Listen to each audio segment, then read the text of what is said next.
Alrighty, hello and welcome to the stream, everybody. Thank you so much for tuning in. Appreciate your beautiful faces. Welcome back. It is good to see you. I hope everybody's having a fantastic weekend. Now, given that it's Saturday and I've long been wanting to do something like a strategy Saturdays or good old-fashioned Stratterdays, I was planning on playing the Heroes of Might and Magic, the Golden Era, which is like a, kind of like a retro throwback to the older Heroes of Might and Magic games. But I was mistaken in that I thought it was multiplayer, so I had kind of put out the call for people in Discord and said, hey, let's play a game Saturday night. And it was brought to my attention today that that game actually doesn't have multiplayer. So I might have to do like a quick audible. Then I decided, well, hey, you know what? We haven't done Sins of a Solar Empire 2 in a while. Well, what about some Billions Dead? But I don't know that we actually have enough people to fill up a Billions Dead lobby. So honestly, I'm sitting here kind of contemplating shifting gears or something. I'll be honest, I kind of started the stream late because I'm I was kind of dumbfounded looking at headlines today. Namely stuff happening at TwitchCon and Emaru getting attacked in public and all this other stuff. It's kind of freaking crazy, not gonna lie. You said the name of the game 3 days ago, you'd have been told sooner. That's true, but I wanted everybody to go into it kind of fresh, you know? Because if I like say, hey, we're gonna play this game, some people will get on and practice the game for like 5 days straight before it. And then other people will just like install it 5 minutes before, and it makes for a mismatch. So I wanted everyone going in on even footing. Nothing's going on over there. Dude, it's crazy to me. It's absolutely wild. Like, I'm watching this clip of this guy walking up. You know, I'm not really a React streamer, but I think I might actually stop and look at this on stream here for a minute. Hold on. Let me see if I can find it. Let me pull it back up. Only reason I'm doing this right now is because the game I actually wanted to play, I can't. And also, I was literally late to stream because I saw this and I was like, I need to read this. What the heck is going on? Are people getting shanked at TwitchCon? Let me find this real quick. Here it is. This is the original. You haven't seen it? Oh, I've seen it. I as I just finished saying. Let me see. Is my let me see here. Here we go. Oh, it has audio. I don't care for the audio. Let me turn that off. I'm not gonna watch a 48-minute long thing. I'm just looking at the 10 seconds. Let me see. Is my capture card cooperating today? It is. Look at that. This was what happened. This is Emaru, who I've never spoken to, but she's pretty big on Twitch. Doing a meet and greet, and then this big guy walks up and goes in and like tries to kiss her or something, or tries to hug her or whatever. This is kind of like there's a lot to unpack here. There's a lot to unpack here. I've seen a lot of people, first off, making fun of this guy with the blue hair for not reacting. And I gotta say, like, he's actually reacting. And I say this as someone who has physically intervened in life-threatening situations on 3 separate occasions. I'm not afraid to get involved physically if I sense that something is wrong. With that said, I would have reacted the exact same way this guy did. So I don't know why people are giving him a hard time. If I'm standing there talking to someone and somebody else walks up to give them a hug, maybe I just have... Maybe I'm too normal. Maybe I'm too well adjusted. I don't know. Maybe I just have too much faith in humanity. But like... My thought, if I'm this guy, is, oh, these two know each other. Obviously, they're old friends. The way he just, like, walked past the line and walked past security and walked right up, obviously if he's doing that, then clearly they must know each other. He actually like steps out of the way, which is exactly what I would do, because I would be like, oh, well, I'll let you two catch up. Clearly you're old friends that haven't seen each other in a while. So I actually don't blame him for the reaction here. Like, what's the alternative? Well, the alternative is this guy gets like, you know, when he's like right about here, you like physically get in front of him and be like, where do you think you're going, buddy? Just to have her be like, hey, that's my uncle. And now you look like a weirdo because you're getting oddly aggressive with someone for no reason, right? So I actually don't blame him for not reacting. I would have made the same assumption, which is, oh, these two must be friends. Let me get out of the way, give them a second to get caught up. And then now, like a second later, she starts fighting back and security comes running out. And this guy still hasn't clocked what's happening. Now he's noticed. Now he's reacted, but security's already on top of the guy. If this is even security. Like, I'm not actually sure if this even is security, right? But now at this point, with security getting involved, do you now jump the guy? If I'm standing here, if I see security is on it, at this point, I'm like, okay, well, obviously, I don't want to get involved in a physical altercation fighting if security's already on top of it. So I actually don't think this guy deserves all the mockery that he's getting. He reacted the exact same way that I would have, and the exact same way that basically all of you would have, even if you don't want to admit it. Like, there's a lot of internet tough guys who are like, oh, he would have never got close to her if I was dead. Shut up. You would have let him walk right past because you would have made the same assumption that I would have made, which is that they were friends or that they knew each other, or that this is like, I don't know, her freaking, one of her moderators that she's known for years or something, and you're just like, oh, yeah, okay, well, I'll just stay out of the way. These two can get caught up. Then this whole thing happens. And now it's like, okay, well, now security is like escorting the guy away. What are you going to do? Jump him after he's already being escorted away by security? Like, you can't do anything here either. So there's not really any point in this video where I really feel like he should have gotten involved, except for like, there's like a quarter of a second here where she starts fighting back, where if he had been a little more attentive, maybe he could have jumped, like he could have turned and gotten involved like right there. So, there's like a quarter of a second window where maybe he could have picked up that something was wrong, but other than that, like, the guy didn't do anything wrong.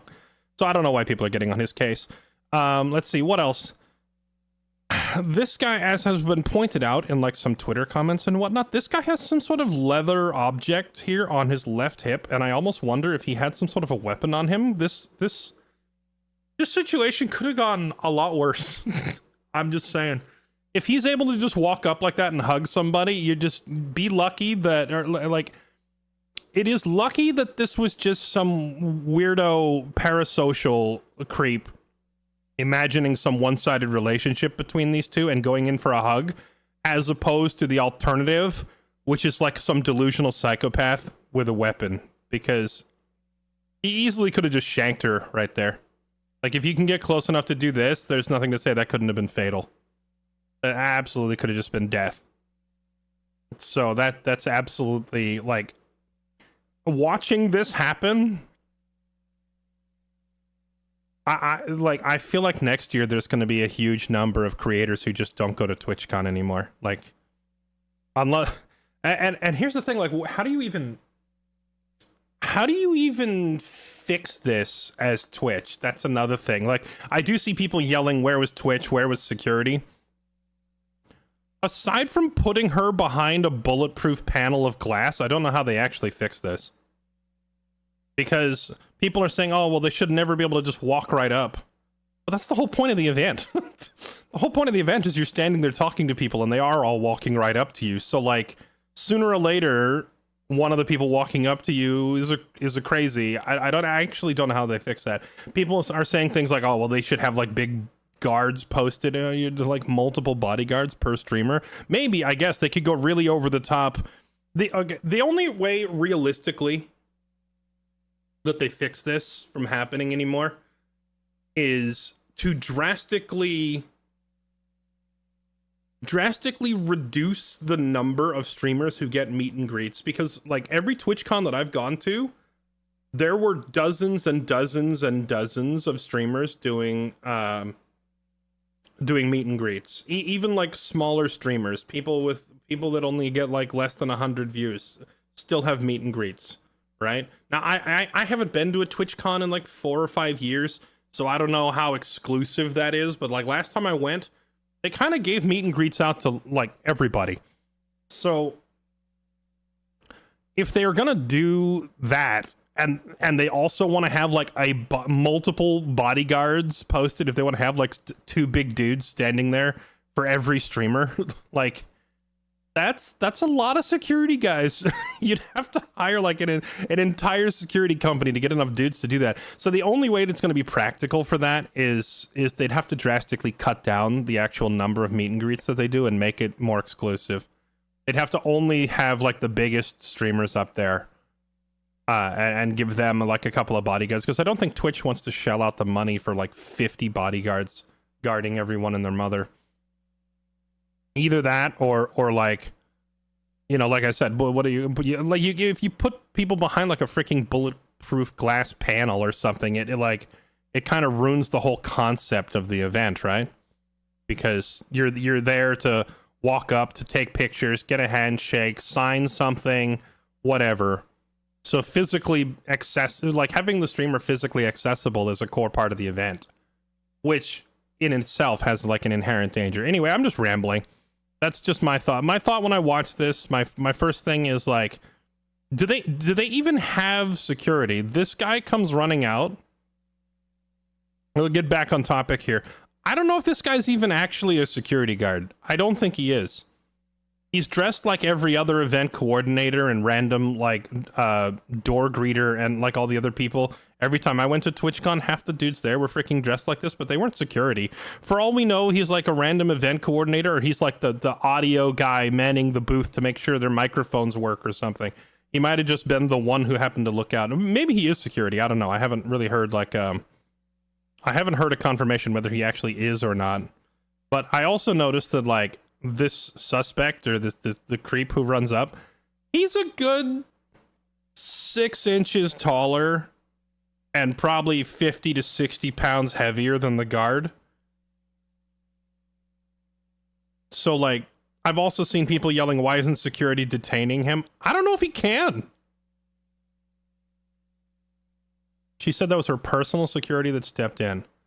She also said that Twitch like made her fire her security guard, didn't she?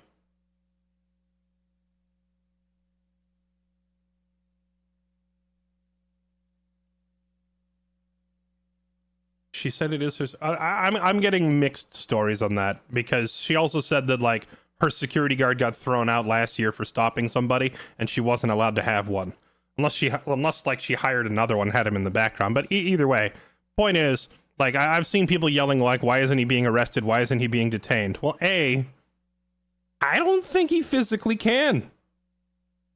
How is this guy gonna detain that guy? I don't know that he actually would be physically able to. And even if he could, like, I'm not sure if they have the legal, like, grounds for a... Like, I don't know what this guy's training is, or if he's just, like, an off-duty cop or whatever, but I don't know. Point is, I don't know how you fix this without fundamentally changing the whole culture of it. Because the whole concept of streamers standing out there and doing meet and greets is to be able to walk up to them, get a signature, get a photo or whatever. And the minute you start like surrounding them with security and hiding them behind glass panels, you kind of spoil the whole nature of it. But if you don't do that, eventually, sooner or later, you get this.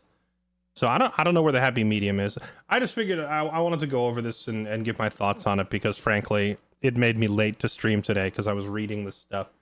So there you go. If I had to wake up and see this today, then you have to hear my thoughts on it. That's just fair. And quit blaming the blue-haired guy. It's not his fault. He reacted the same way you would have. That's my thought on it.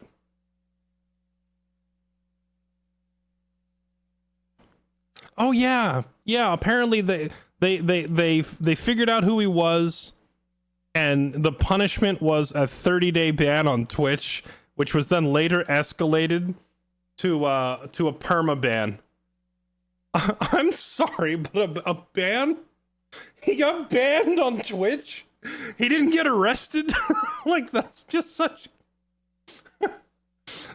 you realize you can just go make 6 more of those, right? Like, it doesn't matter. Means absolutely nothing.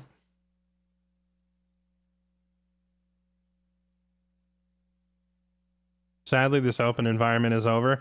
Yeah, I mean, honestly, after what we just saw there, I don't see Twitch doing like these kind of meet and greets ever again. It's probably done. It's probably toast. Probably gonna have to change it up. Because I don't know that they'd ever be willing to take a risk like that again. If the only way that these meet and greets work like this going forward is Twitch no longer being the one to organize and sponsor it. What they're going to have to do instead is the streamers themselves organize it. Is the only way that's going to work. The streamers themselves will have to organize it, and they'll have to have their own security and choose their own venue. Or like maybe Twitch could provide the venue. They could say like, here's a big open space you can use, but like it's gonna have to be like streamers are gonna have to like pay their own security guards to stand there and then choose like when and where and how to take their own security into their own hands, because Twitch obviously isn't going to want to be responsible for it. And honestly, I don't know how. I don't know how Twitch does that realistically without fundamentally changing the whole thing. Hire local cops. Cheers, love. The cavalry's here. So if they hire local cops, Logan, first off, I mean, I agree. But also, how would that have changed the outcome there? Like, if they had some off-duty cop standing there, the guy probably still walks up. He probably still gets in close to her. He probably still gives her the unwanted hug, tries to kiss her, whatever he was doing. I guess the biggest difference is if it had been a cop, he would have been tackled and arrested as opposed to escorted away. So that would be a huge step up. I feel like he probably would have still got in close to her, though, just because of the nature of the event and how you're kind of standing there in the open. Coldwind, thank you for the 9 months. Appreciate the resub. Happy Face, thank you for the 88 months. Welcome back. Thank you for the resub. Sparky, thank you for the 1,000 bits. Yes, Sins 2 DLC ships are amazing. On that note, I think I'm actually going to swap games. Listen, I'm sorry. Thanks for the money, nerd. Get scammed. I'm probably swapping because I don't think we actually have enough people to do Sins 2.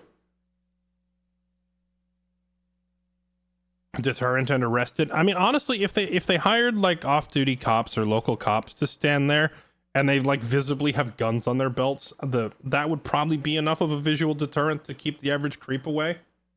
And I'm honestly not sure why they don't do something like that. Oh, come on.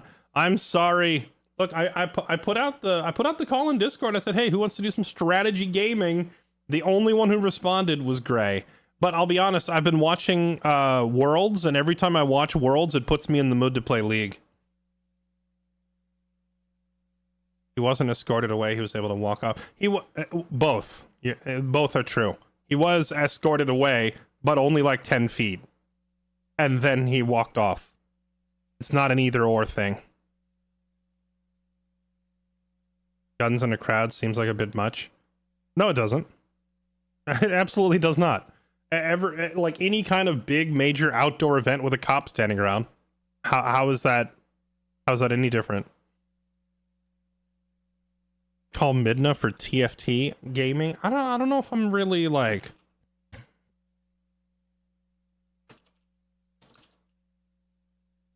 I don't know if I'm really feeling the TFT, if I'm being honest.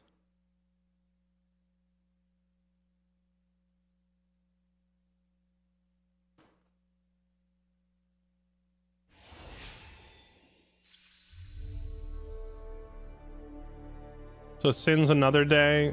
Probably. I think I needed to give people more warning. Sorry, today was kind of poorly planned on my part because I didn't realize that the game that I wanted to play did not actually have a multiplayer mode. I was gonna play the Heroes of Might and Magic Olden Era thing. But apparently it doesn't actually even have a multiplayer mode, which when who was I watching? Oh, I think I brought it up to Burke. I brought it up to Burke Black and said, hey, you want to play this? And I'm pretty sure he said that he, quote, checked it out with some friends.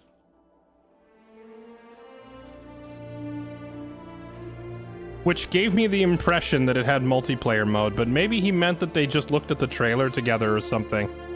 I'm not sure.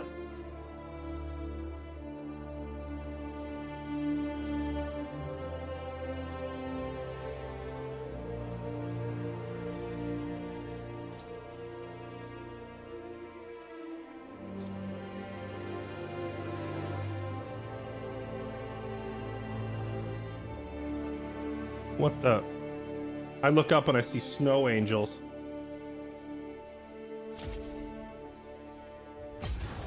Gonna do Burke Black's Dwarf Run in Middle-earth game. Is it already that time of year? Has it already been a whole year since the last one?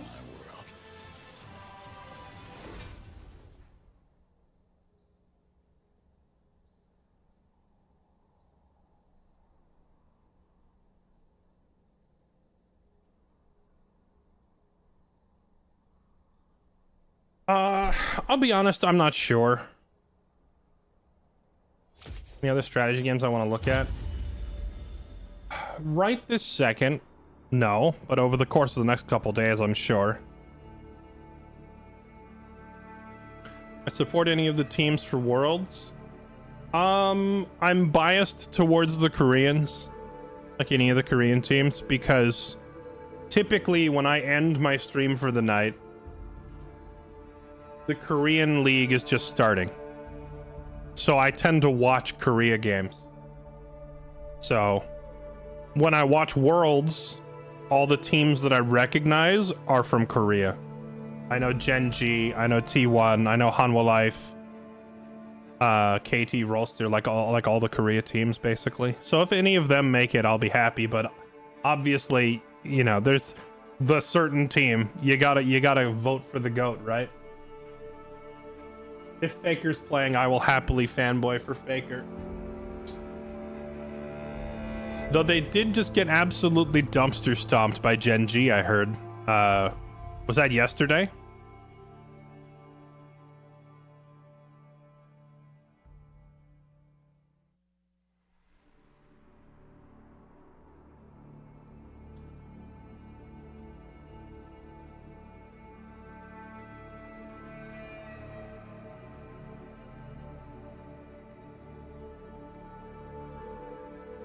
It always baffles me how Gen.G can raffle stomp T1 constantly during the regular season games, but then as soon as they get to Worlds, somehow T1 flips the switch and racks up more like wins and more championships than any other team,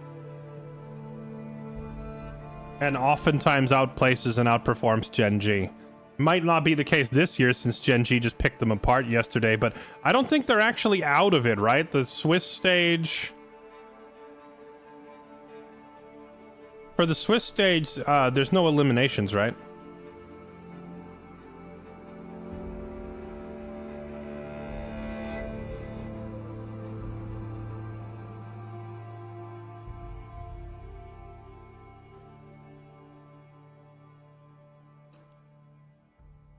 Or there is, but it's not based on a single game. It's like you have to win.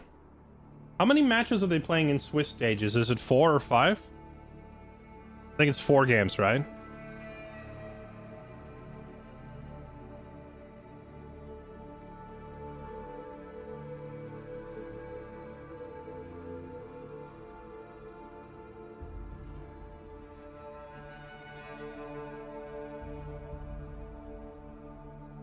The elims begin tonight. Well, that'll be interesting.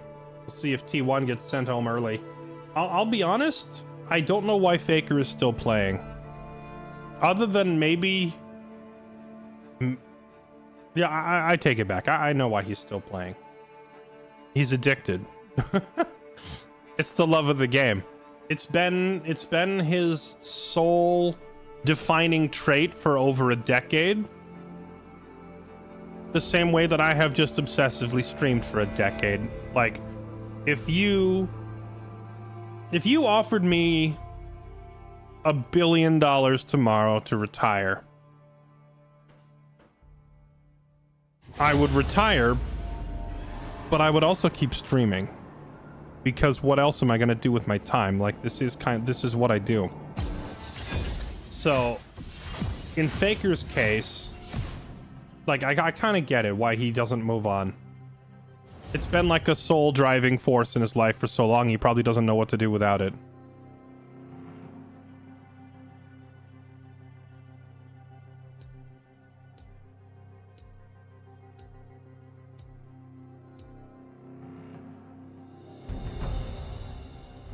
Faker isn't even 30, why wouldn't he play more?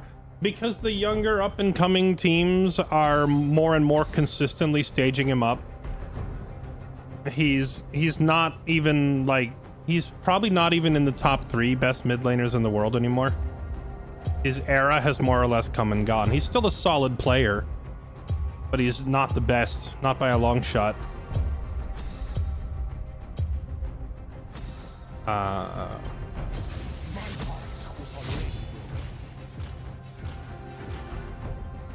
Do that. He could just, like, retire, become a coach, or buy, like, more. He owns, like, a bunch of stock in T1 as a company, right? He could just become, like, a part owner if he wanted to stay involved in esports, but I don't think he wants to do that. He just wants to play the game.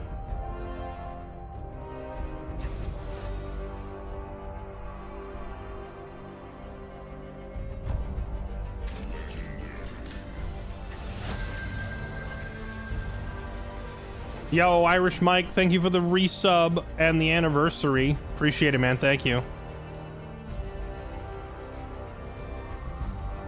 Fiora. Oh boy. Oh wait, I'm jungle. What am I doing?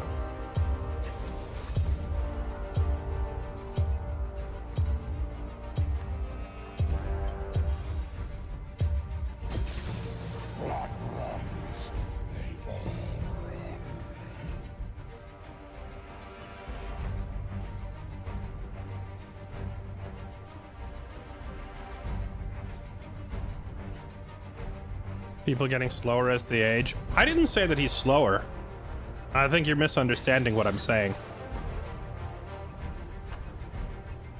We've had this conversation about Faker and his league history before. I don't think he's getting any slower or worse at the game. I think other people are catching up, and in some cases surpassing. Like, if you go back and watch League Worlds, I think it was it 2013 that had Faker just running around the map and he was playing as Gragas? And he went like 15-1 or something. Like, and this is in like a world championship finals match. He was like 15-2 or something on Gragas, or like 14-1. I can't remember. He had this gross score line where he's running around and he's literally just pub stomping the other team like it's like he's a challenger in silver. It was so horrifically one-sided. And when you watch that, it's like he can't do that anymore. Like, that hasn't been done in many years by anybody. And why can't he do that anymore? Well, it's not like he magically got worse at the game somehow. He's still just as good. The problem is the people that he's playing against have caught up. Like, they know what they're doing now. I feel like Faker figured the game out sooner than just about anybody else. Like, he was in that first wave of, like, really dedicated players who have like, I don't know if he has a genius intellect or what, but at least when it comes to League, he's a genius, right?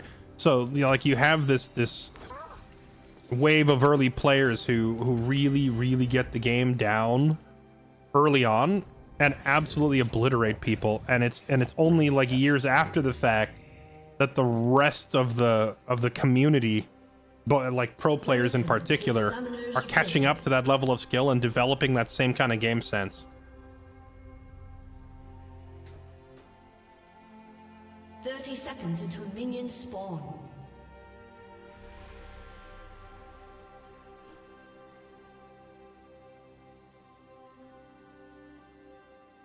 I became the monster I always was. You could be thinking of his TP Galio and you're solo carrying the game. The instance that I'm speaking of was definitely a Gragas game. Minions have spawned.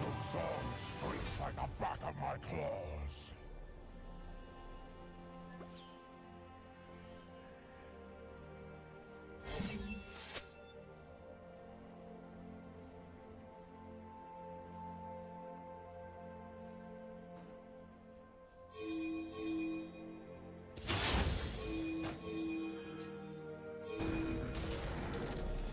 This place.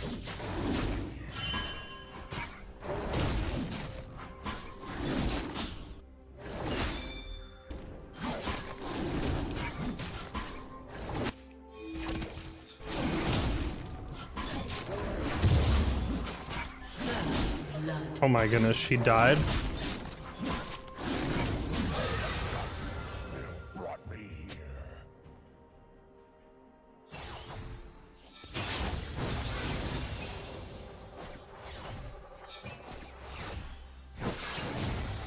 You think I could get to her blue in time to kill her again? Grow stronger. Because that would be hilarious.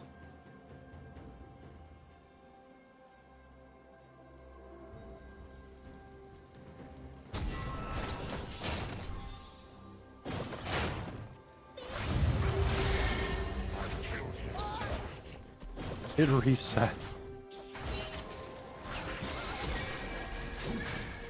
Ah, Annie.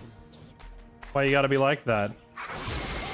I wanted to walk up and smite it away from her.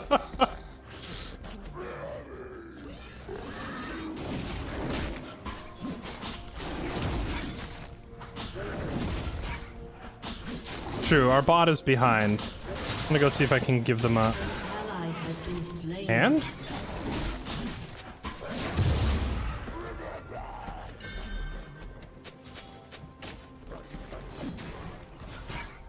I need to get my level 3 before I can do that.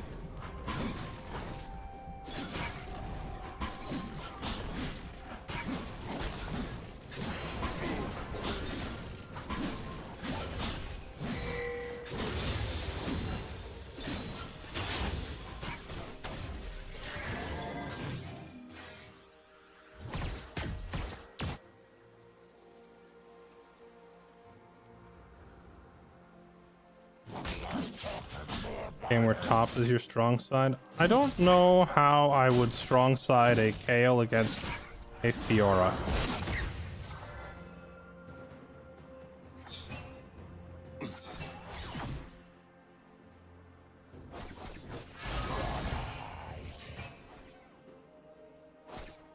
Also, we had a huge edge over the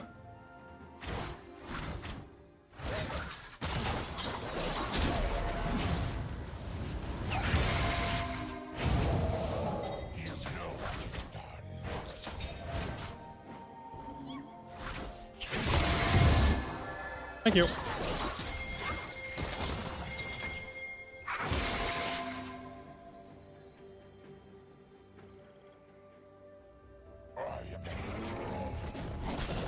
We had a huge edge over the Lilia by stealing her red and then her dying trying to steal mine. If I had just cleared normally, we would have been way far ahead. So actively going after her in her jungle to try and steal blue was kind of griefing and trolling myself. But I'm gonna be honest, I had to attempt it anyway because it was too funny not to.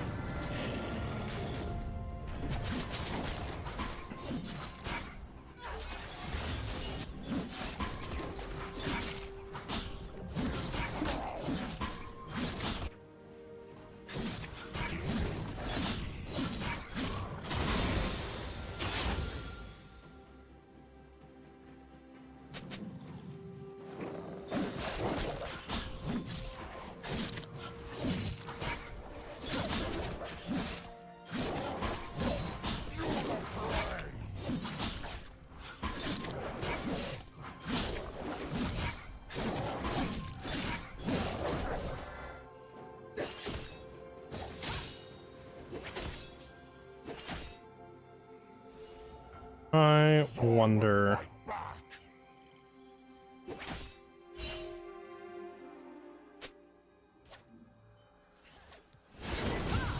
If I don't kill you, so Flame purified.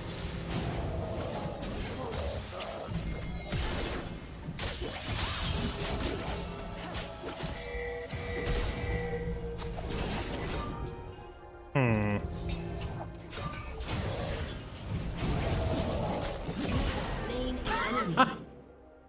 meet.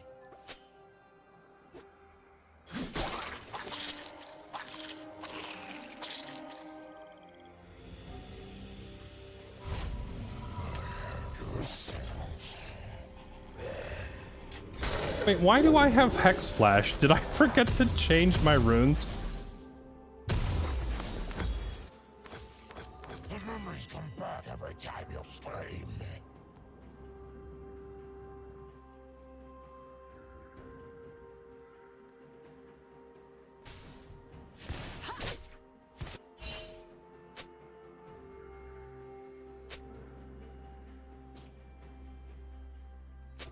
The cities are haunted.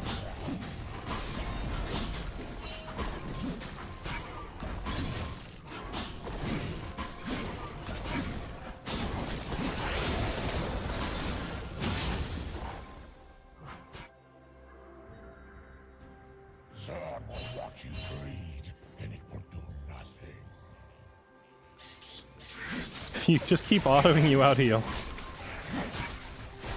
You know, if we were both level 6, then maybe, but when Fiora is level 6 and I'm level 4, there's not even the slightest chance that I can stand and bang with her. That's not happening.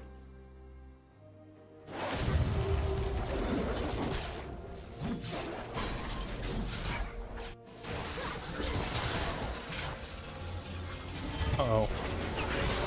Yo, they have their jungler down there, and I am not there. That's a 3v4. I don't know about that one, my friendos.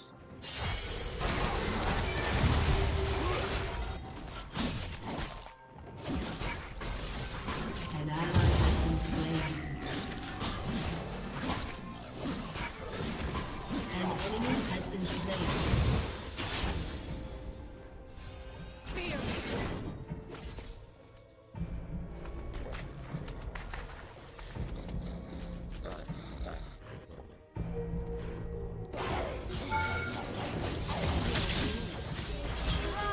Ah, almost.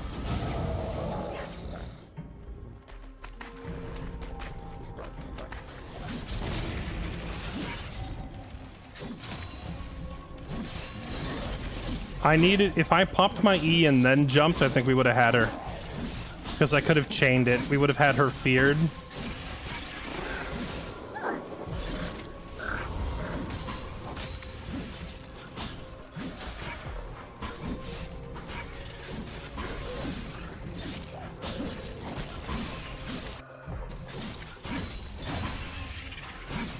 An enemy has been slain.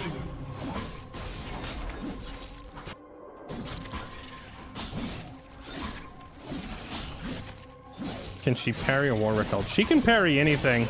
But I figured with me jumping from the Fog of War, there's no way she could see it coming.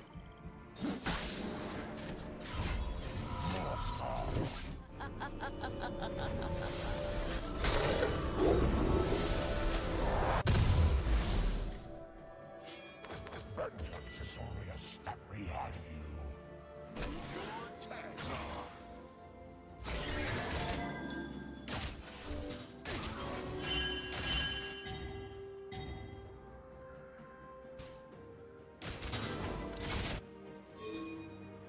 Run faster!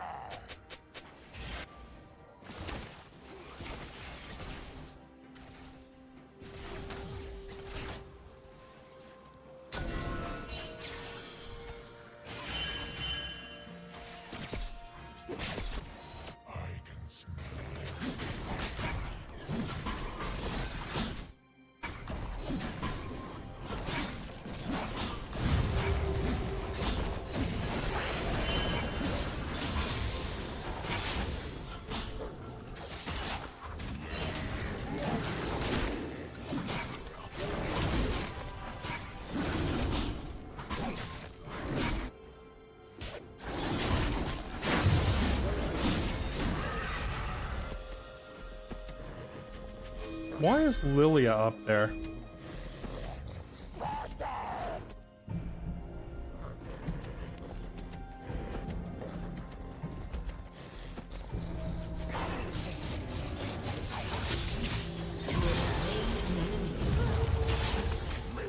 Enemy killing spree.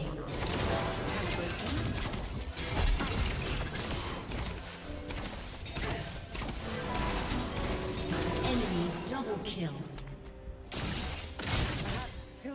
I don't know if I can kill her.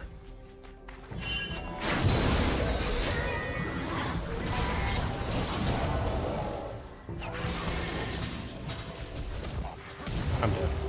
Rip.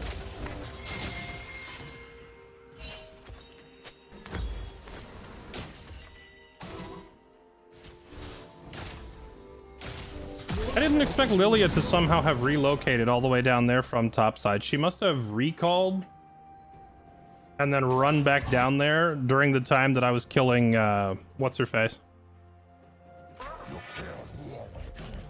Shut down. Warwick come one time. Let's stop fighting every time I'm not there. Like, jungle pathing isn't complicated. Jungler goes bottom, jungler goes top, jungler goes bottom, jungler goes top. Just wait till I'm coming down there and then fight.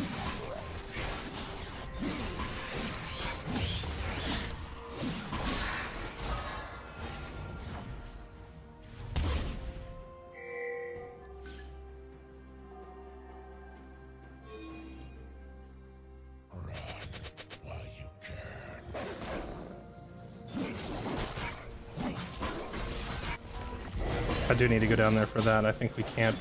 Oh, well. I am your love. An ally has been slain. Can't save you all. Don't want to.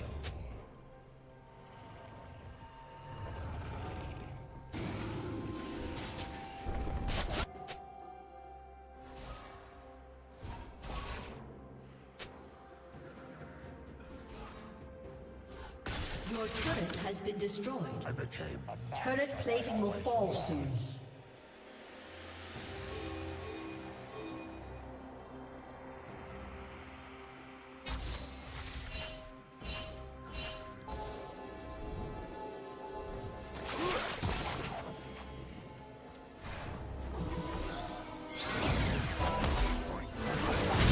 Oh my goodness. Let the Annie walk right past. I can't ult either of them because I get stunned by the other, whichever one I go for.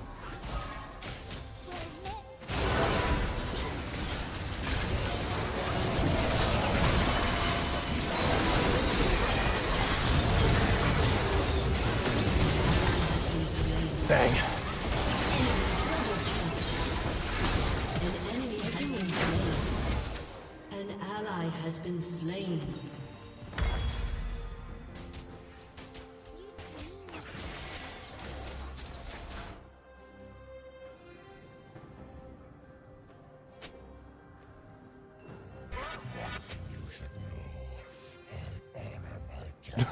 Your turret has been destroyed. They're so unreasonably mad for no reason.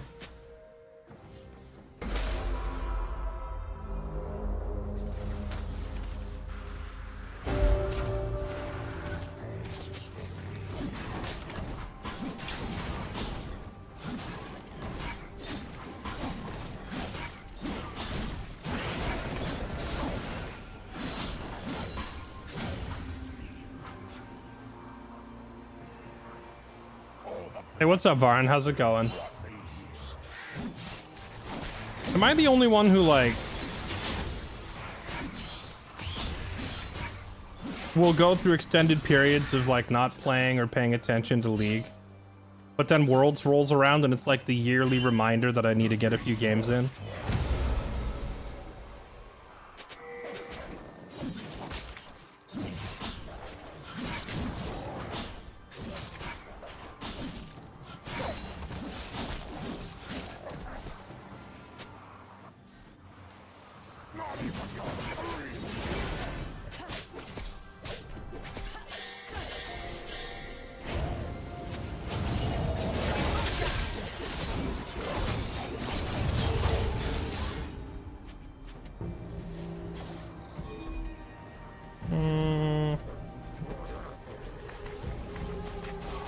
No, I don't think Rise is paying attention.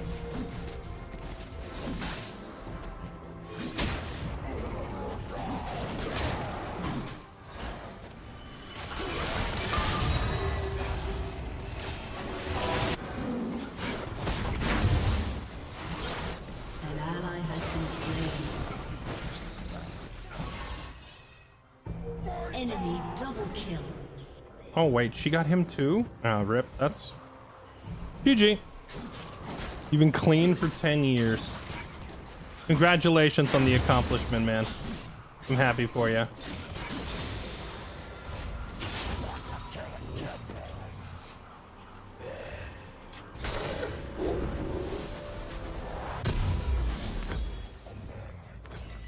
I killed him first.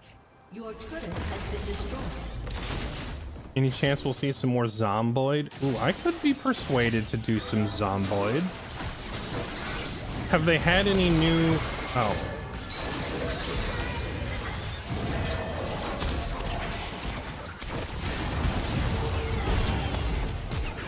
Ally has been slain. Dang. Oh, hey, nice. Shut Good kill. down. Why are you pinging me like it's your fault that you stepped forward? Like, I don't understand. I had flash. I would have lived either way. You nerd. Enemy rampage. Enemy killing spree. Holy moly. Your turret has been destroyed. An enemy has been slain.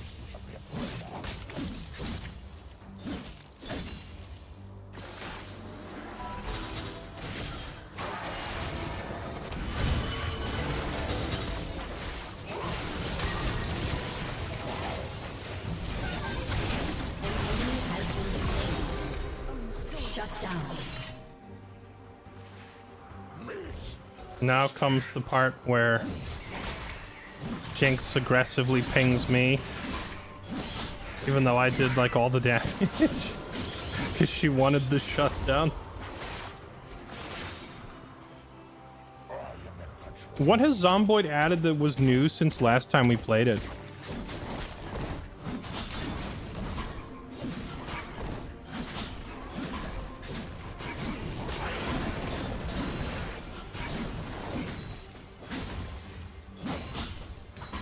Because if I'm going to go back and play Zomboid again, which don't get me wrong, I would love to go back and play some Zomboid, but when we do go back and play Zomboid, like what's the draw to keep me playing this time? Because I feel like every time I play Zomboid, I end up in a situation where I've solved it, you know? Like,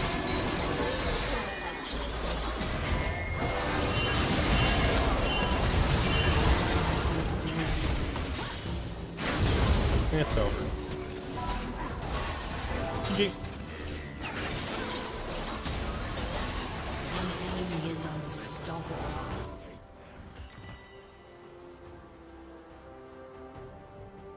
Aced.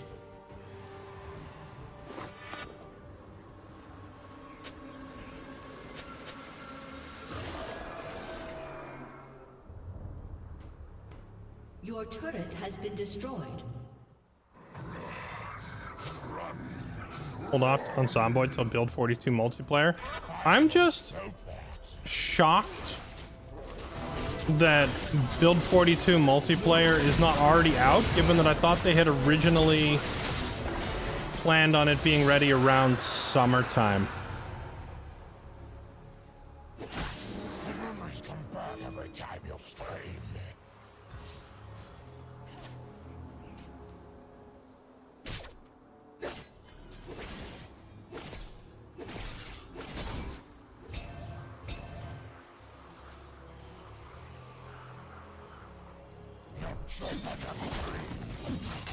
Total War, get ready for the Burke game. Wait, what is the Burke game?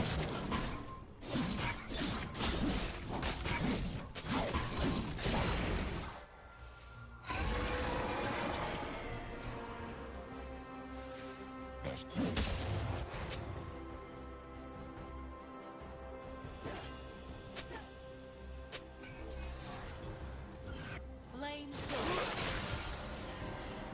Pay no attention to the traps.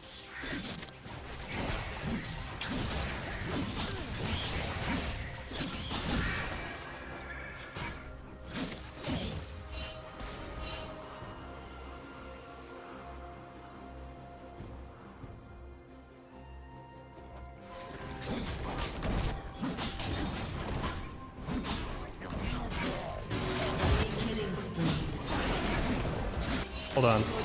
I gotta return some of these pings.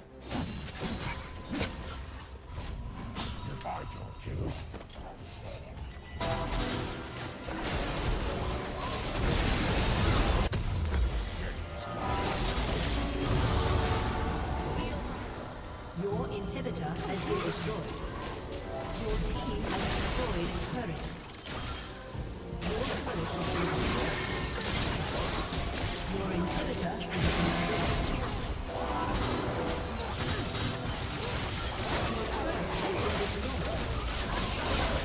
Huh. Heck W.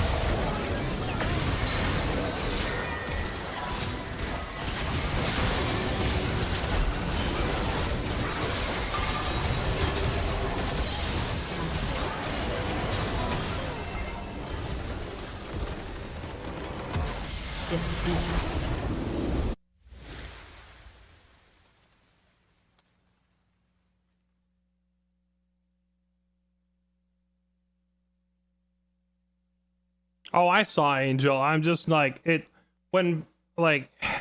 like arguing with people on the internet, right? Responding to angry teammates in this game is like getting into an argument on Twitter. It doesn't matter what you say because they're not interested in like what you say. All they want is a reaction so they can have more reason to scream at you. So there's just like people like that do not deserve any sort of response.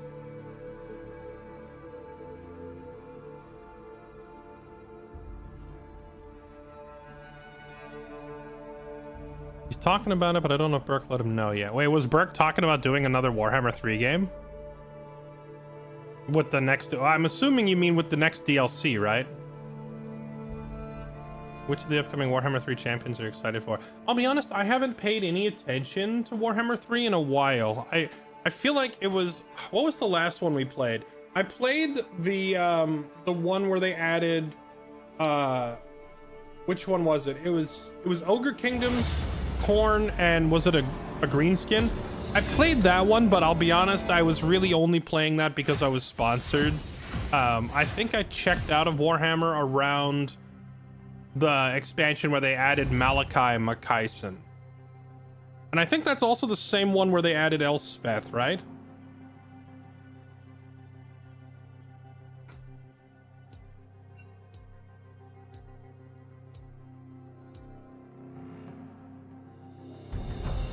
I don't know. I feel like I've just played the game too much to finally be like fully burnt out on it. Not that, you know, there's anything wrong with it. It's a great game. I would argue, in fact, that it's actually a fantastic game. The problem is I just kind of hit a point where it's like, I'm as burnt out on it as you can get, you know? There's no part of me that's like, yeah, I really want to play Warhammer. I'm just like, I really just don't. I can't be bothered. Unless they add something that like really fundamentally changes the gameplay. But here's the other thing that put me off playing it is the past couple of DLCs that they've added have just been like massive amounts of power creep.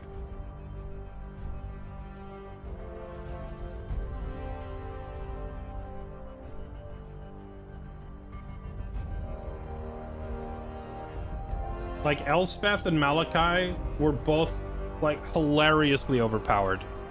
So it feels like every time they put out a DLC, their design philosophy is, let's add more lords to the game, let's add more champions to the game, but let's just make them massively better than everything currently in the game, you know? Like, it puts me off playing them because last time I tried playing it, I felt grossly overpowered. Like, just the new characters are so stupid.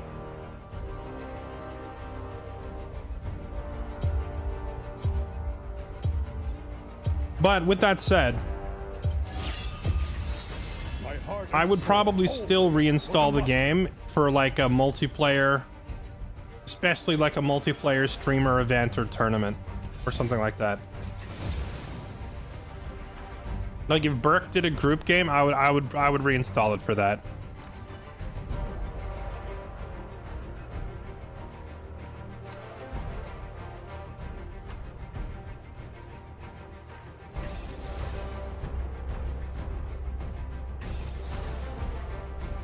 He didn't mention DLC. He just said he wanted to do another campaign and invite you. Yeah, I would do it.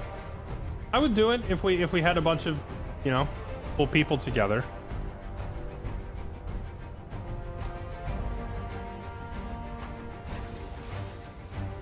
He also said that like one of his subathon goals was to DM a Dungeons and Dragons session, except that he doesn't know any of the rules and he has no idea what he's doing, which to me does sound pretty hilarious.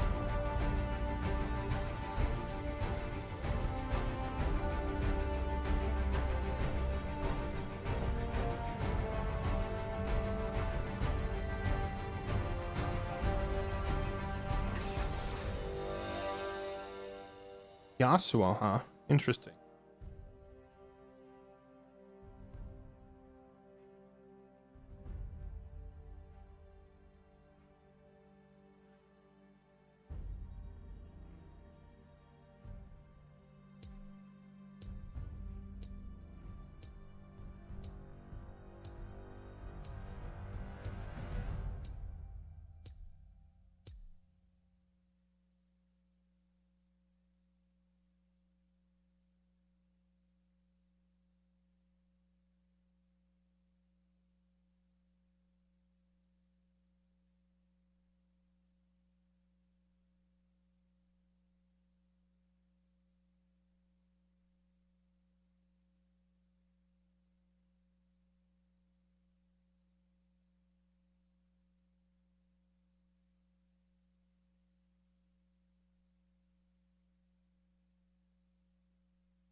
Ask him for a deck of many things.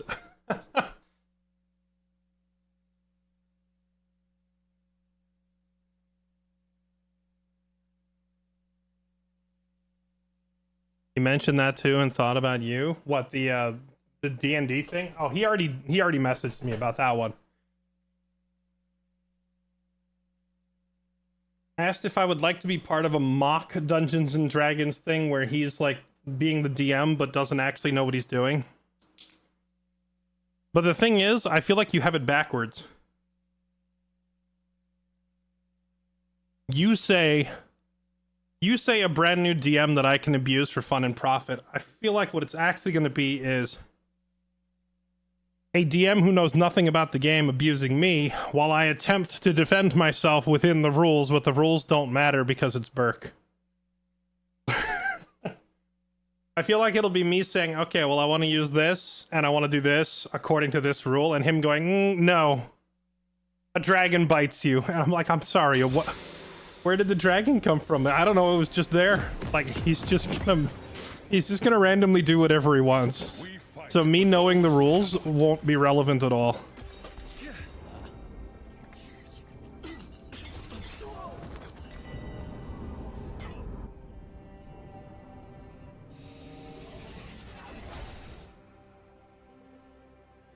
Welcome to Summoner's Rift.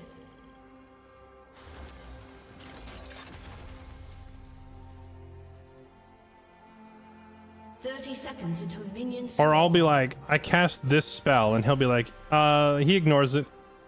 I'll say, how does he ignore it? He has to make a wisdom save for that. He'll be like, no, he just ignores it.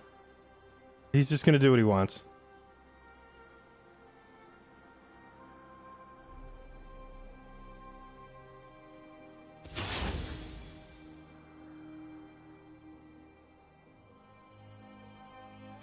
Cernobog, thank you for the 18 months. Tractor Farm, thank you for the 27 months. Chaos Skaz, thank you for the 81. Zeldub, thank you for the 125. Welcome back, everybody. Appreciate the resubs.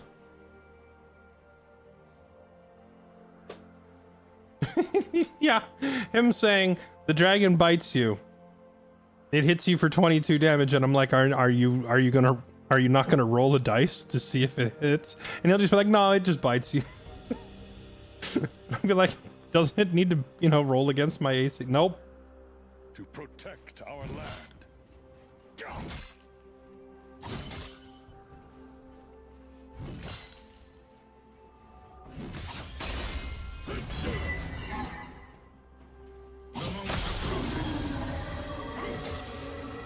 I stand.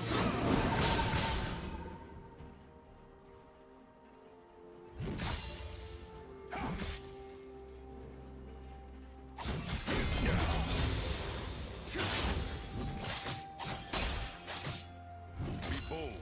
Be just.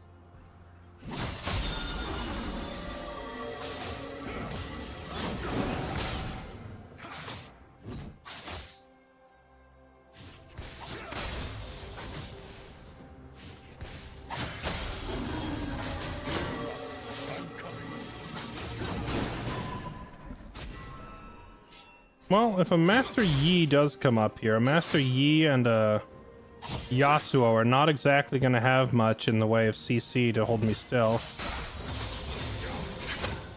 Forge onward.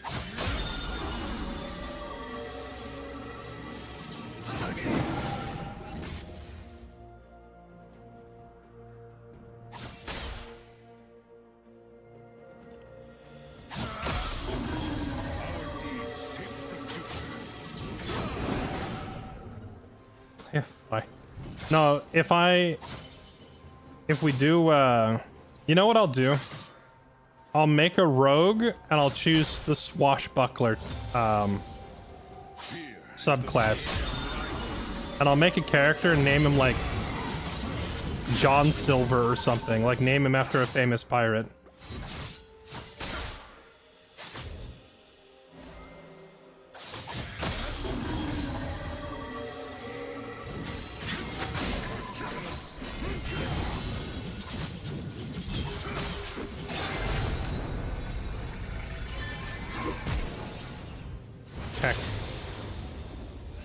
W. Demacia marches as one.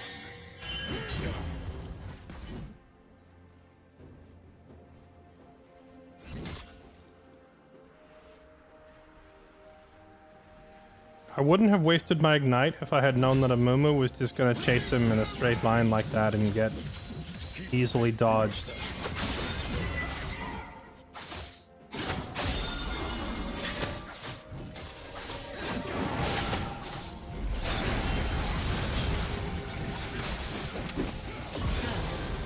There we go. That works. Bring justice. Good job, Amumu.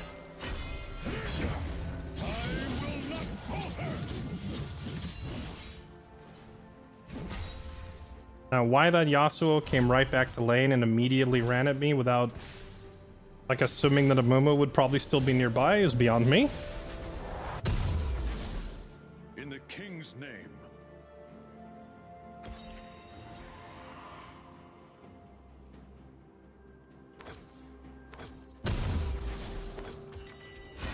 Grab a bunch of random components.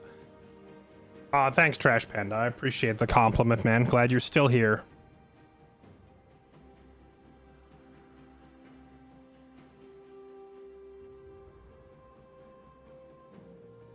For Demacia. And if you can't afford to sub, that's no big deal. Just sell your house and then sub. Easy.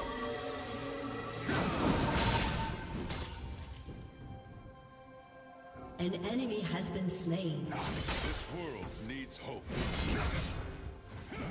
The dragon's gathered.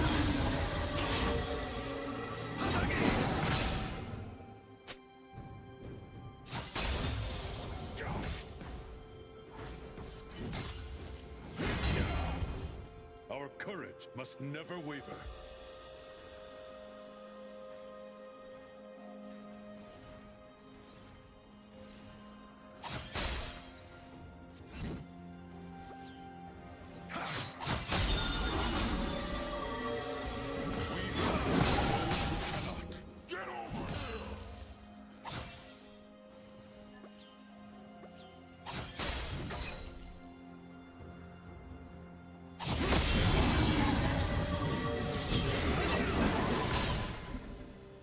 never forget why we fight.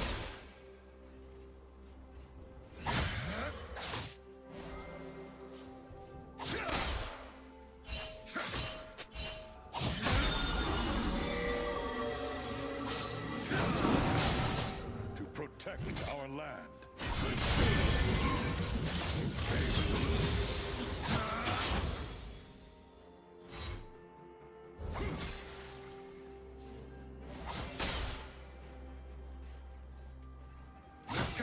I stand ready. Wanted to run in and get some damage on him before that wind shield comes back up.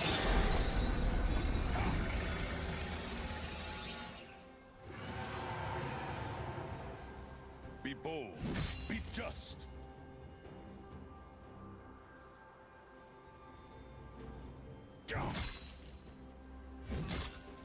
An ally has been slain.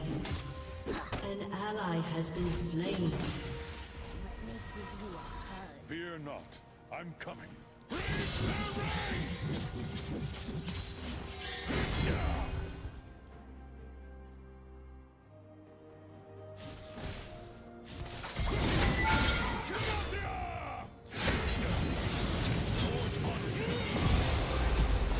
You have slain an enemy. Okay.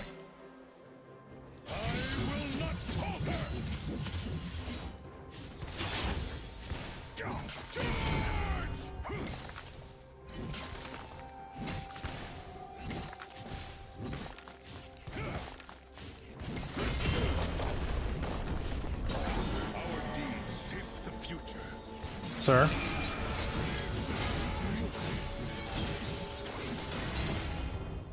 An enemy has been slain.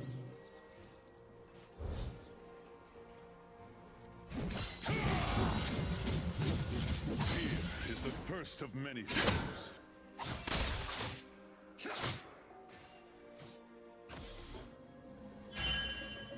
Now, do we think that Yi...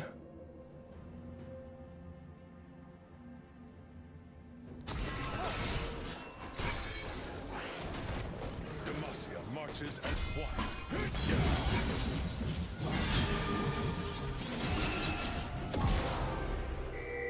just went into the... Wait, what the... Has been slain. Keep faith in yourself.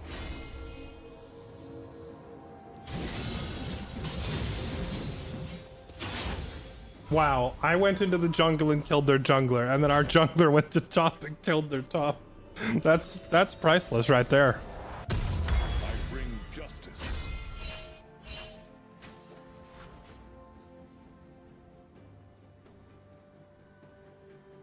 Yi is level 6, thought he was level 4. I mean, I don't know how a Yi would pop his ulti and run at me at level 4. That'd be really impressive. I honestly, the most terrifying Yi in the world would be the Yi who could ult at level 4. But yeah, like, he chased me down till he was at like a quarter of his health, and then he just tried to jungle like nothing was different. Like, if I know you're that low on health, why would I not come into your jungle and kill you?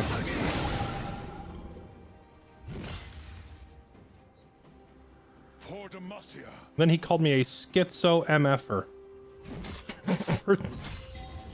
for walking into his jungle and taking the free kill.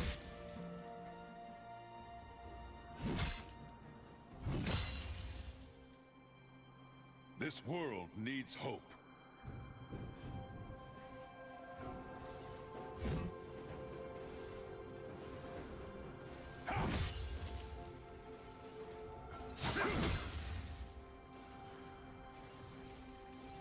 Our courage must never waver.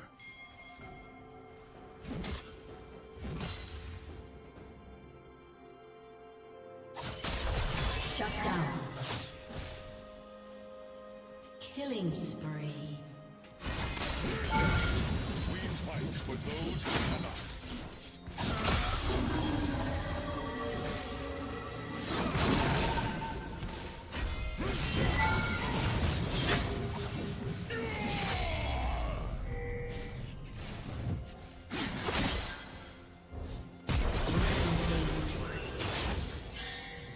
Why would he walk back up?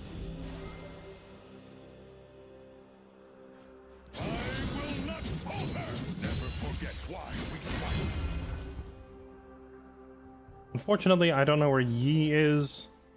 Much as I would love to run up and get some of those tasty plates. Actually, I have half health. I could have gone for the plates. If Yi shows up, I would probably kill him, but too late now. To protect our land.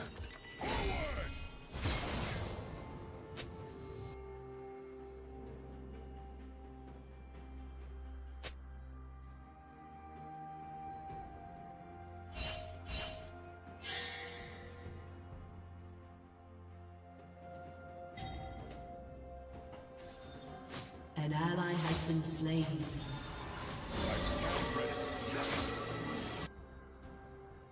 Enemy double kill. An enemy has been slain.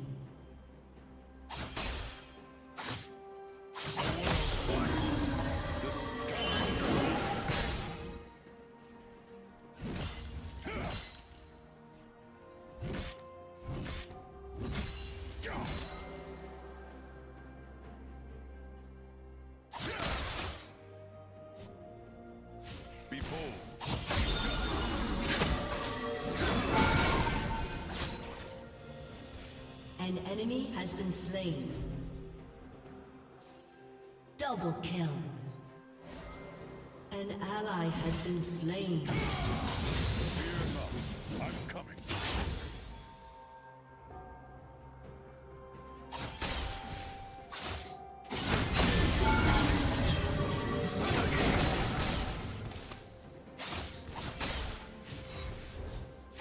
Turret plating will soon fall.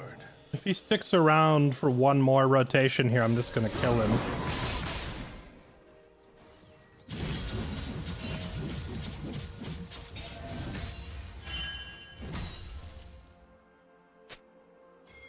Our deeds shape the future.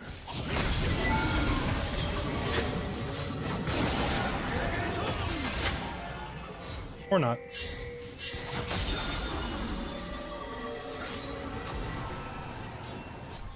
Oh, never mind. He is bot side. Fear is Oh, it's Katarina? No! Alright. Fair enough. We got got by the mid laner.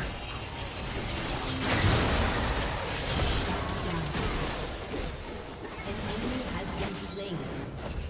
Rampage. An ally has been slain. We got by the mid laner.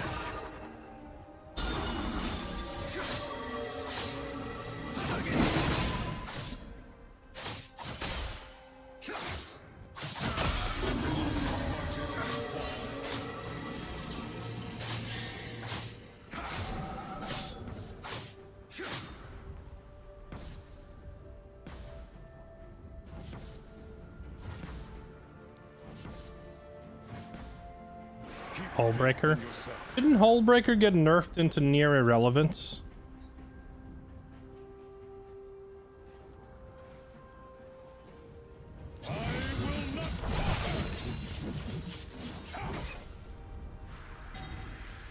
I bring justice.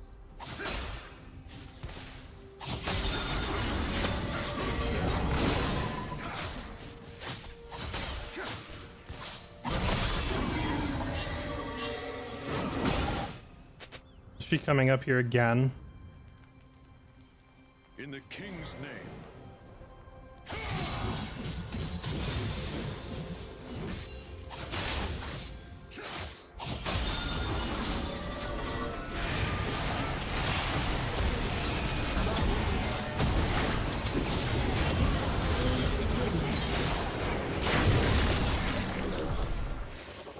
Well. Wrecked. Double kill. An ally has been slain. Enemy killing spree.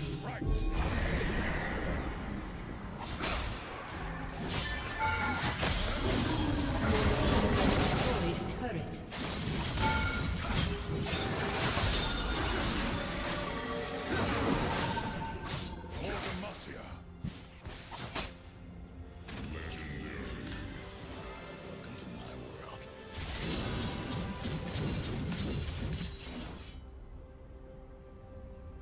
Your turret has been destroyed.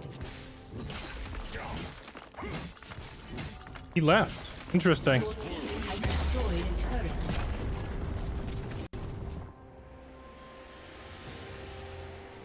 Godlike.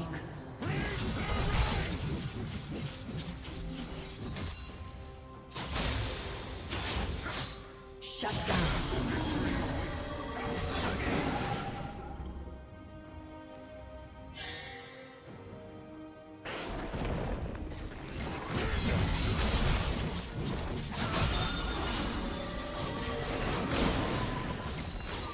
An enemy has been slain.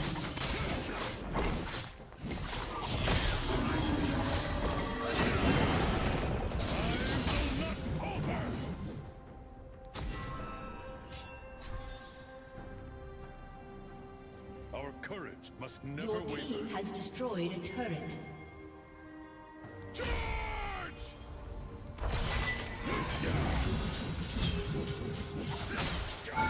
Shut down. He flashed.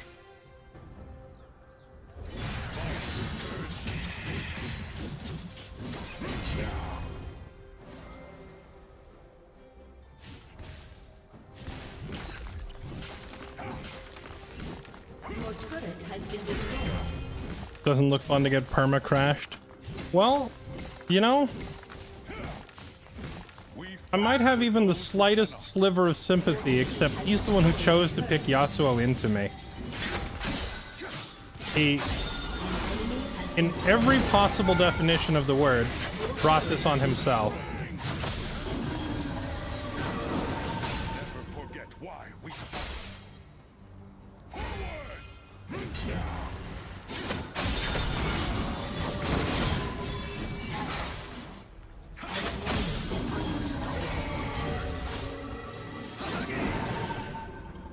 To protect our land.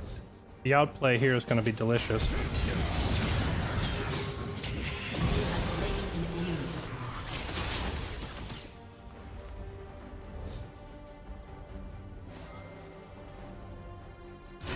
Justice. An enemy has been slain. Oh god. They sent everyone.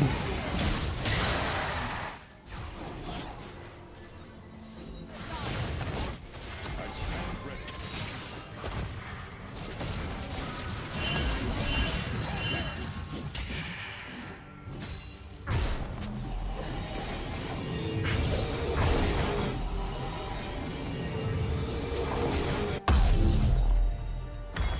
Yeah. It's like, guys, stop chasing, please. I gotta go spend my 4,000 gold. Can you knock it off?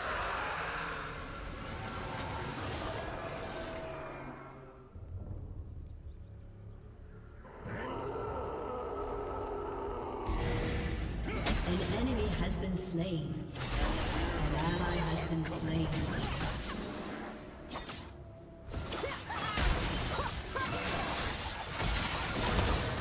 An ally has been Dang. slain.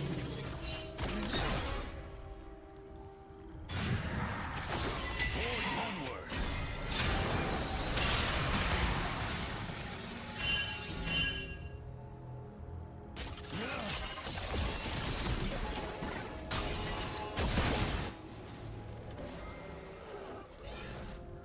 Our deeds shape the future.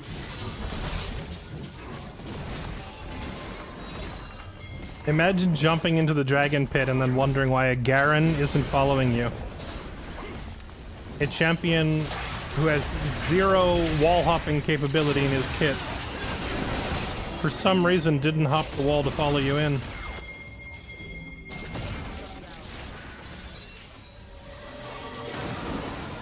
I was hoping that maybe she would come close enough to the wall for me to ult over the wall. But even then, that would just be me throwing a projectile in there, not jumping in.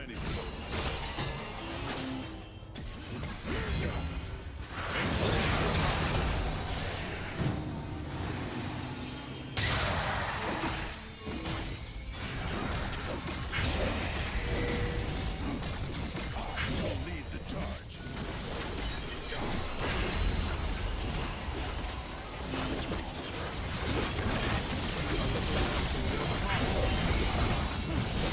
Bring up Blink Dagger. Oh no, did he think we were playing Dota? Is that what happened? Has been slain.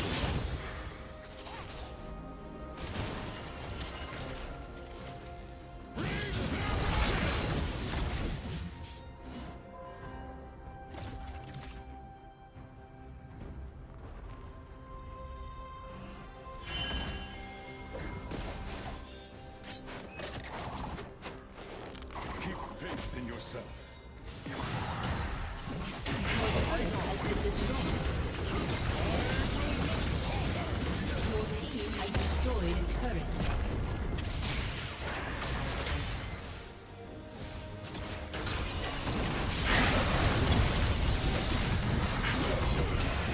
Your team has destroyed a turret.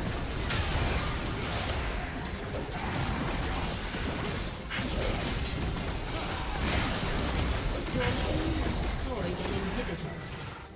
In the king's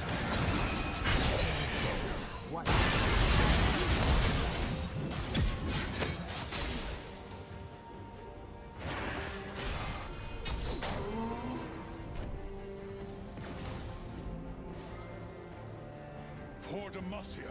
The temptation to sit there and wait so that I could kill that low HP Yi was quite strong.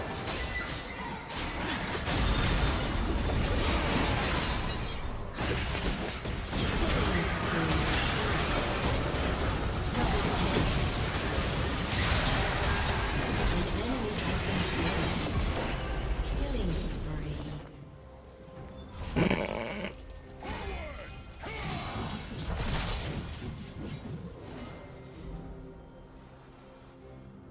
Remind me how Spear of Shojin works. Your team has destroyed a turret. Dealing damage with abilities increases ability and passive damage. Okay, yeah, so there's no active, just literally run at people and spin on them. Got it.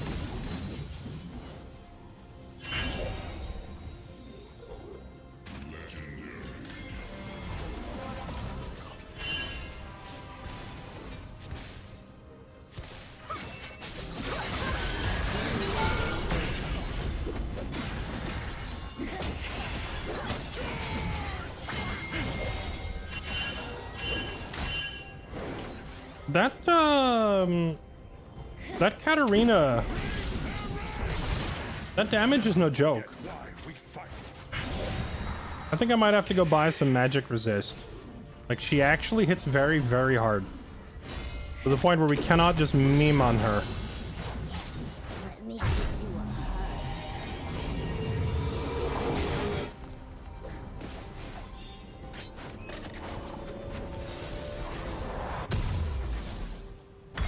Protect our land.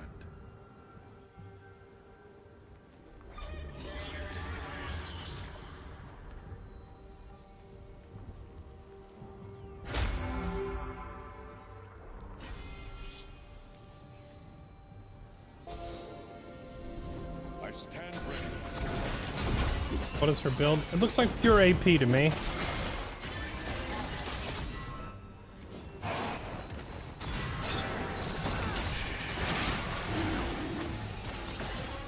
Bigger.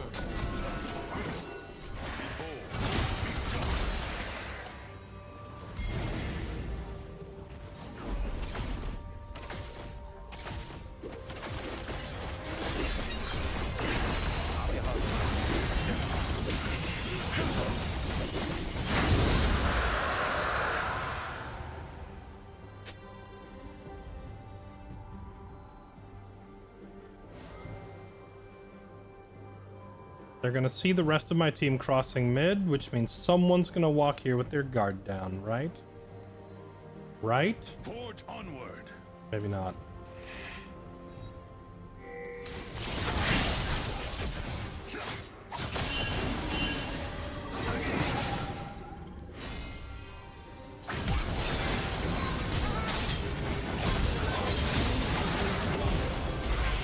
Rampage.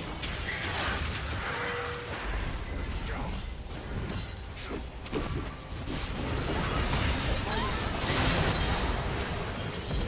kill. Just kidding. Absolutely styled on.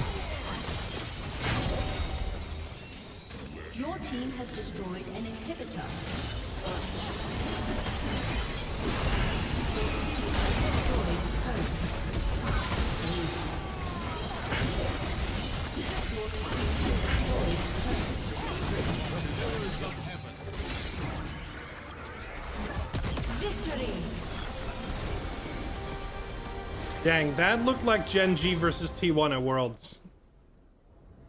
Who's my favorite champion? Like mechanically or like... I'd say my favorite champion to play is probably Darius. But my favorite champion, lore-wise... Oh, good job, Amomo. And you know what? This Tarek was a man, too. I gotta give that to him. My favorite champion, like, lore-wise and appearance-wise and all that, would probably be... Probably Jhin.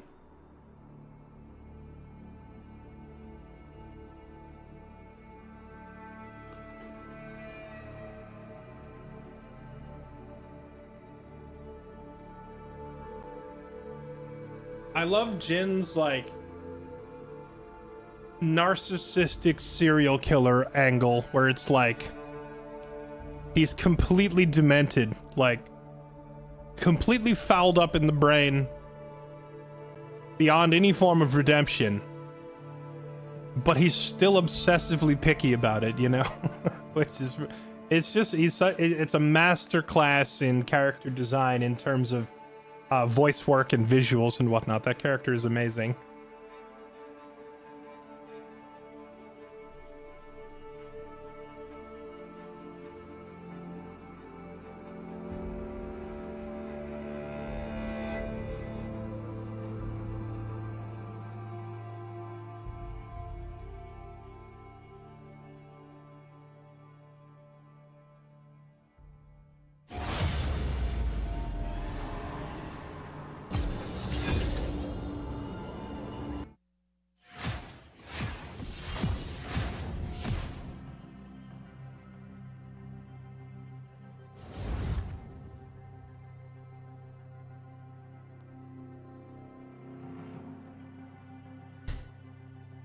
He's almost like Dexter. I never watched Dexter, but is Dexter like, I know that Dexter is like a psychopath, right? He's not capable of human emotion or empathy. But is he also portrayed as like a perfectionist, like almost a nitpicky perfectionist, narcissistic artist? Because I think that element of Jin's personality is what makes him so entertaining.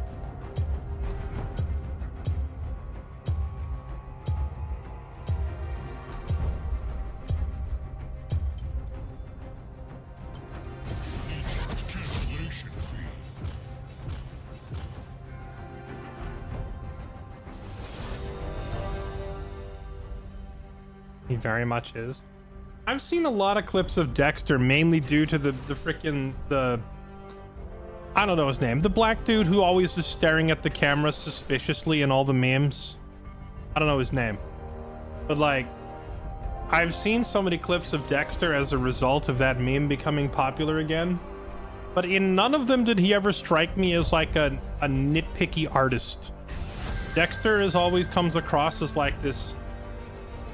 He comes across as sarcastic psychopath, not like a borderline Karen narcissist artist.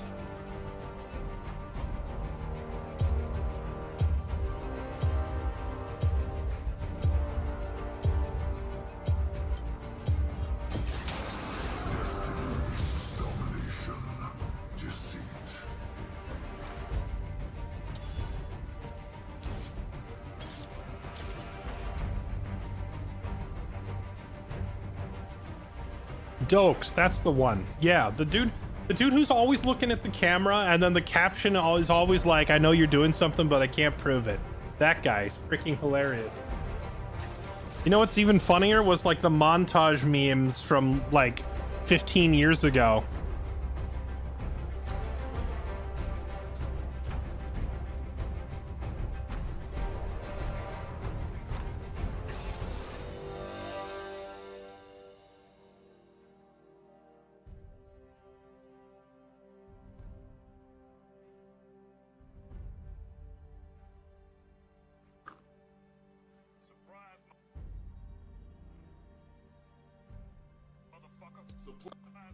These videos were freaking hilarious. Surprise, motherfucker.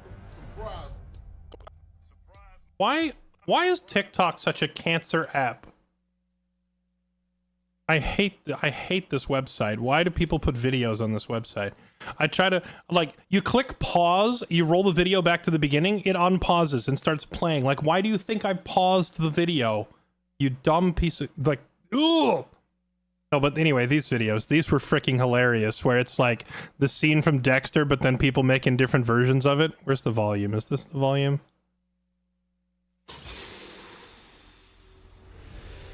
Oh my goodness, give my cursor back. League of Legends stole my cursor. There we go, this one. Supplies, motherfucker. Some fries, motherfucker. Disguise, motherfucker. Some pies, motherfucker. All rise, motherfucker. Wrong size, motherfucker. the all rise and the wrong size really got me going when I saw those. Freaking funny. Surprise, motherfucker. Hard eyes, motherfucker. Rude eyes, motherfucker. Surprise, motherfucker. Sanitize, motherfucker. Moisturize, motherfucker. Hypnotize, motherfucker. Yeah. All of these freaking parodies of that guy were freaking funny.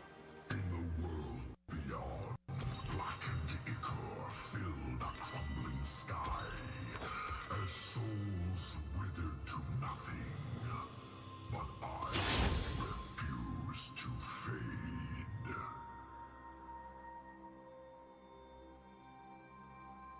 Minions have spawned. He's a forensic blood spatter analyst for the police. Oh, I know that. You know, this is probably going to come across weird, but I know a lot about shows that I don't watch. Because if I see a show that looks interesting, I don't actually watch it. I just go read a recap and move on with my day. Because I don't want to sit there for hours and hours actually watching a TV show. So I end up reading like recaps and synopsis and stuff like that. So I am kind of familiar with the plot. Oh.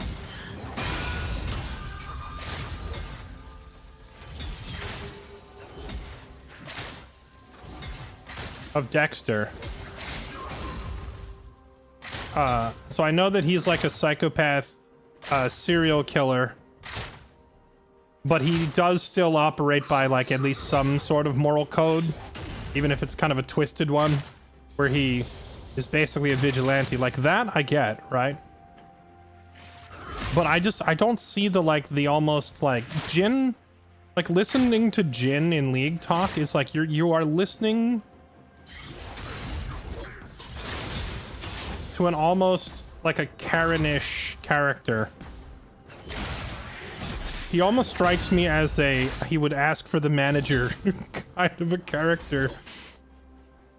Because he's always complaining about things getting in the way of his perfection and his masterpiece and his work of art. And I've like never seen that element displayed in any sort of Dexter montage.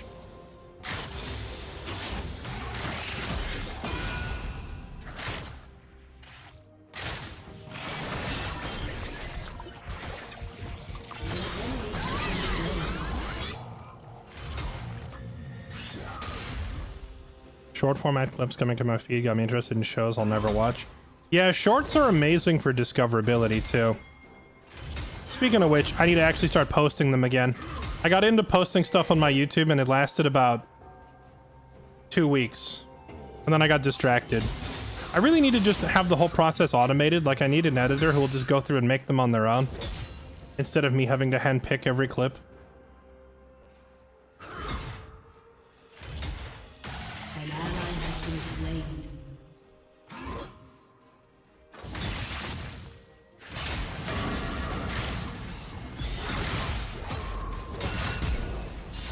What the? Is this like a first time Urgot?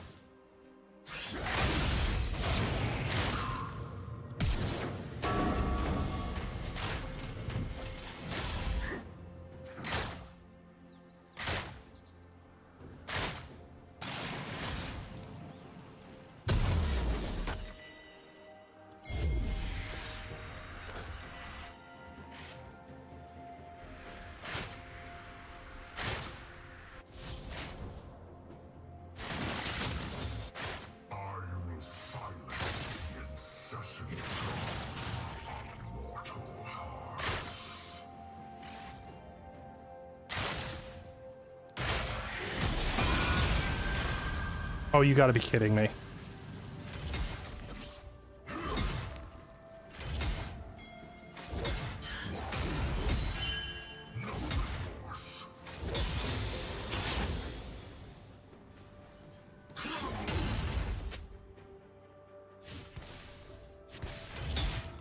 Only about refillable. I wanted to save till I could get the blasting rod or blasting wand, whatever it's called, which we can go back and grab now. I just came back to lane right away because I wanted to try and kill him.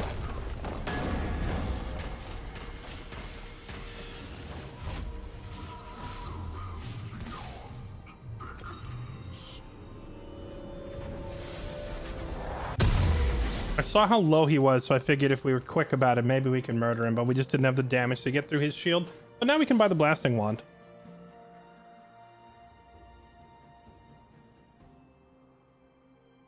I am surrounded by weak, petty souls, clinging to flesh.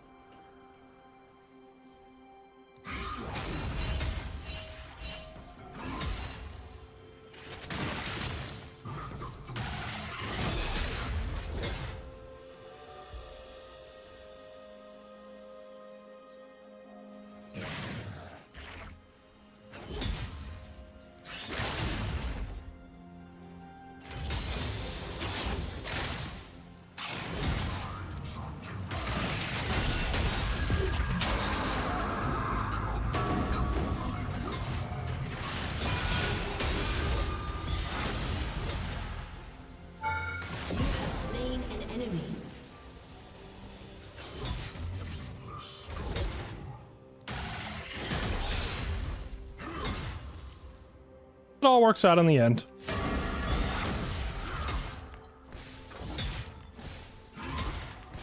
So wait, the enemy has a Malphite who's literally not shown on the map a single time yet? I left the husk of mortality.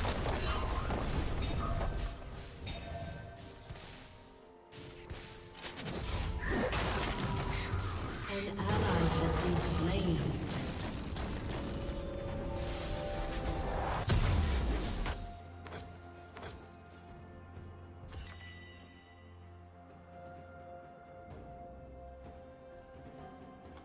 You know what's on the menu? We're gonna eat a lot of crab meat. Dude, I don't want to admit how much sushi I've had this month. Of the hereafter, I rule it. Including like sushi rolls with crab meat in them.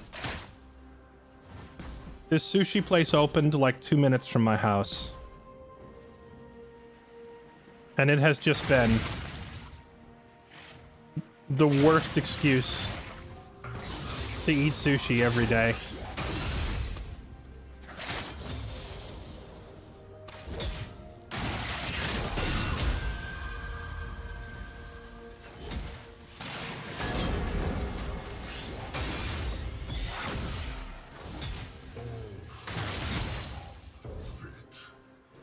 Because of Baldur's Gate. Oh no, we've definitely ended up talking about food on Baldur's Gate, and Shelby talked about how much she loves sushi, but like, you know, she didn't open the restaurant right next to my house. That's not her fault. Has been slain.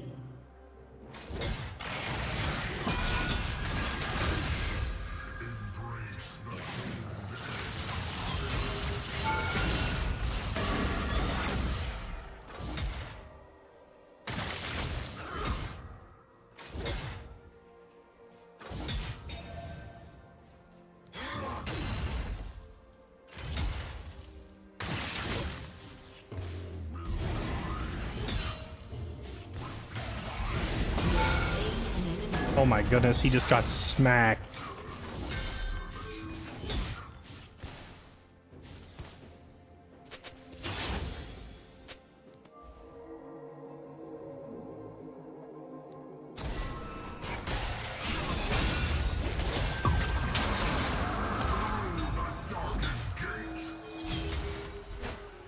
Killing spree. An enemy has been slain.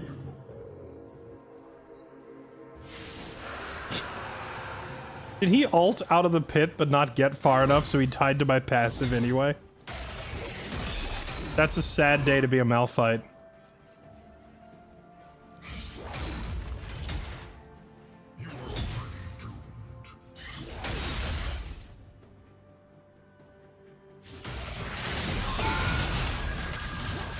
Oh, he actually hit me. I'm dead. I did not think that that toss was gonna hit. I will die. I will just go ahead and die, thank you.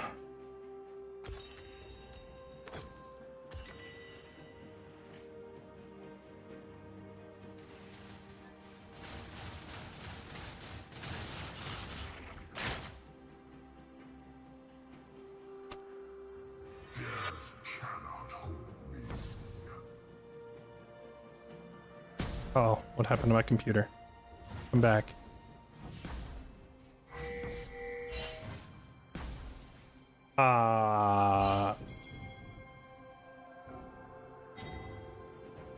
Hello? Never again will I tab out of the game. Killing spree. There. That was weird. Killing spree. Fixed it.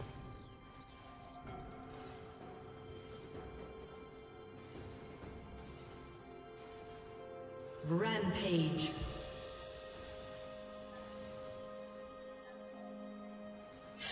What's up, Geeko? Welcome back. How you been? Shut down.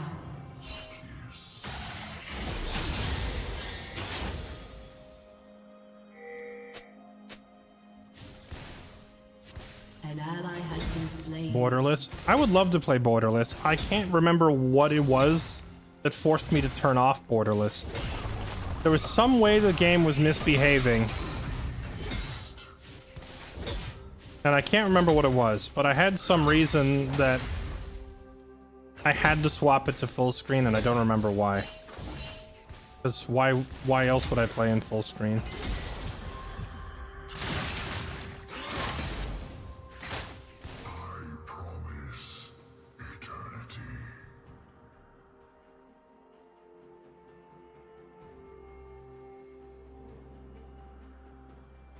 Doing well, man. Really enjoying the weekend. What's your go-to sushi roll?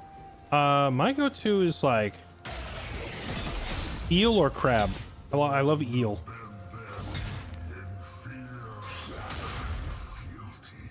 Eel or crab with cucumber. Oh, come on, not this again.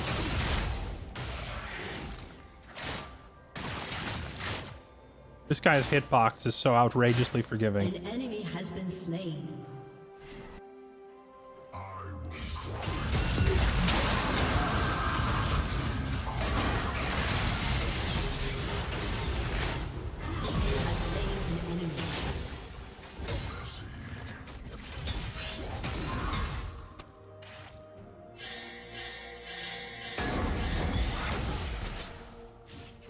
An ally has been slain. Fried? No, no, no, no.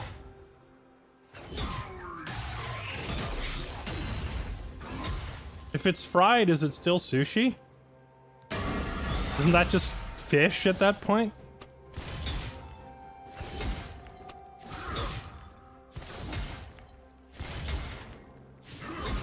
Rampage. Turret plating will fall soon.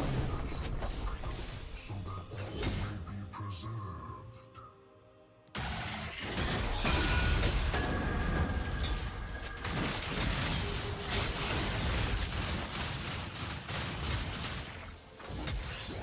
Slain an enemy. Welcome back to top lane.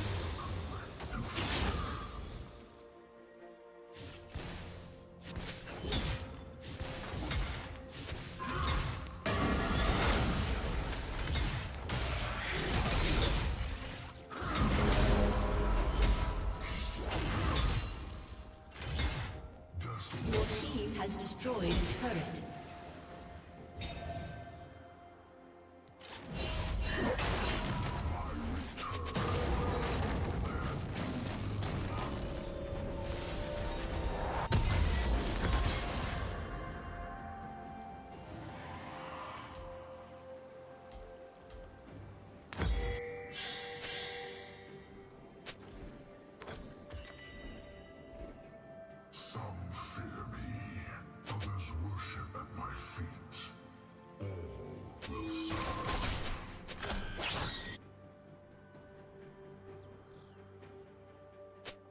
Your team has destroyed a turret.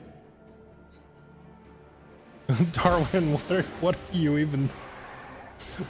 even saying?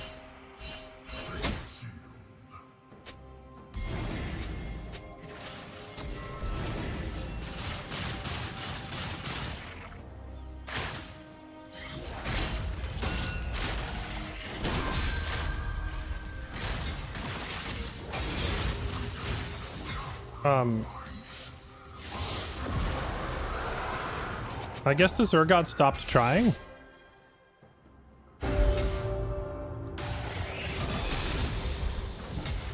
Chat, should I feel bad that we broke him? Killing spree.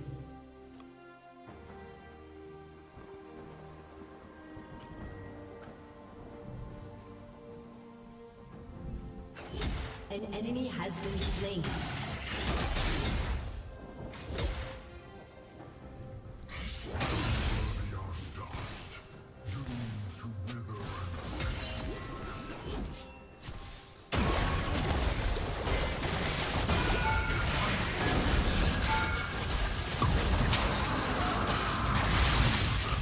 I should have ulted the other one.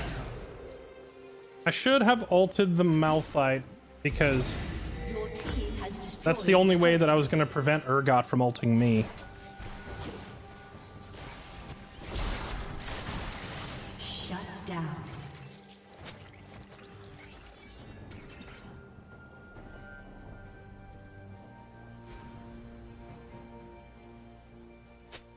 Fried sushi is good. But that's not a thing though, is it? Is sushi, like, am I crazy, but is not like sushi by definition, is it not like raw fish? An ally has been slain.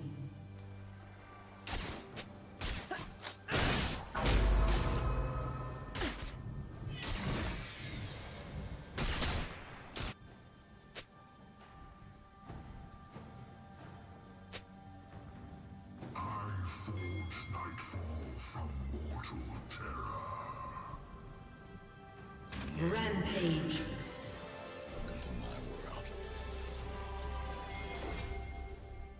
An enemy has been slain.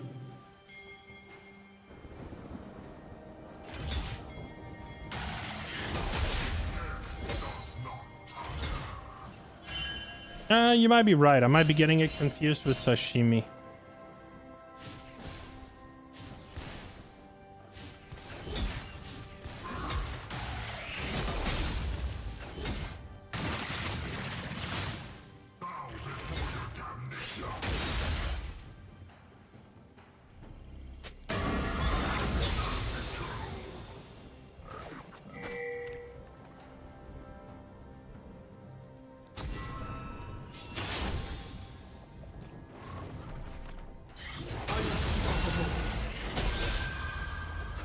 An enemy has been slain. An ally has been slain. Your team has destroyed a turret.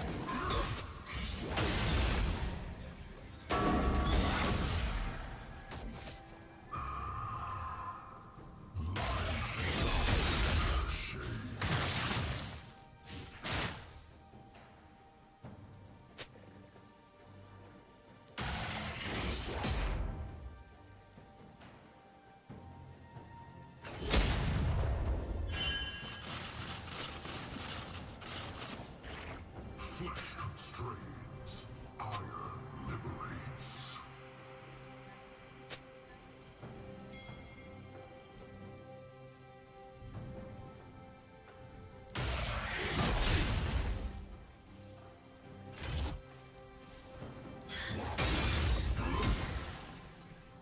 Dominating. Mr. Urgotum, can we have a word?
I like how he thought twice about walking into the bush.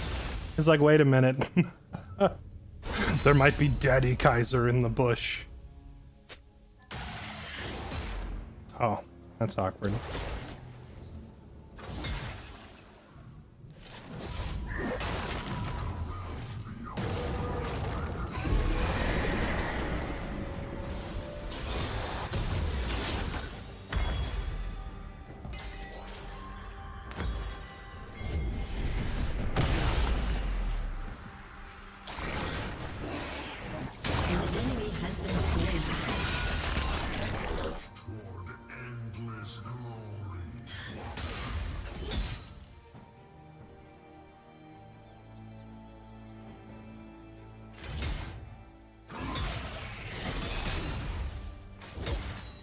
An ally has been slain.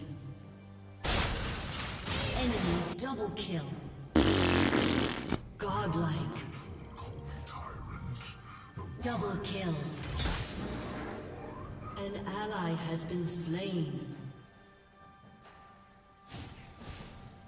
Now, surely they're gonna be so busy reacting to that Aurelia that they can't come stop me, right? Right? Bruh. Legendary. That ward was supposed to go out there.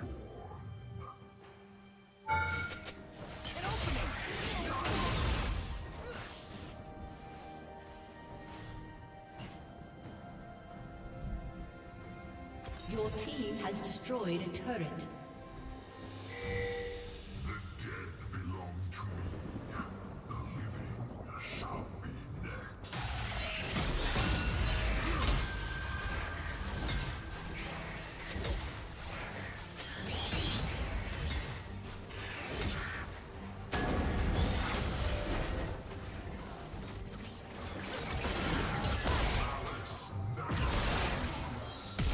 An enemy has been slain. An enemy has been slain.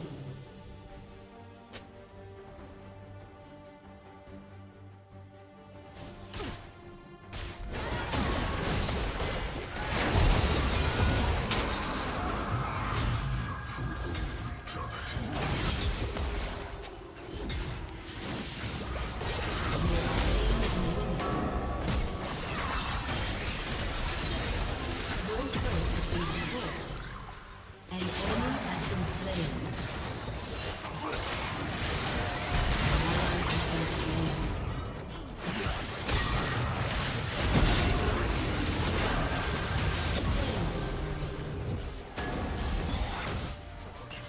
Well, that was an interesting turn of events.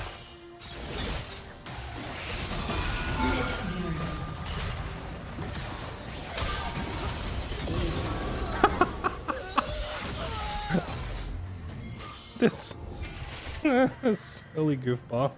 Your Tricks are for team has kids, you destroyed nerd. a turret.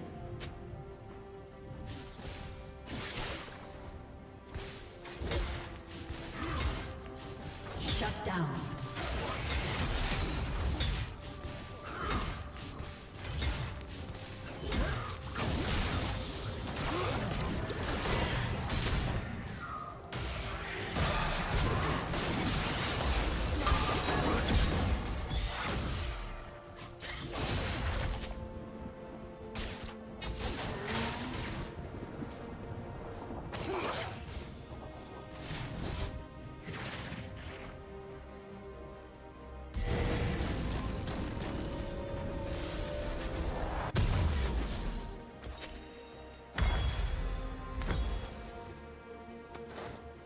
An ally has been slain.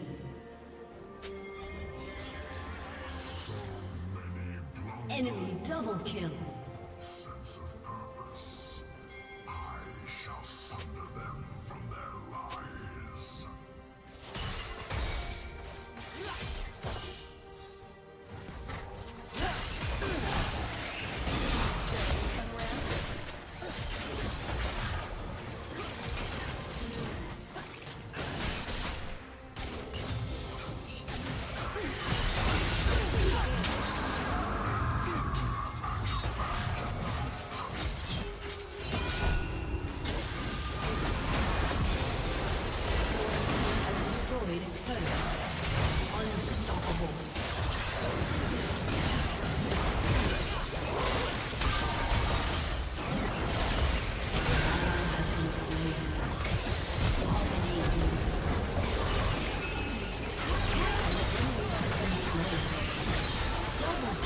All right.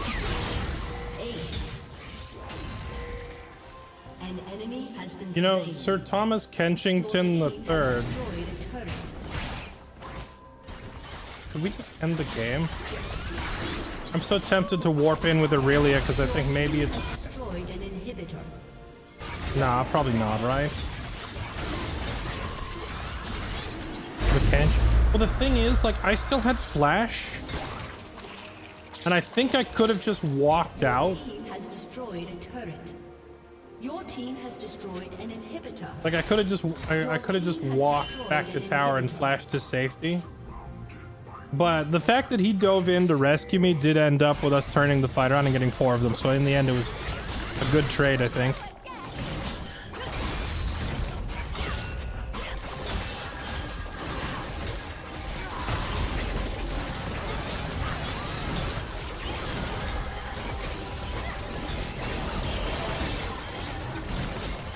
He couldn't have known that. Well, I mean, you literally can because all your teammates' cooldowns are shown right there, but that's hard to check in the moment, so I get it.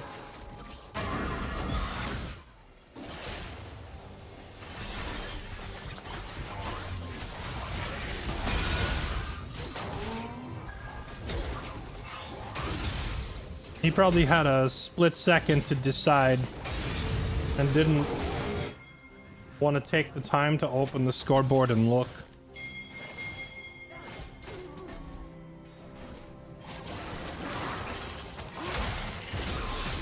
Not gonna complain though, it turned into a 4-for-1 trade in our favor.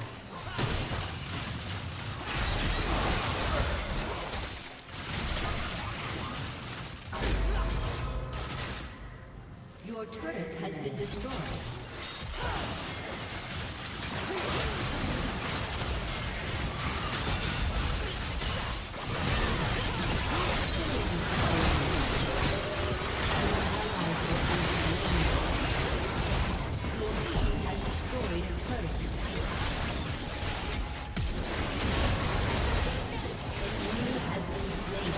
I'm just gonna keep hitting this tower, how about that? Has destroyed a turret.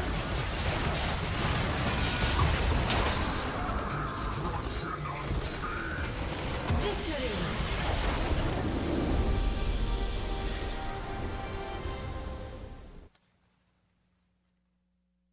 Alright, not bad.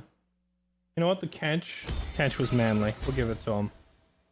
What the heck, Briarskin, is this clown-looking thing?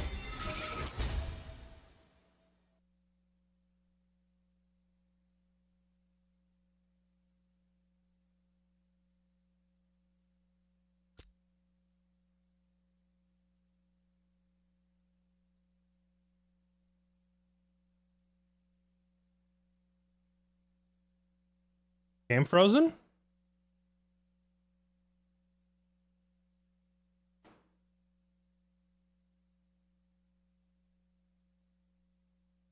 There it goes, finally moving.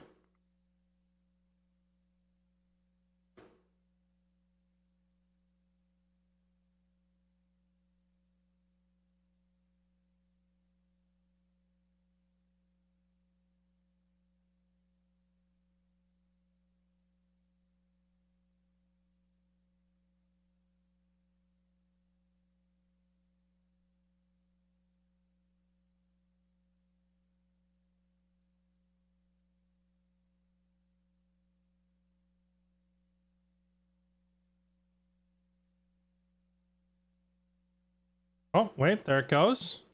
We have movement. We have signs of life.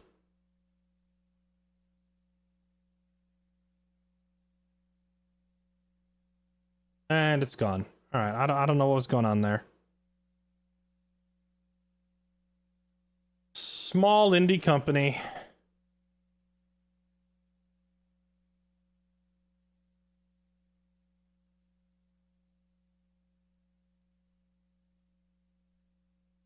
Chad, is it weird that it's been like over 2 hours since I started the stream, but I'm still thinking about like the first 10 minutes of it where we were looking at what happened at TwitchCon? It's just been, man, it's been such a weird, like, in the last 2 weeks, we've had a terrorist supporter electrocuting his dog on stream. A live birth for whatever the heck reason. Apparently yesterday there was some like weird diaper fetish crap on the front page. And then last night we had one of the like biggest girl streamers on the planet have some dude like attacking her on stage. And I'm just sitting here like, can you all stop? Like it's wild to me. Like I'm sitting here pondering like how much longer is this platform gonna exist? I should have been more aggressively pushing my YouTube or even a Kick. Like Twitch is gonna end up collapsing before either of them.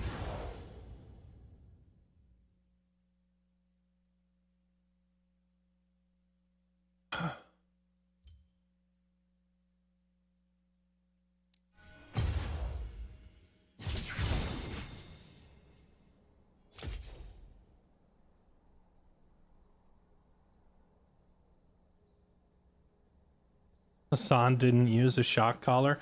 I love that when I say a terrorist supporter electrocutes his dog, the part that you object to is the dog. That's the part that you're like, no, wait, I have a problem with the second half of that sentence. It's like, okay, all right, sure. What if I give you that? We're kind of glossing over a major detail there, but whatever. My point being, it's freaking chaotic right now, man, and it has me wondering about the longevity of this platform.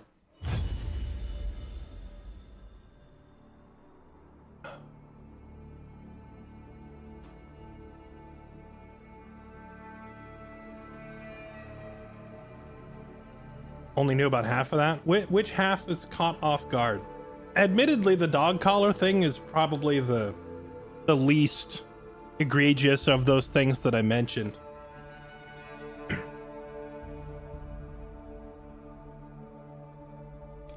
Streamer, why you no go to TwitchCon? Look, if I were at TwitchCon and some crazy were running up on my meet and greet to put hands on me, he probably wouldn't be trying to kiss me, alright? She got off easy. Like, if it were... I would have been stabbed. Like, it would have been a freaking shank. That's why. I don't want to get shanked.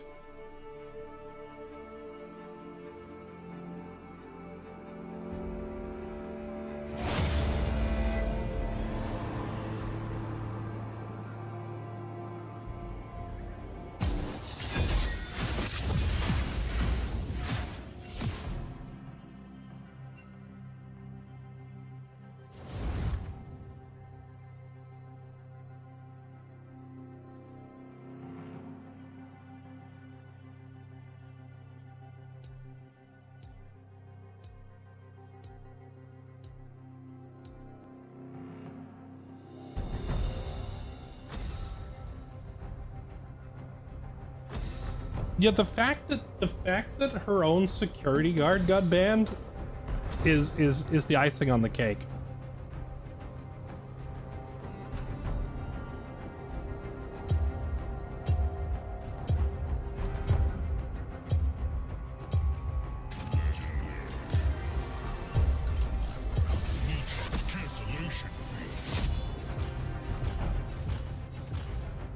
Okay, I don't think that someone twice your size coming out of nowhere to literally engulf you is getting off easy. It is 100%. Someone twice your size coming out of nowhere could have also snapped your neck or stabbed you and spilled your guts on the floor. So a hug is getting off you. But don't misinterpret my statement for defending the guy. My point is it could have been 1,000 times worse. Not that what he did was okay.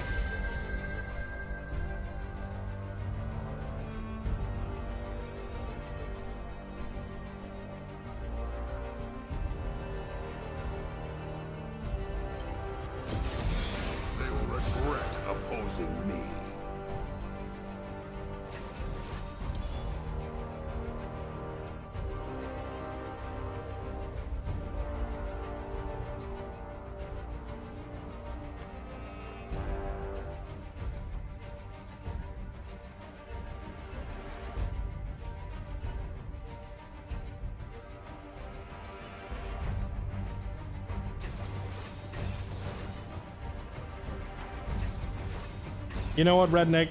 It's a dirty job, but somebody's got to do it. All right, we all appreciate your efforts.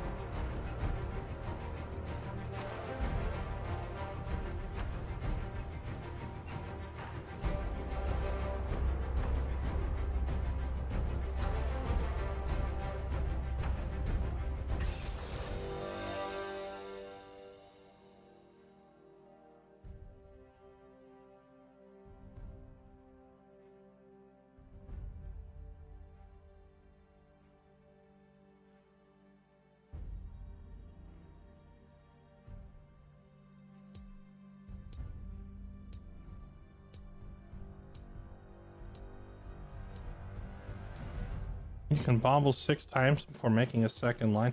That's not even fair. That's just because your username is shorter than mine. Although, on the other hand, I suppose if I were truly dedicated, I would shorten my own handle so that I could fit more fair Bs on a single line.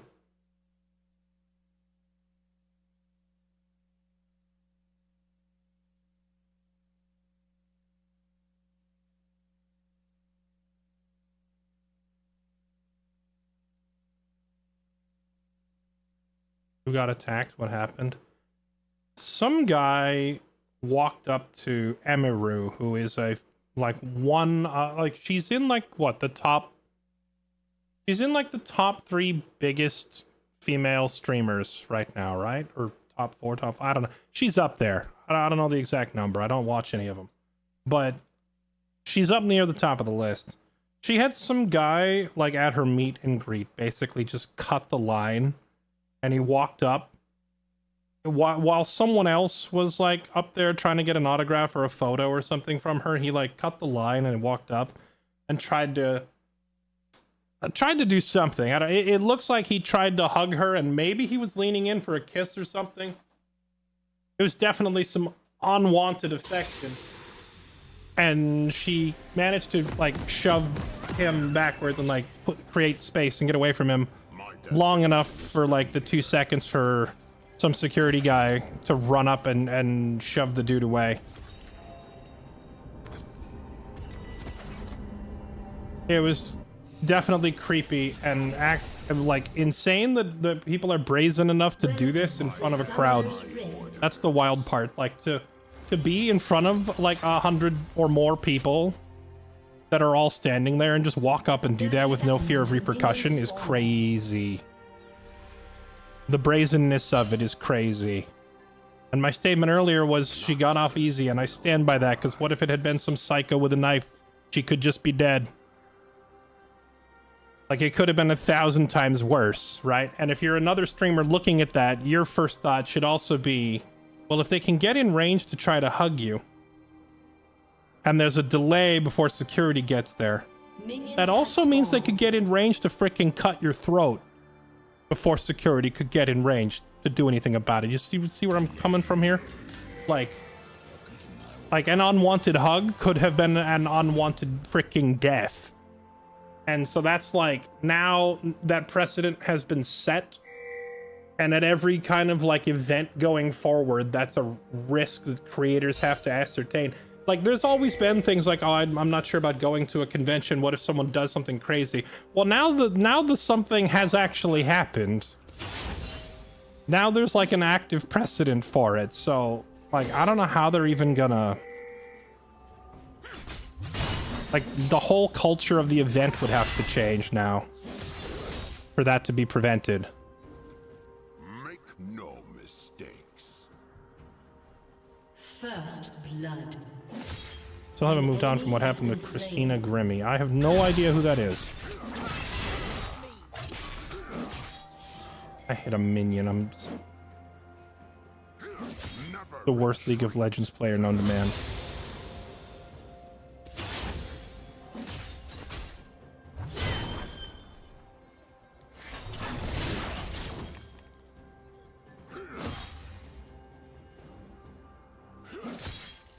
I will not rest.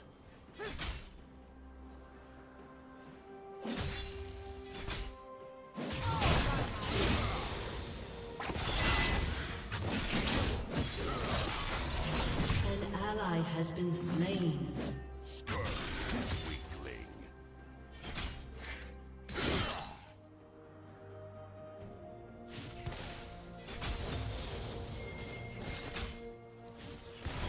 Christina was a singer who died like 10 to 15 years ago because a dude at a meet shot her and her brother. Okay.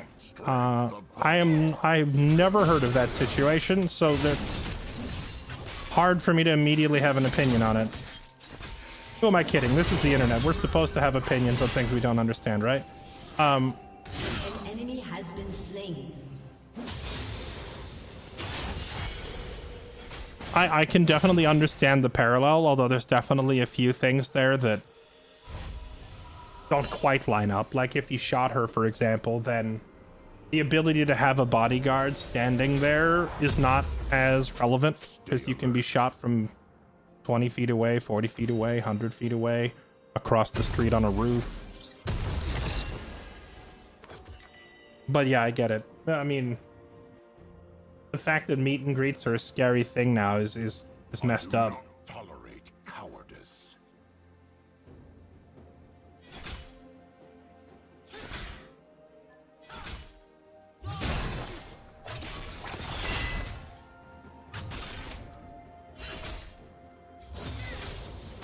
My destination is clear.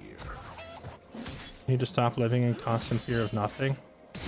Maximus, who are you, like, who are you talking to, though? Like, it's weird. Like, what I'm getting at is that you can no longer say that it's nothing.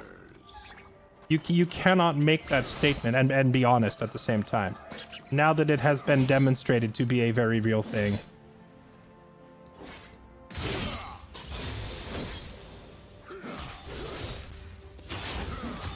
Noxus will rise.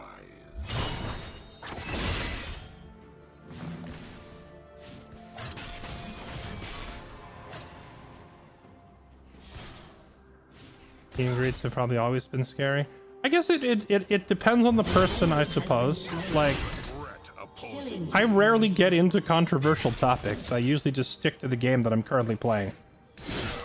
So for me, it's not as terrifying of a proposition because, like, who's gonna have that big of a problem with me in most cases, right?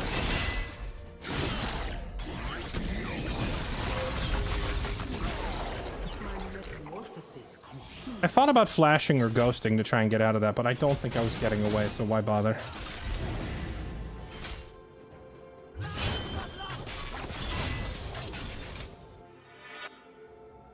Never retreat. Yeah, if I'm gonna get stabbed at a meet and greet, it's gonna be some top laner that it's gonna be a top laner that I made go 0-9 in League. And let's be honest, we know those people don't leave their houses, so what are the odds of them showing up at a con, right? Looks like there's no benefit for big streamers to do IRL events versus potential risk. There's not really any upside to going to conventions, to be honest. The only motivation to go to conventions is to see other streamer friends in person that you haven't seen in a while, or to talk to viewers in person. That's it. Like, those are the only real, like, tangible benefits, at least to a streamer who's already established. If you're like a tiny or an up and coming streamer who doesn't really have a I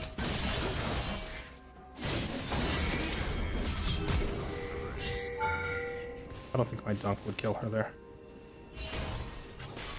Like, if you're not established yet, if you're a tiny streamer and you have, like, you know, 5 viewers or whatever, then it can be... They just whipped everything. That was funny. There can be some benefit to going then because it gets you a chance to, like, potentially make a career-changing connection in person.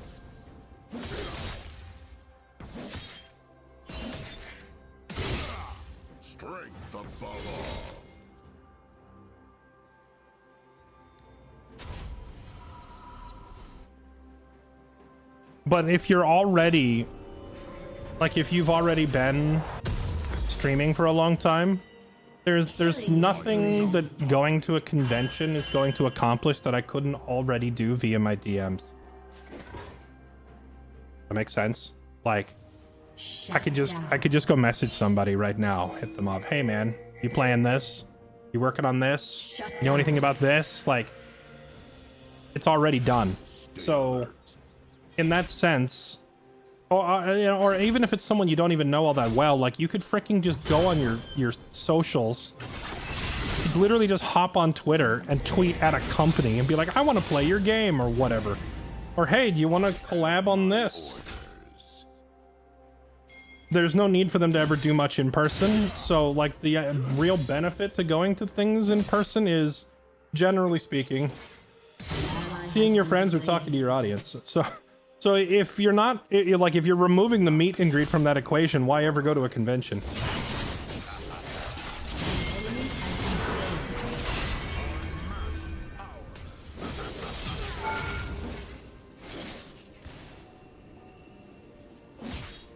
An ally has been slain. You have slain an enemy. An enemy has been slain. Make no mistakes.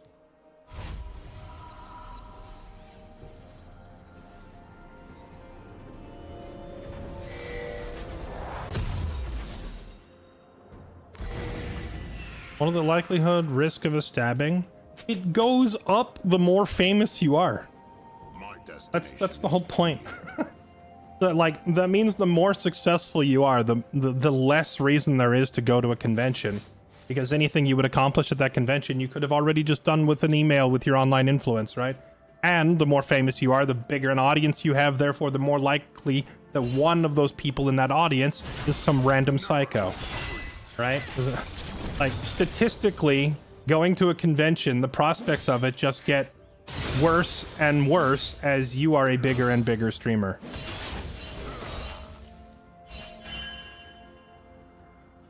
I will not rest.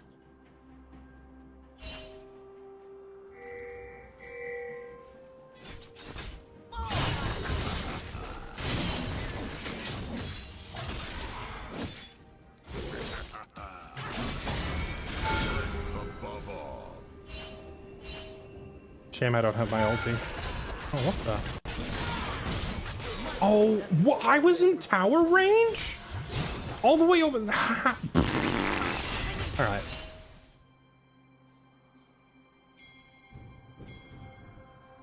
Only reason for you to go to an event now is if you merchandise your night emotes or promote nightly mugs. I mean, the last couple times I went to a convention, and it's been like 5 or 6 years. I think as soon as all the COVID lockdown stuff started, I didn't really travel much anymore after that. But I went to like my first 4 years or so of streaming. I went to PAX West, PAX South, PAX East, TwitchCon, E3. Like I went to like 20 plus conventions. I am a veteran convention goer at this point, right? And when I did go, it was almost entirely to meet other creators in person or to get a big group photo with you guys. Yes, you, the chat. I still have them. I'd have to go look through my computer. I know I've got them like posted somewhere, but with like taking big group photos, and that was pretty much it. That's it. Like I'm not there to like, I'm not gonna find a new sponsor. I'm not gonna make a big like career breaking or career making connection at the convention itself.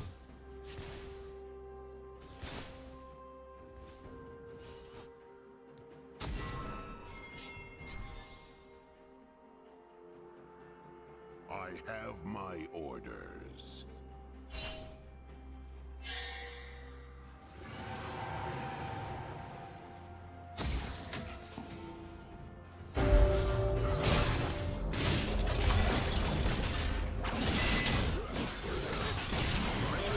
I'm dead.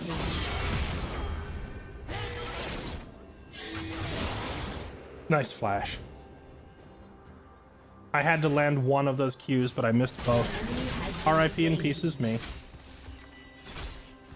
An enemy has been slain. Or the one streamer that cracked her bones because of the Twitch 1-inch foam pit. Oh, dude, I remember that. That looked so unbelievably painful. I saw that. The video of her like jumping into the foam ball pit and landing on her tailbone. I can't imagine.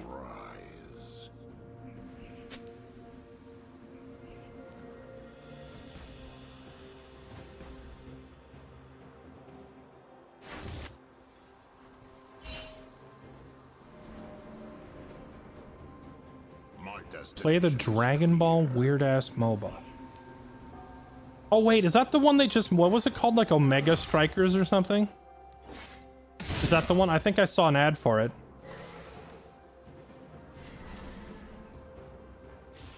Turret plating will soon fall.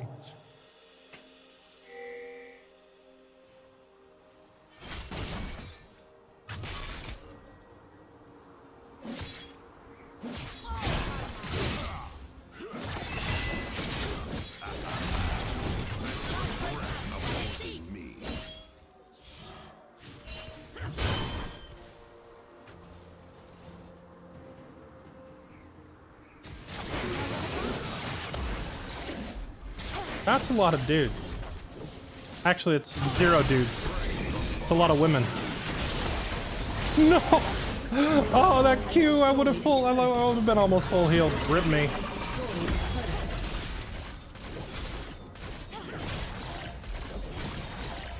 Your turret has been destroyed.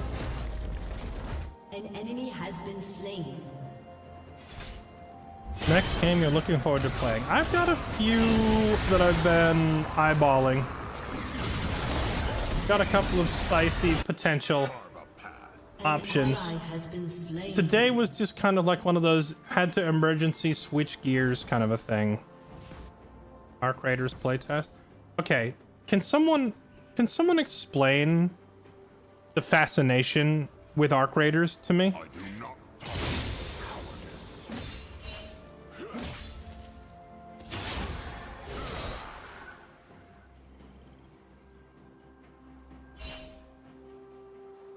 Can somebody like give me the elevator pitch of why anyone cares about Arc Raiders?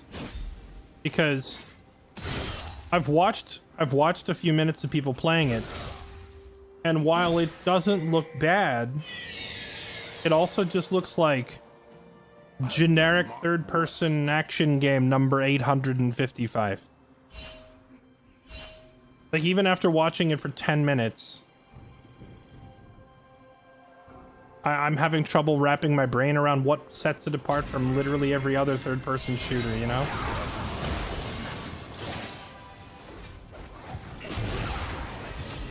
An enemy has been slain.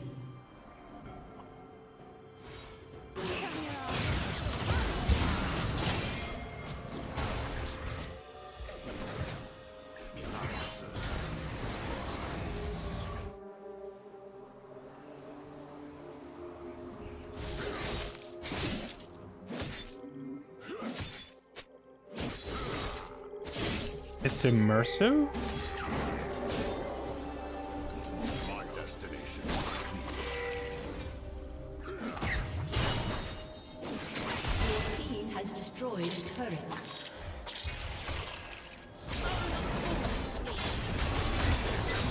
An ally has been slain.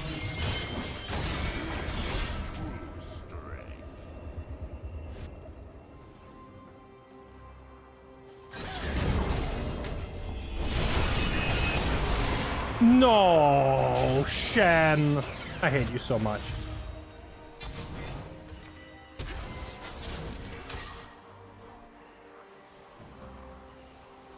It's an extraction looter shooter.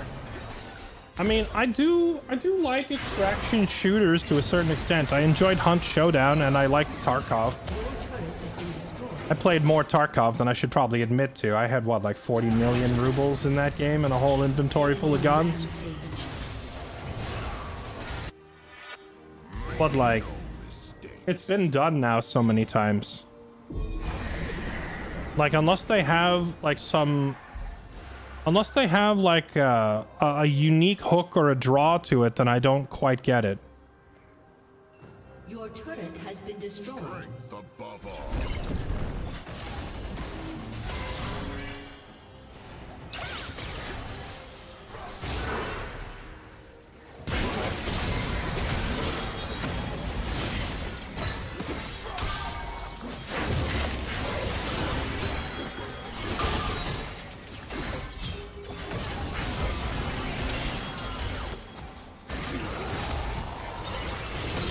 Has been slain.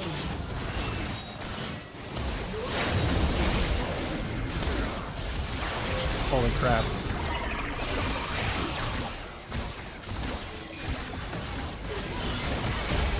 Okay. Flanks, big flanks.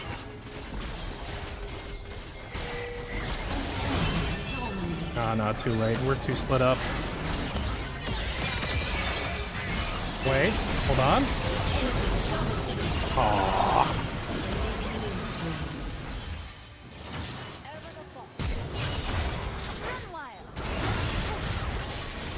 Well, it looked for a second there like we were gonna make something happen. I do not tolerate cowardice. There's very little unique about it. I mean, I guess at the end of the day, uniqueness isn't the only thing that matters. Just like...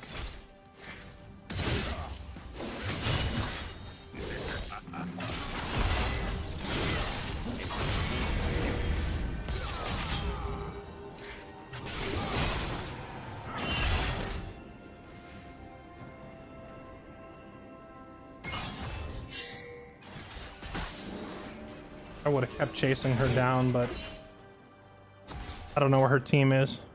Stay alert. ADC Aurelia. Wait, I thought she was mid...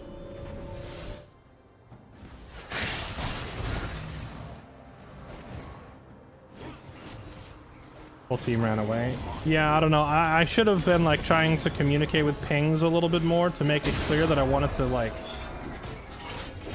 hard commit to that fight, because it looked like the only chance we were actually going to get behind them or anything.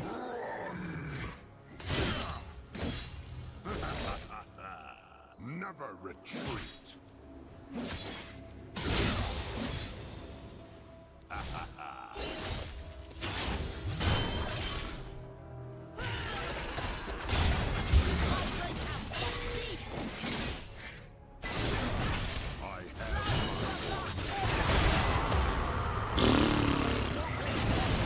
Oh my god.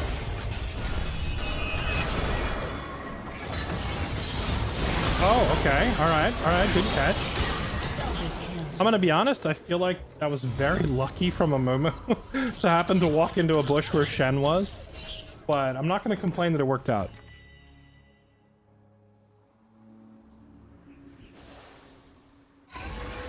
Ambessa so strong, it's disgusting. Is she?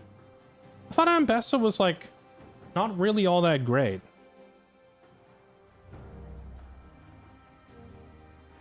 Noxus will rise.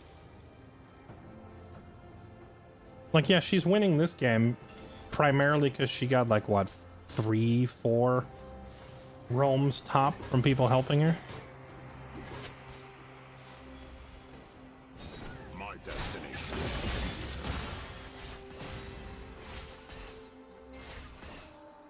Thank you for being a rock on Twitch. Wait, what does that mean? Hold up. This is a compliment, right? I have to double check. Oh, wait.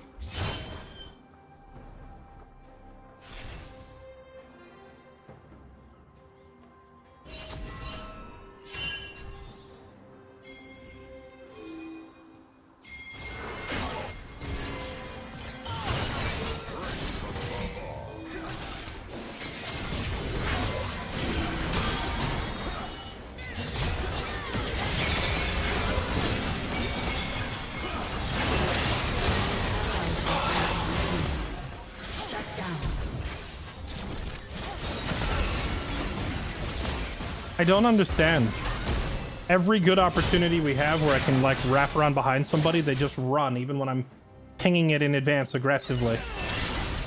Like we could have killed them.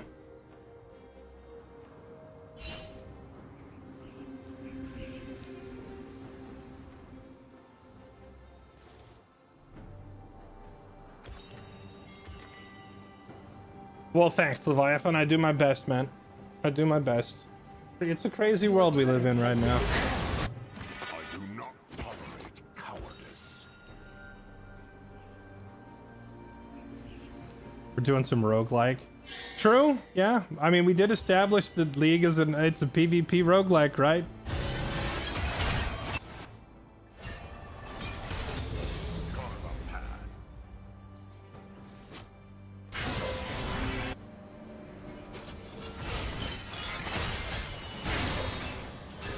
here we go again.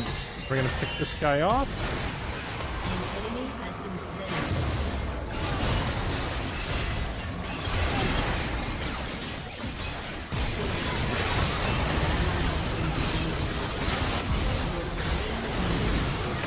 Okay, I got the Ambessa that time at the very least. Oh my goodness. A Momo! We need you in the middle of the fight!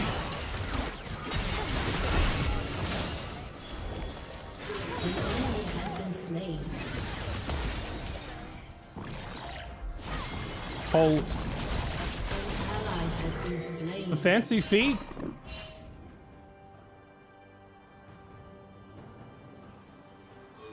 You said strategy game. Look, I was gonna play. We were gonna play Heroes of Might and Magic Olden Era tonight, but you know, Never retreat.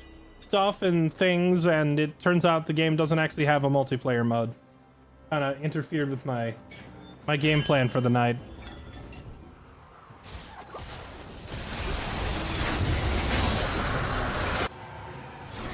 Stay alert.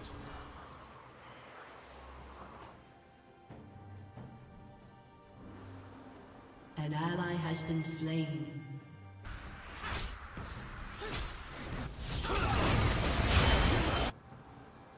I have my orders.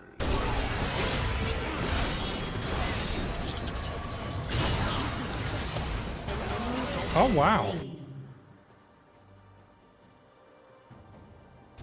that damage from the mouths is something.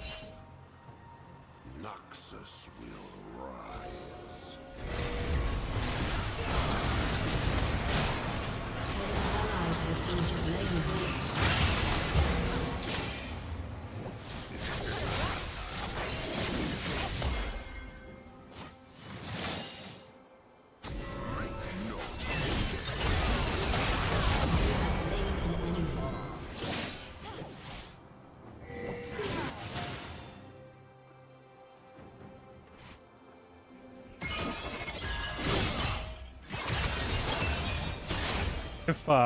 If what's her face had stuck just a little closer, could have been a flash QR angle for an instant kill, but she was smart enough to back away.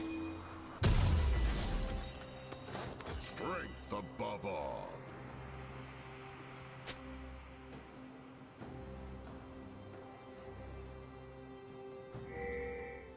Your team has destroyed a turret. My destination is clear.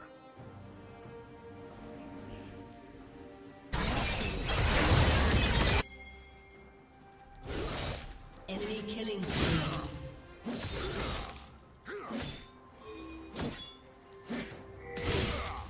I do not tolerate.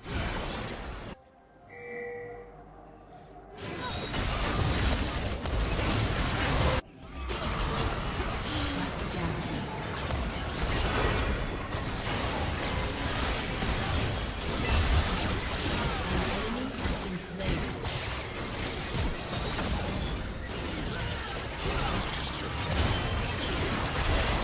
Wait, what? What did I even get hit by? Enemy double kill. We lost that fight. Dang. I thought I sidestepped her ulti, and I sidestepped Jinx's ulti. What hit me?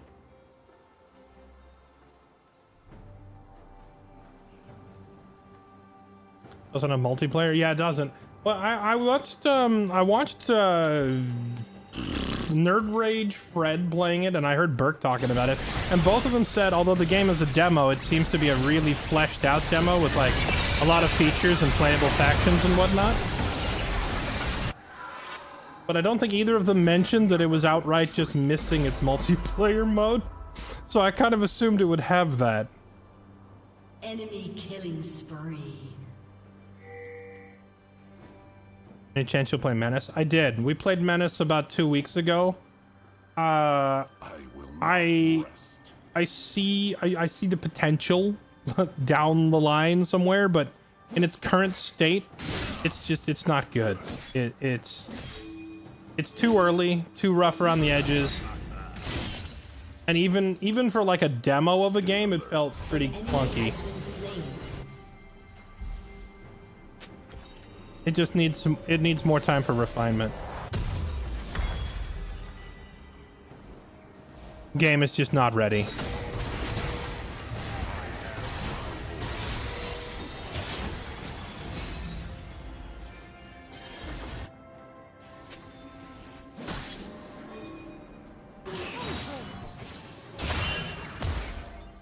We can't really chase them.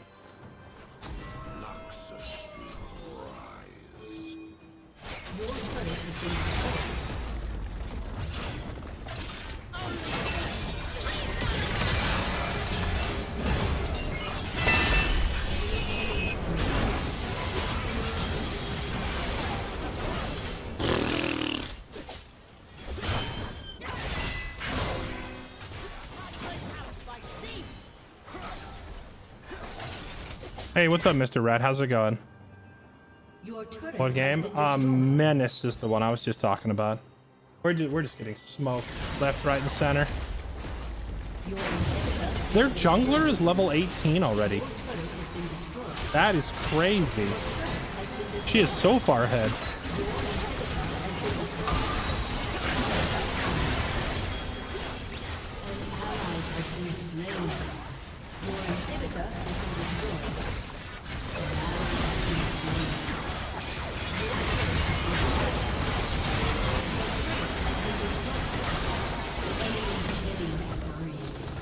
GG.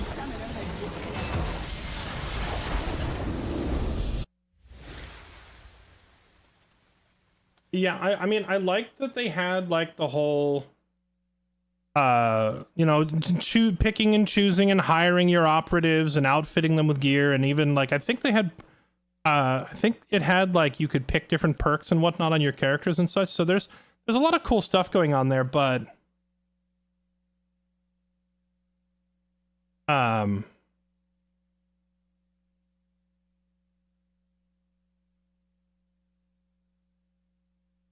you know what? Good try, Momo.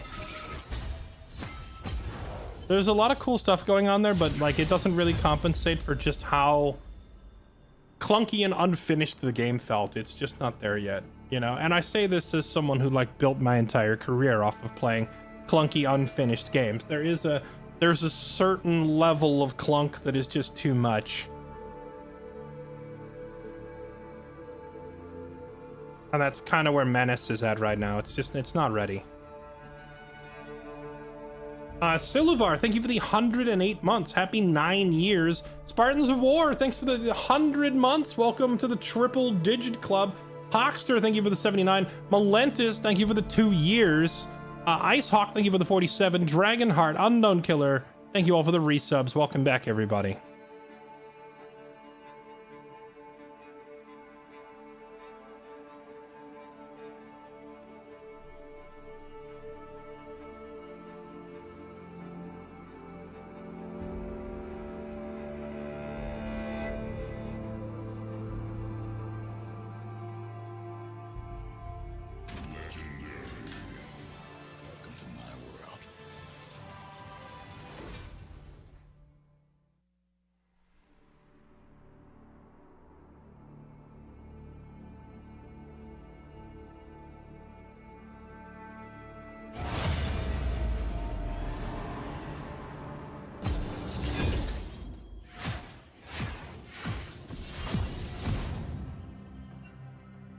A little jank can make a game endearing. Yeah, I mean, a little jank is fine. You know, I feel like as long as the positives of the game in some way outweigh the jank, you know, it can be fine. But like when the jank is the game,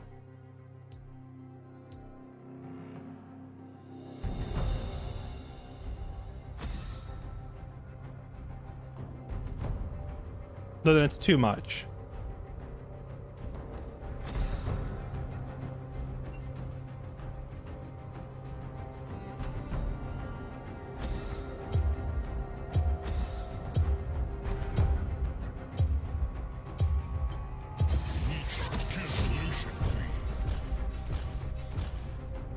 Have I been watching any of the LOL Worlds VODs or live action? I've been watching quite a few, but the Swiss stage is not the most exciting bit for me. Because, like, the first several matches of Swiss is, like, it's just for seeding mainly, and there's not even, like, win or lose doesn't matter in a lot of the cases. Although, when I asked earlier, people said that tonight is the first night where the elims are actually counting, so I'll probably watch tonight. Also, wait, hold on. Is Ninja Gaiden 4 really coming out in 2 days? I keep seeing ads for Ninja Gaiden, but I didn't realize that the release date was so soon. I love Ninja Gaiden. Oh yeah, coming out in 1 day and 20 hours. What do you know? Well, people keep asking, what are you going to play next? Chat, we're going back to Japan. We're going back to Japan and we're chopping up some ninjas. Or, wait, sorry, chopping up some demons. We are the ninjas. Yeah, I did hear about Itagaki's passing. It's unfortunate. The games industry has lost one of its titans, in my opinion.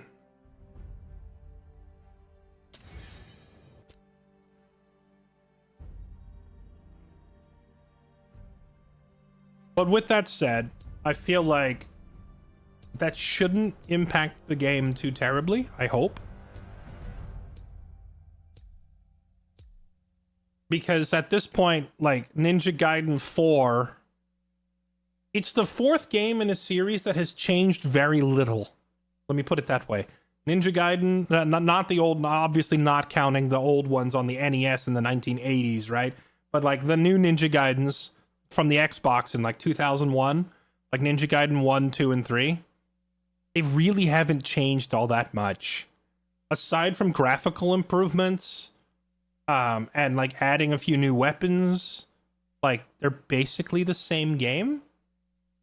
So, with Ninja Gaiden 4, even if Tomonobu Itagaki is no longer involved because of his unfortunate passing, it's probably not going to change the game that much, because, like, what are they going to change? I would hope that the company is not stupid enough to drastically alter the formula of a game that has performed well and sold well already for 3 previous installments. Like, literally just do the same thing again and you're fine.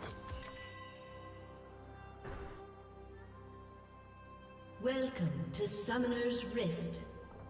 Sure.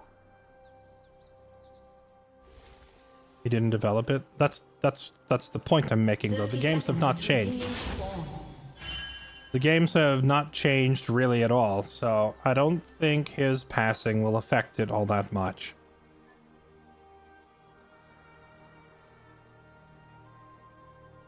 Although, I'll be honest, I never played Ninja Gaiden 3. I only watched videos. Sure looked the same as the first 2, though. Or it's gonna be a dating sim. Oh, snap. Are they bringing back Rachel in her, like, skin-tight rubber outfit or latex outfit or whatever she was wearing? Just, gosh dang, I will go on a dating show for the first time ever if she's still in it. Oh, you're saying his passing affected the development? No, I'm saying the opposite. I'm saying, like, the games already have their formula down to a science.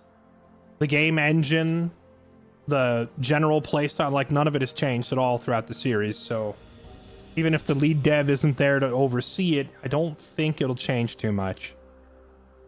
Got it.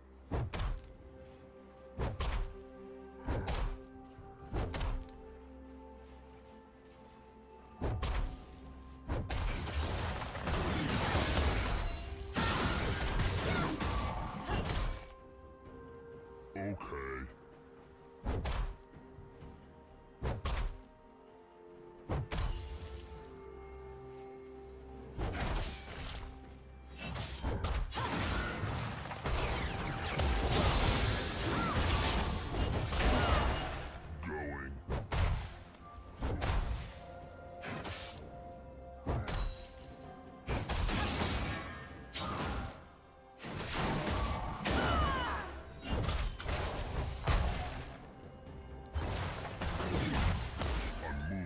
fast as I can. I would do retro playthroughs. I mean, a few years back, I played the original FFT. I don't know. I find that retro doesn't really do very well. People will show up and they'll be like, I remember this game. I played it when I was a kid, and they'll watch for 10 minutes and then leave.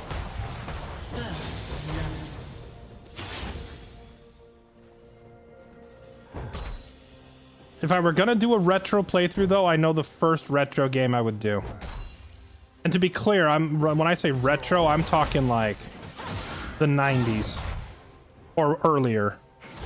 If it's after that, I don't really see it as retro. Like if it's an Xbox 360 game or later, I feel like that's too recent to fall into the retro category, you know?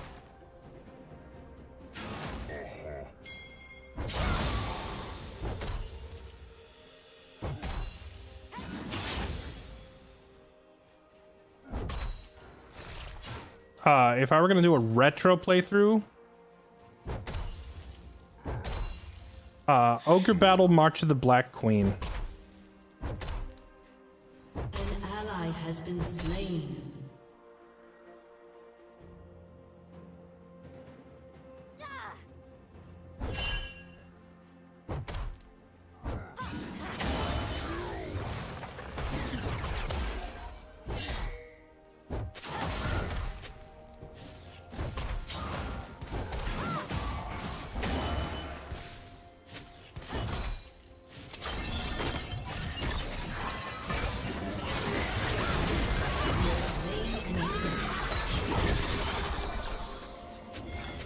That kind of worked.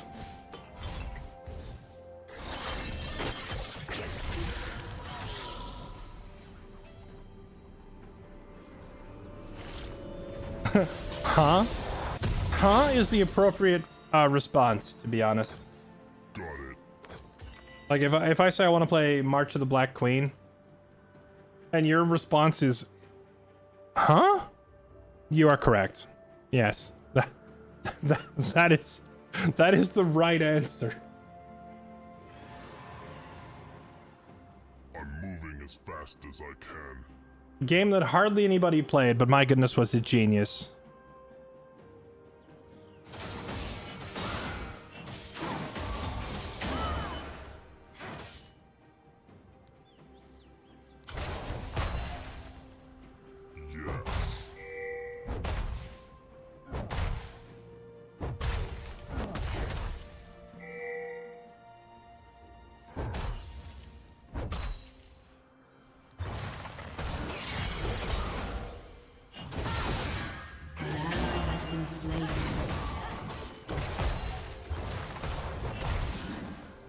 Enemy double kill.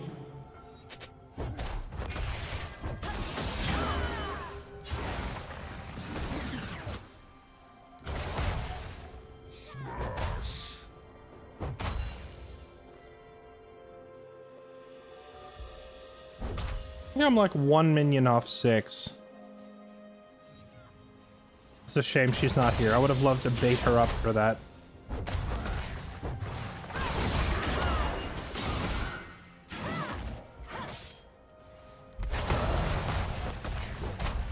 You have slain an enemy. Turns out I didn't even need to bait her. She just walked up.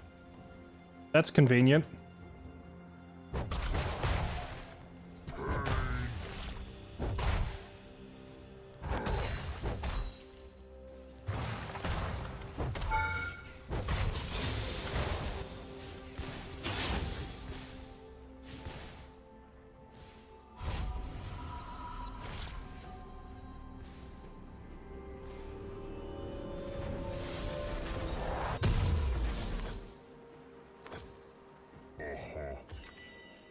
There's a subreddit all about March of the Black Queen. Doesn't virtually every video game have its own subreddit? Except, I guess, for like the extremely old, like NES games, probably. I guess not every game. Not every game, but I would assume there are lots and lots of games out there, especially RPGs in particular, that get their own wikis and subreddits and all that.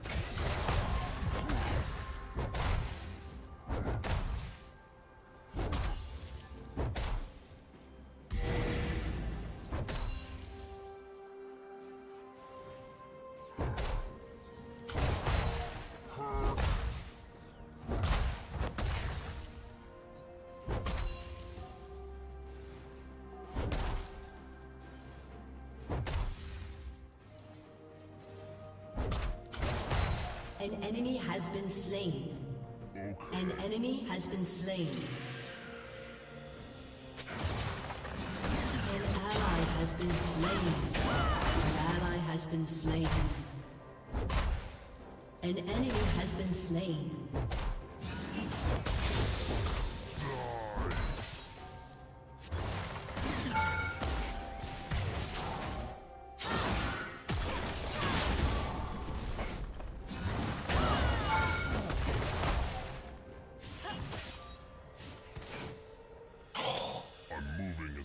Like 2 seconds on the cooldowns and I would have gone in.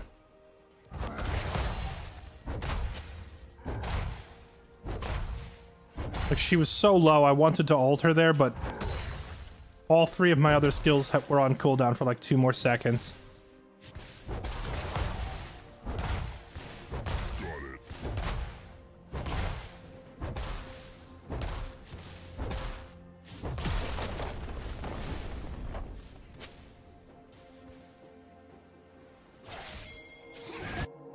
Let's go see if we can kill their mid laner. Shall we? For the memes?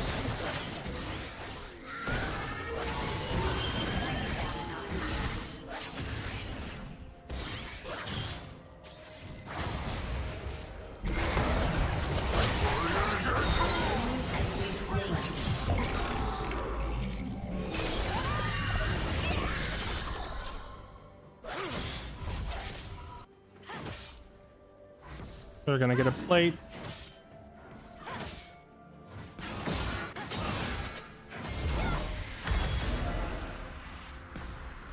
An enemy has been slain.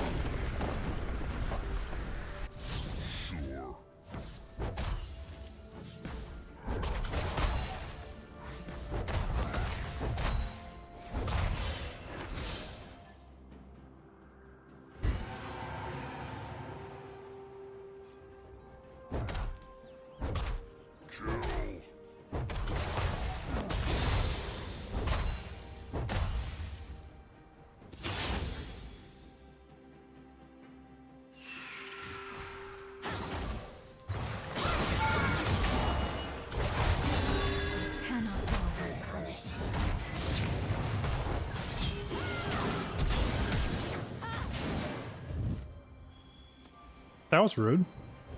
Killing spree. An ally has been slain. An enemy has been slain.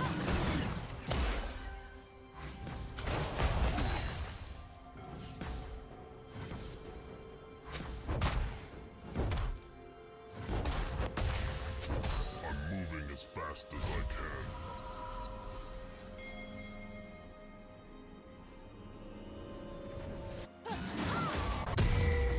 Why'd she go mid?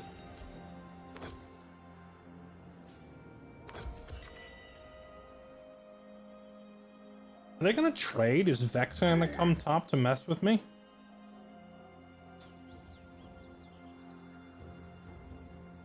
Persona 5 gold. Persona games have always, like, just kind of looked weird to me. I don't know. I shouldn't let game aesthetics affect me so much, you know? It's like, what is Battle Brothers? It's literally bobbleheads fighting, right? And yet it turns out to be an amazing game. Yes. But I just can't help myself. Games that look overly cartoonish are just hard for me to play.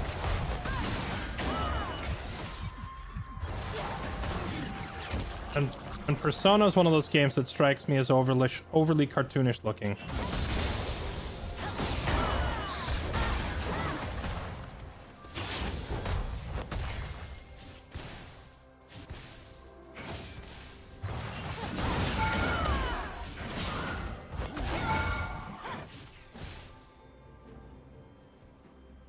Sure.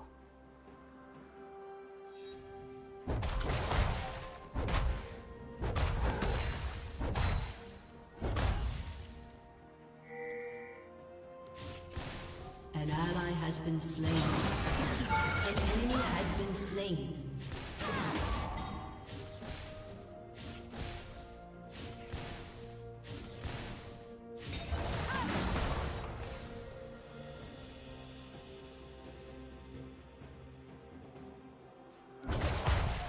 It is very anime. Yeah, I probably shouldn't let that deter me from playing good games, but I will be honest, it does in fact deter me somewhat. Oh, Vex. Hello. What are you doing? Turret plating will soon You fall. think I could just walk up on Vex and murder her?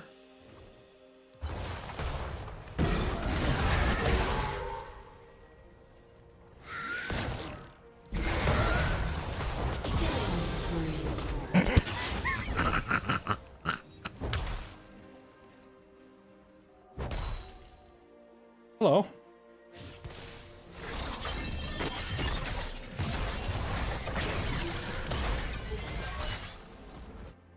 Got it.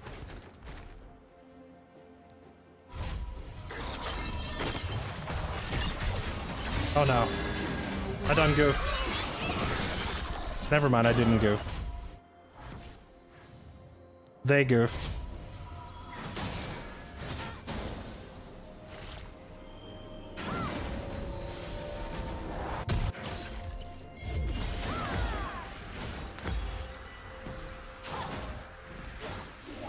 Yes.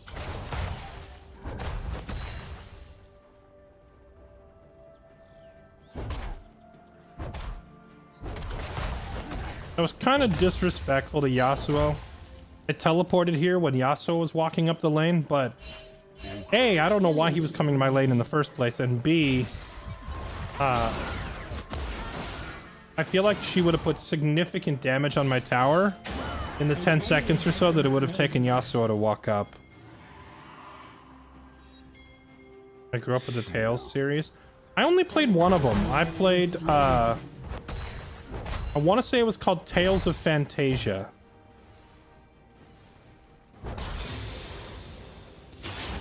You know, at the time, it seemed pretty normal, but in hindsight, it was kind of a weird game because it's like a JRPG, but the combat is fought like a side-scroller, right? Are we thinking of the same game?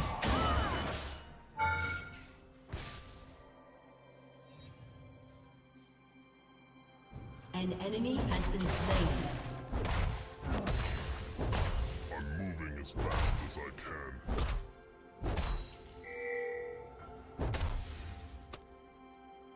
Huh? I mean, I watched anime when I was a kid too. That doesn't necessarily mean that it is easy for me to get immersed in an anime-style video game. And I'll be honest, even as a kid, when I would watch an anime as a kid, Shut down. there were still parts of it that even like 11-year-old me would look at it and say, that's cringe. like, I don't know. The overreactions and super exaggerated facial expressions and like certain other elements of it. Even as a child, I looked at it and I'm like, well, what are they doing? This looks ridiculous.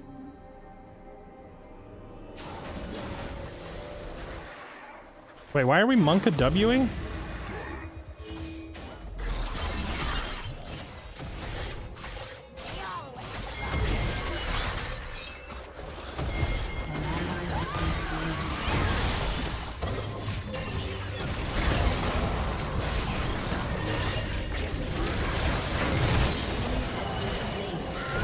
Dude, is there no cooldown on her freaking...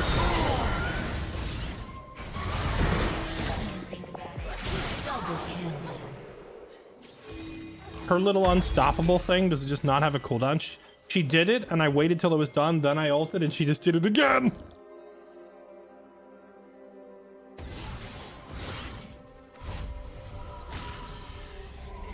An enemy has Sounds like been you need to slain. watch better anime. An enemy has been Go slain. ahead and give me an example of some anime that does not contain the elements that I just mentioned. Because you're gonna go ahead and nullify like 90% of anime. I can tell you the ones that I liked that didn't have this problem. Cowboy Bebop and Death Note, both. Actually had characters portrayed somewhat realistically, and even the animation style of Cowboy Bebop specifically didn't look as ridiculously over-the-top cartoony.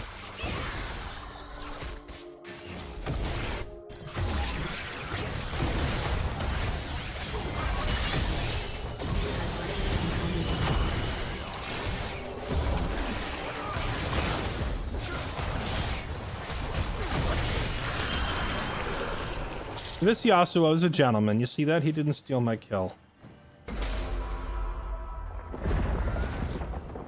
Moving as fast as I can.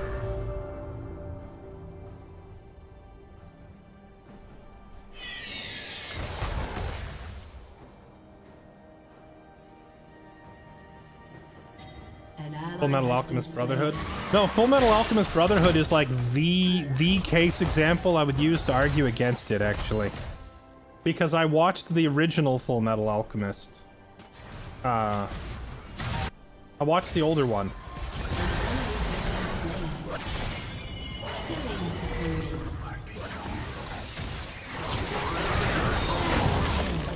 Okay. What a Chad Yasuo.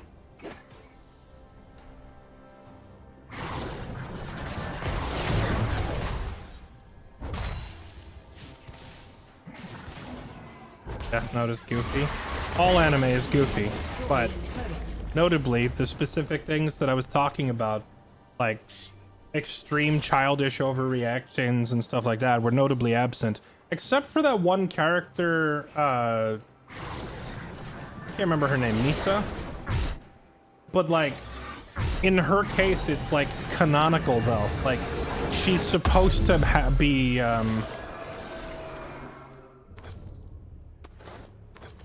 It makes sense for her because she's literally depicted as having like very little social awareness and being like underdeveloped, you know, mentally.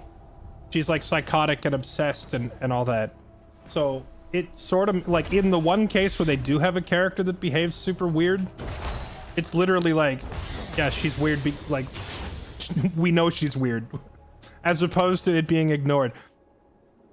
Full Metal Alchemist, the original, the older one, I watched and I actually really enjoyed. Because it was slower paced, it was darker, and it had more realistic characters compared to the Brotherhood version, where I feel like they had some very poor comedic timing throughout the series. Killing spree. Like, Double kill. they animate when they shouldn't have animated in some cases. Triple kill. In Brotherhood. I'll give you an example. Saying the original is better than Brotherhood feels like a hot take. I didn't say it was better. I don't recall making that statement. I am saying, however, that the certain elements that bother me about anime in general were better in the first one. And now that I've prefaced it with that, I'll go ahead and say it. The original was better. Since you brought that up, I'll go ahead and say it. It was. But but let me give you some specifics so you like understand where I'm coming from, okay? The very end of Full Metal Alchemist Brotherhood. You've had this. Spoilers for like a 15-year-old anime here, by the way. Your team has destroyed a turret.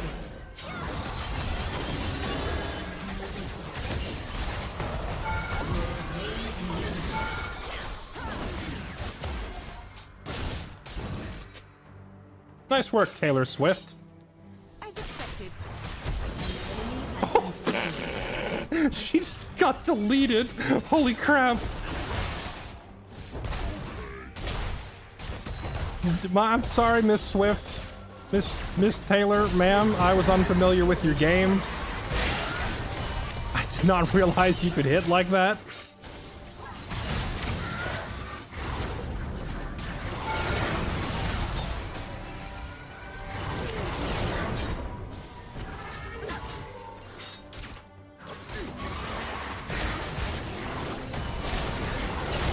I might have to flash out. RIP. I didn't time it right. I think if you time it right on the flash, you can actually evade most of Vex's follow-up, right? But I didn't time it right. Okay, sorry. I keep getting distracted mid-sentence. Okay, so here we go. Brotherhood has silly moments breaking the tension. Yes, that's exactly what I'm talking about. Here's an example.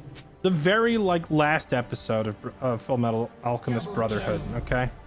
Spoiler alert for a like 20-year-old or 15-year-old show. They've had this like slow boiling romance plot between Ed and what's the blonde mechanic's name? Winry. They've had this like will they, won't they kind of tense romance thing going on and off for like the entire series. And on the very last episode,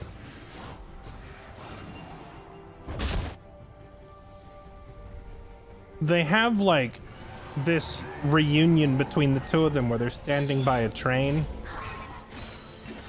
And if you've been following the series throughout all of its seasons, it's like this moment where Ed is like finally confessing his feelings and telling Winry he wants to be more than friends. As fast as I can. It's like you've had literally the entire series building up to this moment. And what should be like a dramatic or emotional payoff at the end of the franchise to close it out with their happy ending or whatever. The show can't take itself seriously enough to get through a 5-minute scene without Ed doing this ridiculously over-the-top, like, overly animated, waving his arms, screaming thing where he can't just tell her that he loves her or whatever. He has to start screaming like alchemical formulas at her and waving his hands over his head in this like silly, over-the-top, ridiculous fashion. And it's like no human behaves this way at all, ever. And it just completely breaks the momentum of the scene. Completely takes you out. It's like, oh, okay. I guess we're not gonna have like a emotional farewell or a new beginning or any of that. We're just gonna have random anime screaming. That sort of stuff is why a lot of anime turns me off. Not all of it. Not all of it. There are some, like, exceptions. But there's so much of it that's just done poorly like that. And a lot of it is, like, the mainstream shonen anime. Naruto and One Piece come to mind as being equally guilty of this kind of, like, just stupid, over-the-top, tension-breaking, immersion-breaking, screaming stupidity that you just watch it and it's like, okay, this is clearly just made for children.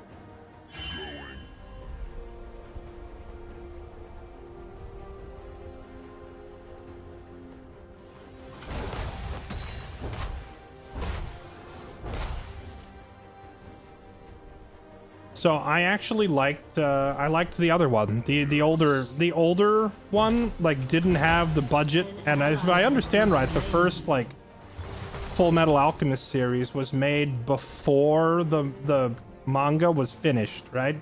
So they didn't have all the source material. Oh, that's a lot of dudes. I think I'm gonna go ahead and just no.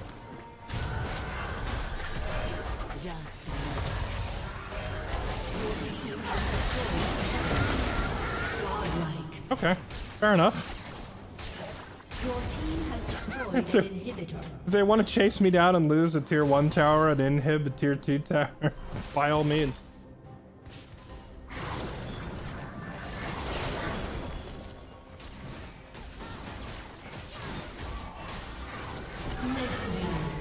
That's a grown-ass child, I don't mind. That's fair, but that's just not my preferred type of media. I guess I have to buy some MR as much as we want to stack armor. Shut down. Unstoppable. Your team has destroyed an inhibitor. Double kill. Aced. An ally has been slain. Aced. Anyway, sorry. It's hard to keep a coherent train of thought going when I'm in the middle of a game of League of Legends, because at any given point, there might just be 4 goons coming out of the woods to murder me. And then I have to actually play the game.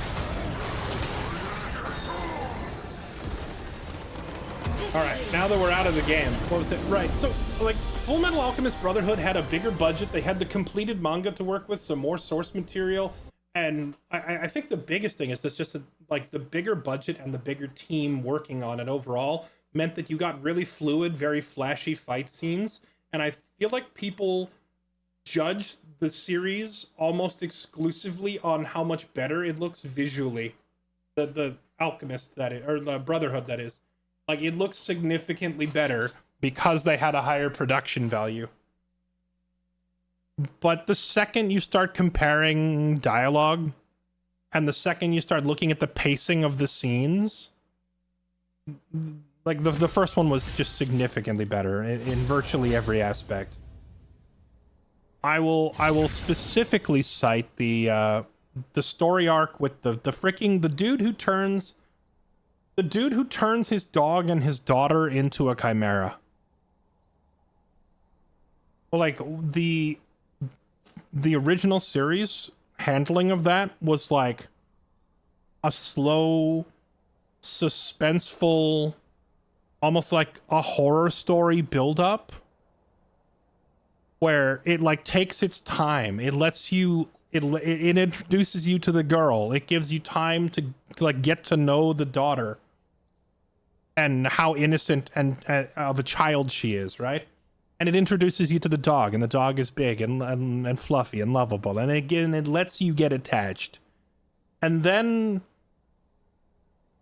the show is not in a hurry to point out that they are missing. It very naturally has a few scenes where the dog and the girl are just not there. And they don't feel the need to immediately point this out. And this is important. It's important that they understand the pacing well enough that you as a viewer are watching. And when they do finally say, huh, where's the girl? Then you as a viewer are then asking yourself, huh, where is the girl? She hasn't been in the past 2 or 3 scenes. And then it kind of dawns on you that something is wrong. And then they have the slow build up to the horror story kind of reveal of like what he did. In Brotherhood, they rushed that scene. They like, it's not horrible how they did it, but it just like the original was a masterclass. And Brotherhood just kind of is like in a hurry to get to the next fight scene. And it's not nearly as good. So I don't know. That's my take on it.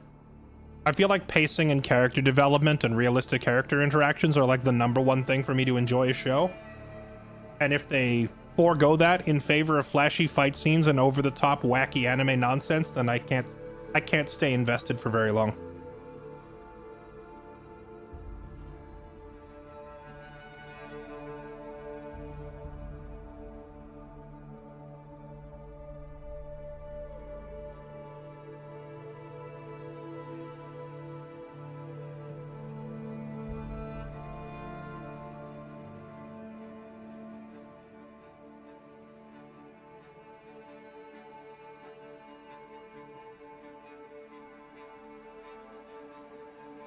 Have I watched Susu no Fire Ren?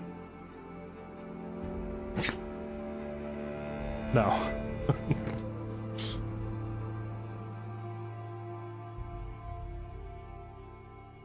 You considered watching Castlevania or Cyberpunk Edge Runners more graphic? I have. I watched the entirety of not Cyberpunk, the other one, Castlevania. I watched the whole Netflix Castlevania. But there's 2 of them now, though, so I don't know which one you mean. But I watched the one with, like, Trevor and Maria and Alucard.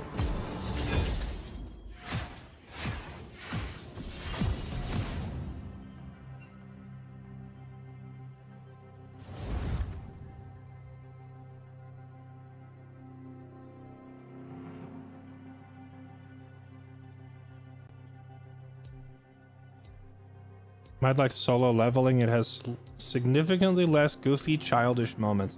I'll be honest, I know nothing about Solo Leveling, except that it is like, I know it has reached the pinnacle of memery. Alucard was so good. Alucard was absolutely perfectly done in the Netflix Castlevania. They could not have nailed that character more perfectly in any way, shape, or form. It was just absolutely phenomenal. It nailed the voice, the mannerisms, personality, the haunted, background of it. Just everything was so freaking good.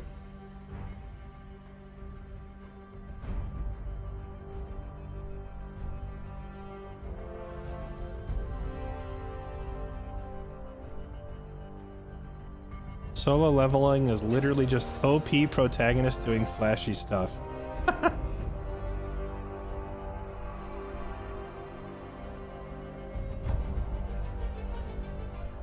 Frieren Beyond Journey's End. Is that what the other guy was trying to say, but he wasn't translating the Japanese into English? I don't know anything about Frieren. I've never seen it, or I don't think I've ever even watched an ad for it.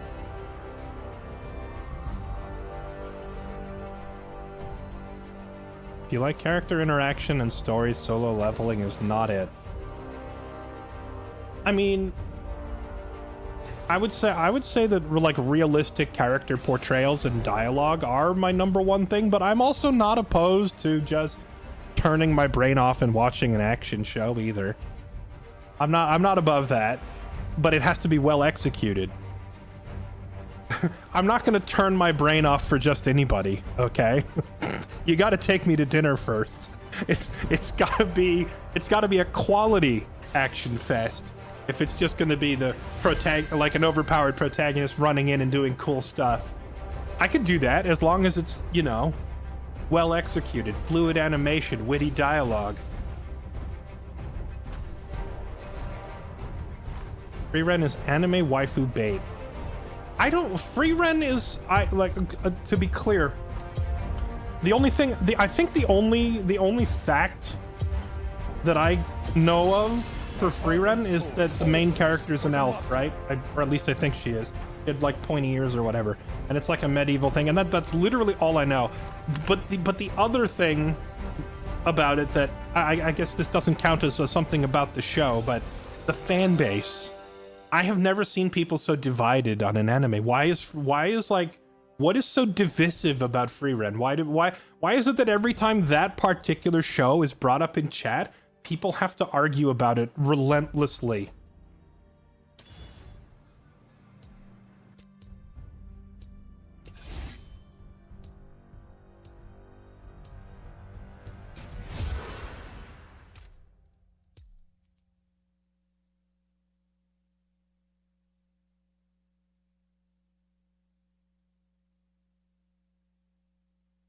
Divided, it's #1 on every list.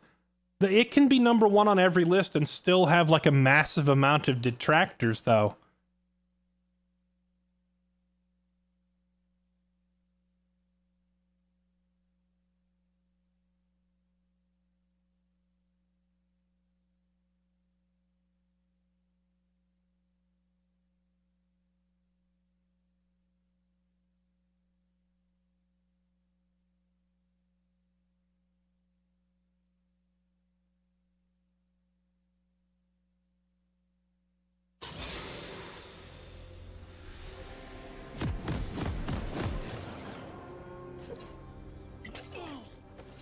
Hold on, Shay. I had to scroll back up to read your novel of a comment. I'm sorry, you're watching a show called My Status as an Assassin Obviously Exceeds the Heroes. That's the full title of the show? Welcome to Summoner's Rift. Our courage must never waver. 30 seconds until minions spawn.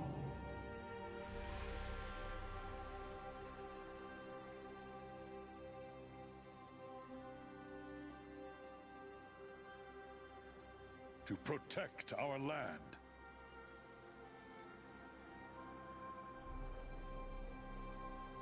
If you want a show with good story, good character development, and good fights, Hunter x Hunter.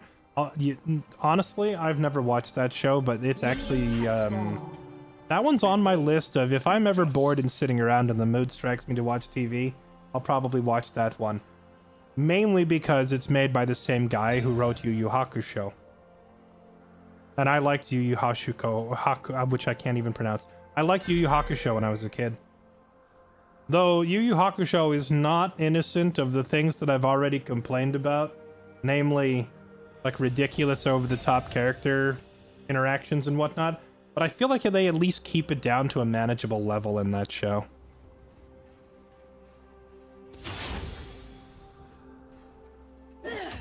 In the king's name. Hello.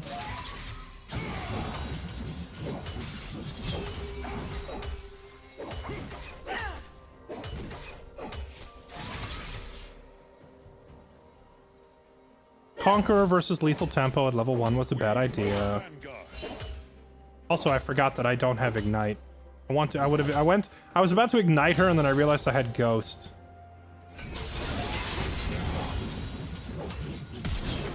Get out of here. Forge onward.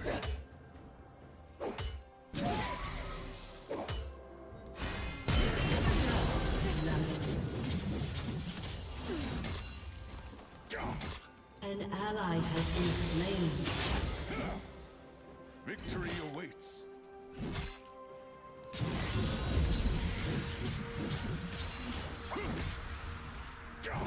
Oh, that's a dude. I'm dead. Understandable. Have a nice day.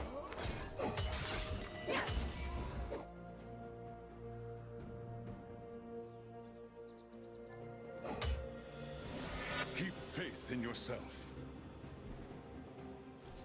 Yu Yu Hakusho was a great show. I liked it up until I want to say like the last season-ish.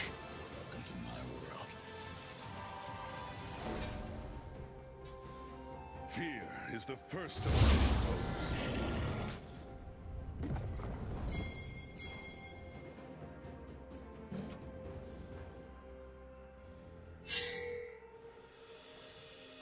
Or like the last 2 seasons or whatever. I feel like the author couldn't decide what he wanted to do for some reason. Because okay, the early parts of that show, and I feel like Dragon Ball as a series did this same thing kind of. The early parts of the show For Demacia. are based on creativity. And the solutions to most of the problems that the protagonists would encounter were based on things like having the right item or learning the correct technique to deal with something or finding a pivotal clue that solves their problem, right? It was mostly creativity based. But then as they get into like the 2nd and 3rd seasons or whatever, they start doing the classic anime nonsense of introducing the concept of like power levels, you know? Oh, he's too powerful. His power level is so high. And Dragon Ball did the same thing. Like if you watch like literal Dragon Ball, the original series where Goku is a freaking child, like their problems in that series were always solved by learning some new trick or finding the right item or talking to the right person. And it was very rarely a contest of raw strength or whatever. But then Dragon Ball Z comes out and now it's just about screaming for 3 episodes to increase your power level high enough to transform into some even higher level of transformation. And at that point, it's just like kind of a screaming contest of powering up. Yu Yu Hakusho kind of did the same, like they followed the same pattern where the early seasons were a little more creative, but then the later parts started falling into this power level crap. Specifically, like as they went into the Dark Tournament saga. However, the Dark Tournament was also like a freaking phenomenally written segment. So, despite the fact that it does a lot of the power level crap, it was actually still really, really good. But then after that, they went into like the Sensui arc or whatever it's called, and then they just went full like Dragon Ball Z with the garbage of like the powering up nonsense. And it's like, well, you're kind of removing what made the series entertaining in the first place, which was characters needing to figure out how to outsmart some problem, not just become more powerful and punch your way through it. And then the weirdest part was that it felt like the author realized this because somewhere around like the 3rd or the 4th season, they actually introduced an arc where they introduced villains who had various powers that just nullify the protagonist's like overwhelming strength, like pulling them into pocket dimensions where certain rules had to be followed. And he kind of actually like brought it back to more of like a puzzle oriented how to solve this problem kind of a situation. So he actually like reverted, like he realized, hey, this sucks, and he went back and fixed it. And then they went into the last season and he reversed again, and he went back to the, all right, well, whoever has the highest power level wins, punch the problem even harder. And so like he went back and forth on this fully like 4 times.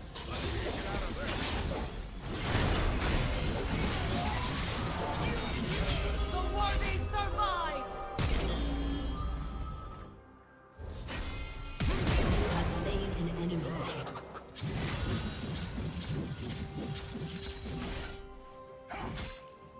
So I feel like Yu Yu Hakusho, like overall it's a fantastic show, but like the quality varies drastically depending on which season you're watching, because it felt like the writers of the show really weren't sure what they wanted to do.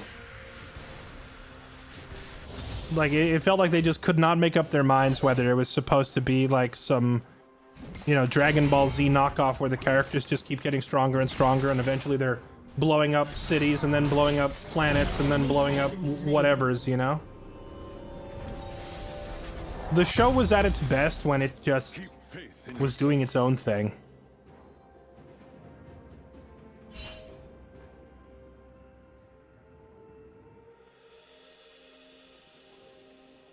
Sensui Arc was not good, not bad. Final Fight was decent. Dark Tournament and the Demon World was meh. Dark Tournament almost universally agreed upon to be like the entire best part of the show. So I don't know how to quantify that statement.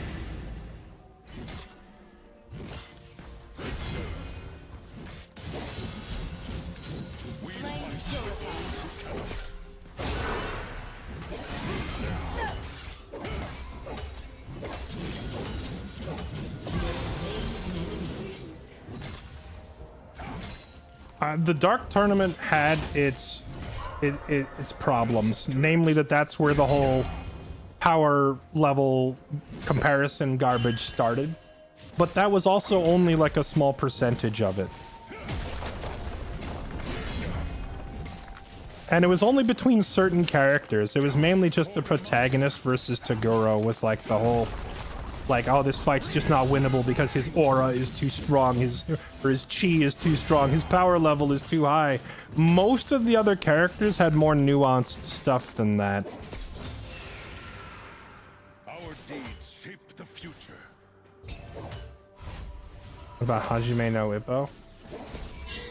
Hajime no Ippo had, like, phenomenal fight scenes, but every... I will say that if you like Hajime no Ippo, it's probably not due to the dialogue or the like character development or the writing, or at least it shouldn't be, because those elements of the show were not all that great. However, the actual like boxing sequences in a show all about boxing, they did nail that part,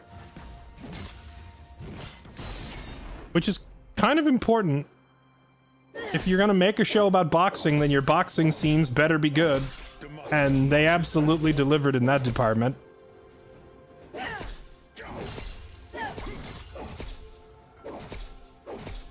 Everything between the boxing scenes was a little more questionable.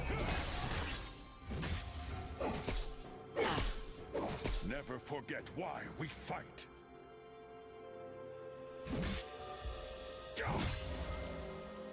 I've never watched Baki.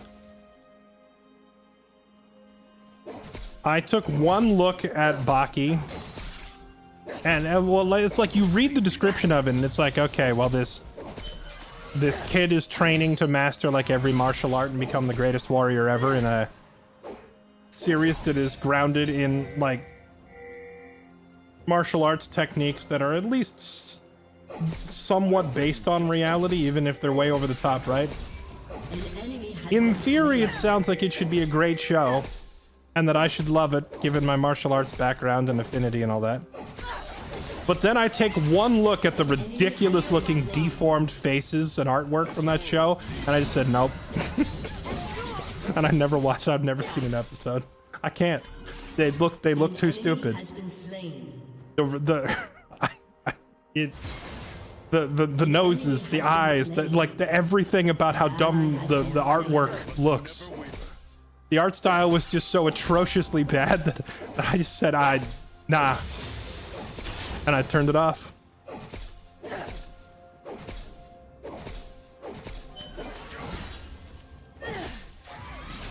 To protect our land.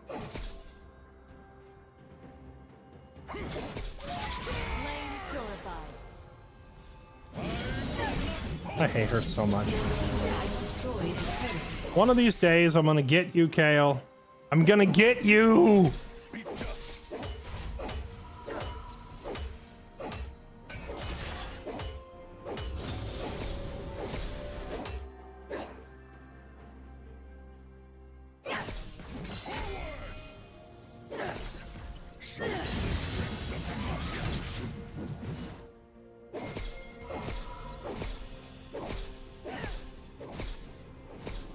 I was talking about the tournament in the demon world to crown the new demon king. Oh, no, I agree. That part's trash. Toguro arc is top. Yeah, no, okay, no. You may live. Hold on. I gotta make a call. In the king's name. Yeah, guys. Can't cancel the hit. Cancel the hit. Karika. It was Karika. Yeah, cancel the hit. Alright, cool. Thanks. Alright, you're good, Karika. I cleared it up. Curtain will fall soon. We're good. You may live.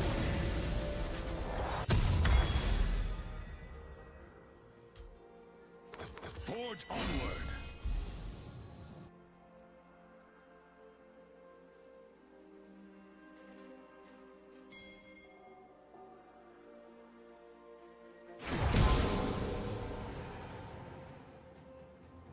Keep faith in yourself.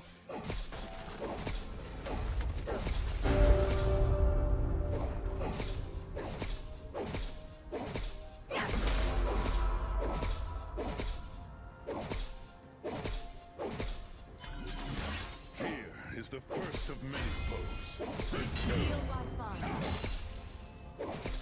An ally has been slain.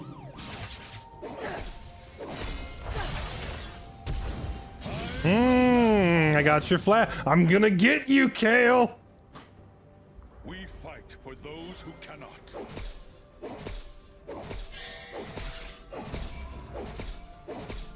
Wonder if I would enjoy Violet Evergarden.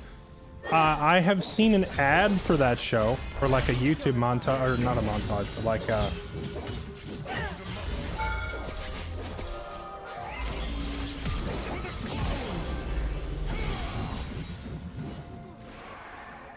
Violet Evergarden, I'm not really all that familiar with, but I have seen an ad for it, and I gotta say it had like some of the most stunning animation quality that I have ever seen.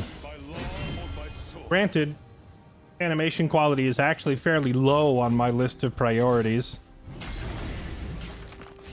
so that doesn't actually mean I would like the show, but, you know, credit where it's due. Freaking phenomenally beautiful drawing. The artist knocked it out of the park with that show.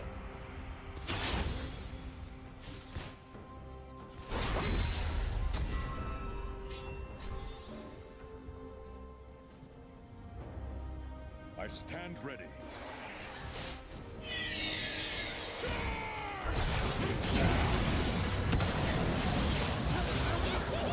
An ally has been slain.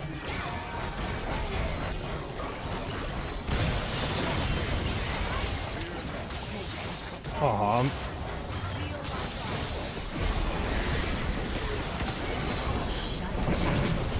Wait. Yo, wait.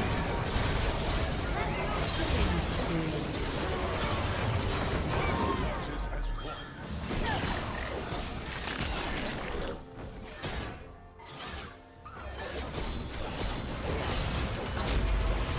I feel like I tried to make space for my team, Destroyed.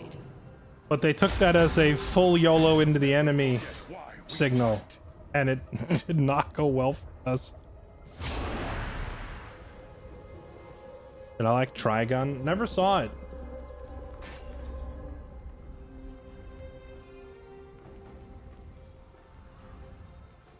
I bring justice. Correction, I saw like one episode when I was 12. And it wasn't like the beginning of the series for me to know what was going on. I saw like episode 28 of Trigun or something like that. I watched an episode of it when I was like 13 and we were staying in a hotel. And I was like flipping through TV channels on the hotel TV and I was like, oh, they have Cartoon Network on here. And I put it on and it was Trigun. So I don't really have a accurate assessment of that show. Our courage An must ally has been slain. What happened to Billions Dead? It was too last minute and I couldn't get like a full lobby of players together. Your turret has been destroyed.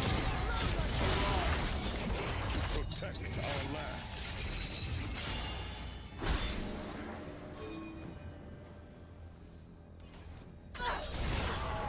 Flame purified.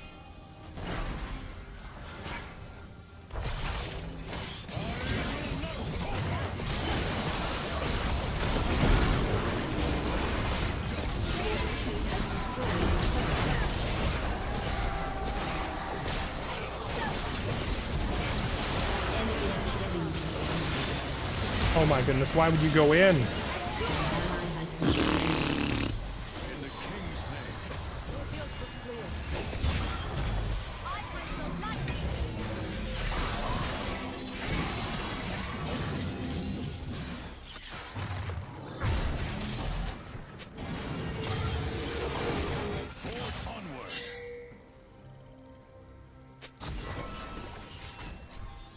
This is here has a serious case of thinking he's faker.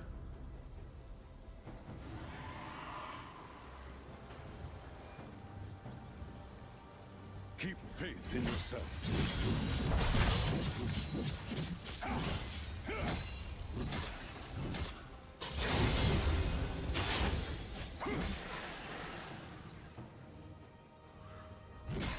Nah, I have never seen Fairy Tail either. Like, as a general rule of thumb, I've seen quite a few anime that are older.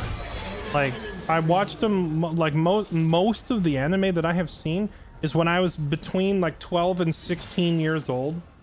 And watching it at home on Cartoon Network back in, like, the late 90s and early 2000s. I have not watched a whole lot of it in the past 10 years. With a few notable exceptions here and there.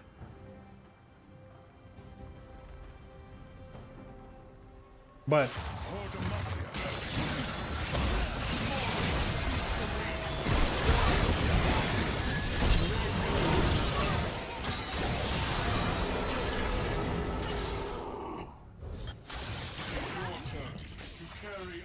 Our deeds shape the future.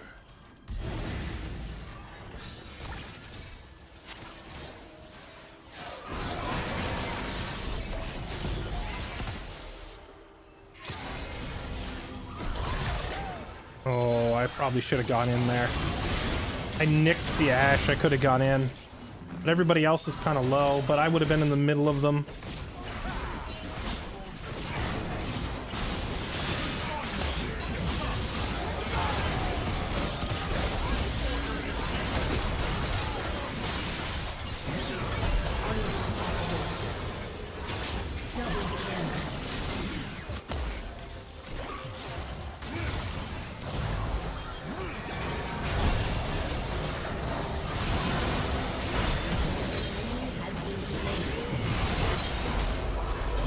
Whew.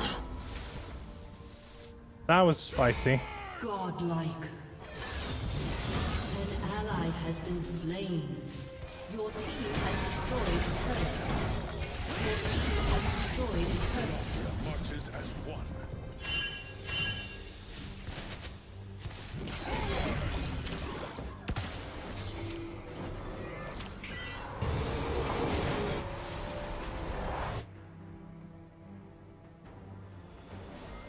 Never forget why we fight. Cartoon Network and Toonami with the little promo videos for a show were better than the actual show. That is the truest thing I have ever read in my chat. Unfathomably true. Yeah, I watched, let me see, like, I watched Rurouni Kenshin, Yu Yu Hakusho, Dragon Ball Z, basically all of the young boy aimed anime from like 1998 to like 2006. Those would be like the years where I was actually actively watching stuff. Beyond that, it's been more of like, I might occasionally look something up if it's recommended, but like, I really don't watch TV, like, ever.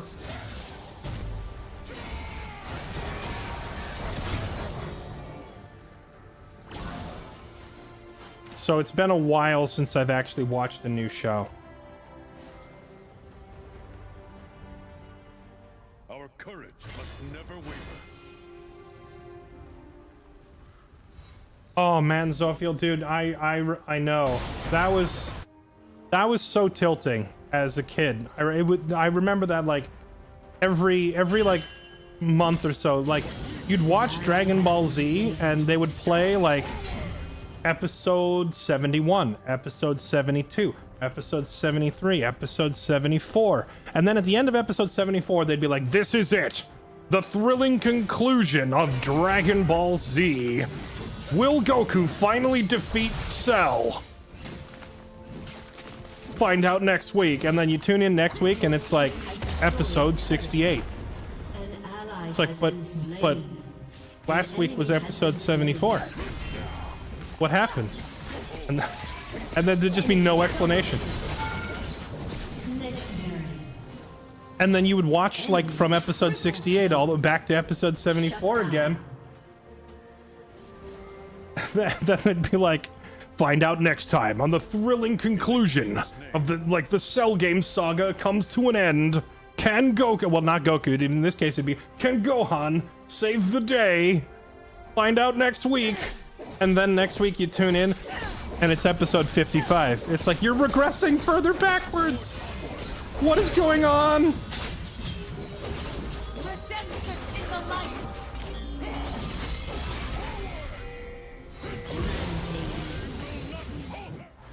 Just over and over and over again.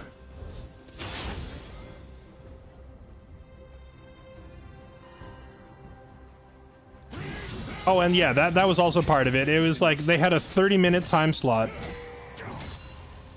There's a 5-minute recap, 8 minutes worth of ads, and then a 2-minute preview of the next show. And then like 4 minutes of the peanut gallery talking about random things that don't matter. So on any given episode, you only actually got well, like 7 minutes of the plot advancing. It was pretty rough. An ally has been slain. An enemy has been slain. Your team has destroyed a turret. An enemy is unstoppable.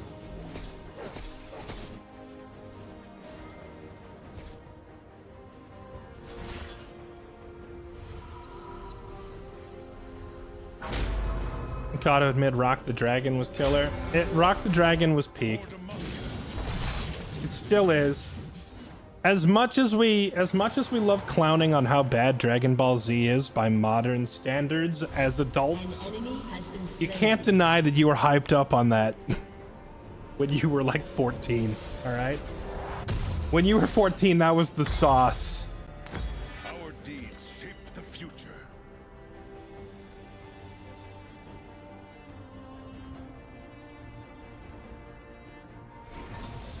Like, as a 13-year-old boy watching Dragon Ball Z, it's like, dude, Goku is the only person on the planet who is almost as strong as my dad.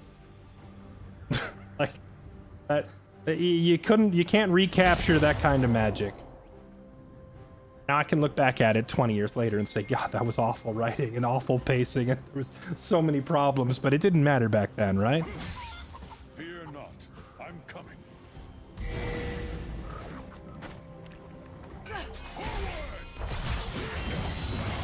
Okay, I'll just see myself out. I'm not gonna try and fight both of them.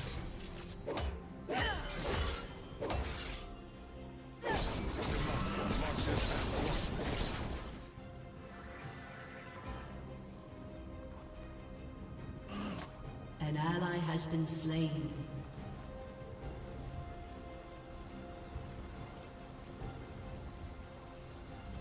never forget why we fight. It's fun being a dad knowing my son and I watch Dragon Ball and his picture on his phone for me is Goku. That's a pretty high compliment.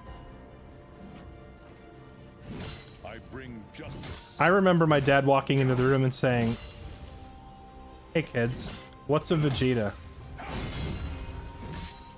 But and the funny part is I think he knew exactly who and what Vegeta was, but he liked playing dumb because he liked listening to our stupid explanations.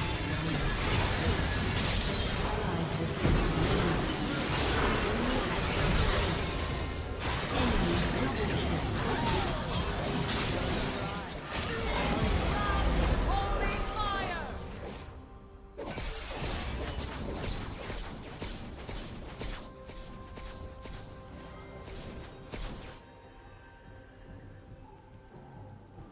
I remember enlisting my dad, like going, like grabbing him by the sleeve and dragging him to our living room and forcing him to watch the entirety of Dragon Ball Z: The Revenge of Cooler.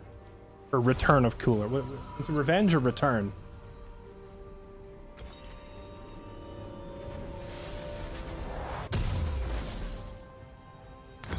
Our courage must And never Dad's waver. commentary was priceless.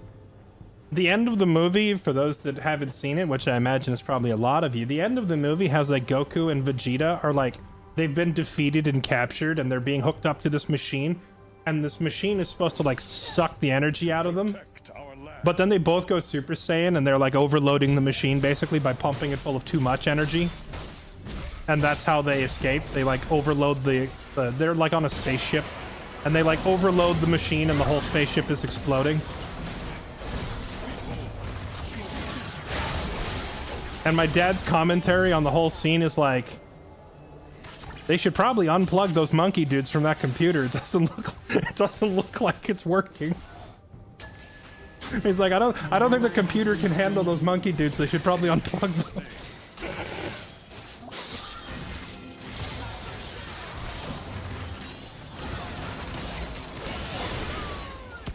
Heal my fire.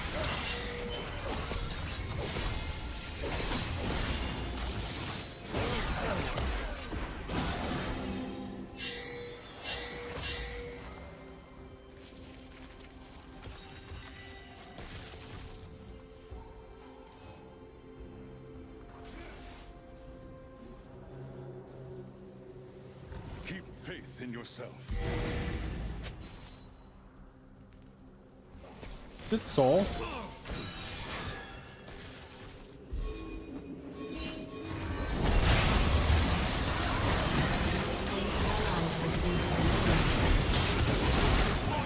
Man, how does he just catch our ADC just with her pants down?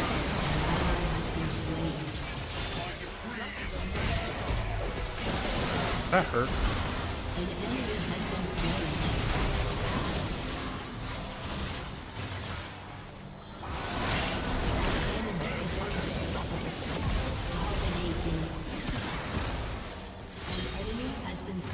Quit walking into it!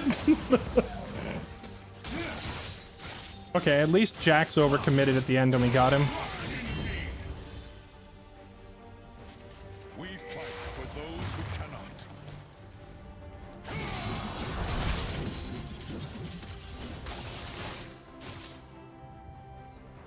You know what? I'm gonna let them have Dragon.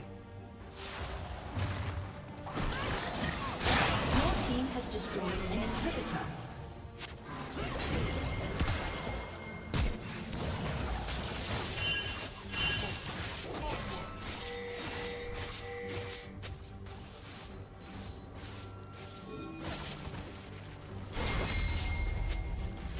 Our deeds shape the future.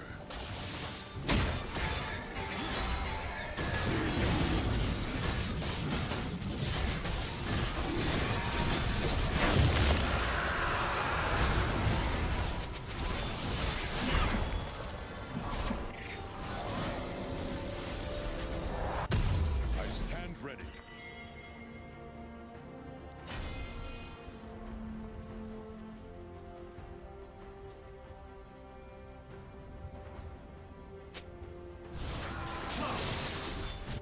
Slayers. I never watched Slayers, but I remember it. I remember because that show was popular around the time that I would have been watching shows like it if it were ever on during a time slot when I was like allowed to be awake or near a TV. Demacia marches I think that one came on too late at night. It was quite literally the old past the bedtime for me, a child. Every fight starts with this Vagar obliterating somebody, and then we have to fight 4v5.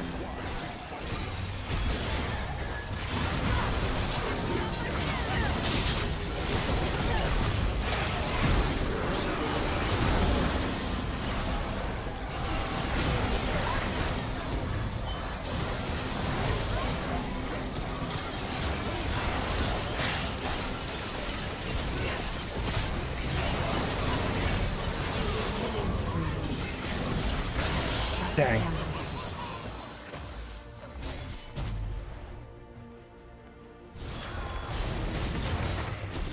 Sir? What are you doing? You're not gonna solo Baron. What are you doing?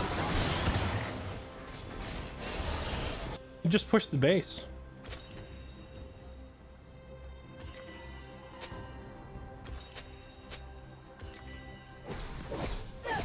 Your turret has been destroyed.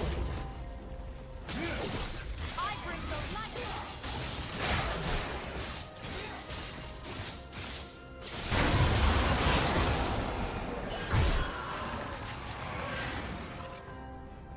An ally has been slain. I had some, but I didn't think I was gonna get out of there even if I used them. I would rather save them for making a decisive offensive play to end the game than for maybe getting away in a situation where we're about to lose the team fight anyway. Because even if I got away there, they'd still killed the rest of my team. our courage must never waver.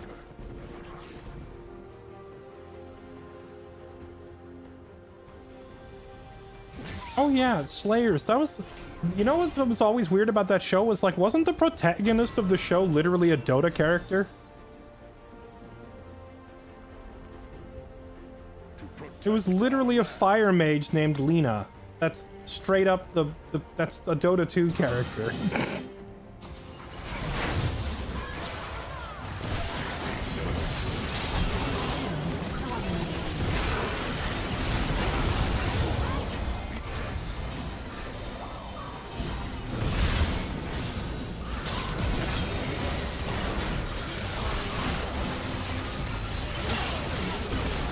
Yeah, that's GG. I should have just left. I tried to save Soraka.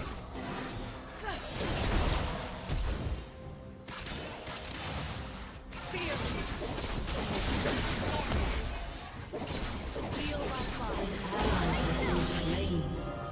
Your team has destroyed a turret.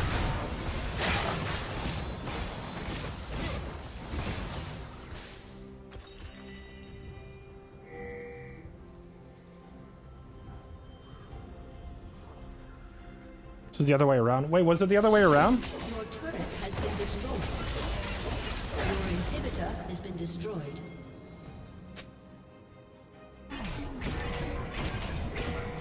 I always thought the character was from Dota and then imported into a show, but it makes more sense that it'd go the other way around. Because Dota existed in this like weird twilight period of gaming where apparently no one had ever heard of copyright infringement. And so there's a lot of characters in Dota 1 that are like ripped from other franchises. Like they literally had their stealth ninja character in Dota was named Rikimaru. That's literally the protagonist of Tenchu. Tenchu Stealth Assassins, the ninja game, is about a ninja named Rikimaru.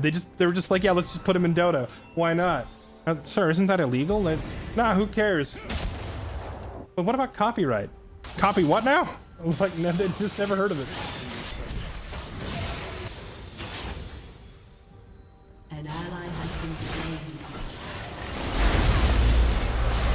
Oh my goodness, he got it. Enemy double kill. Fear is the first of many foes. If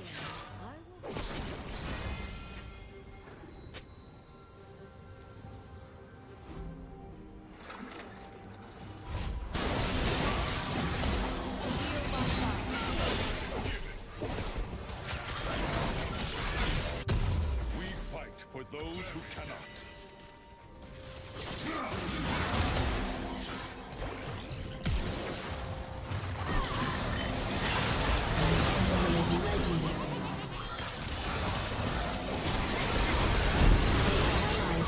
That is not what kiting means.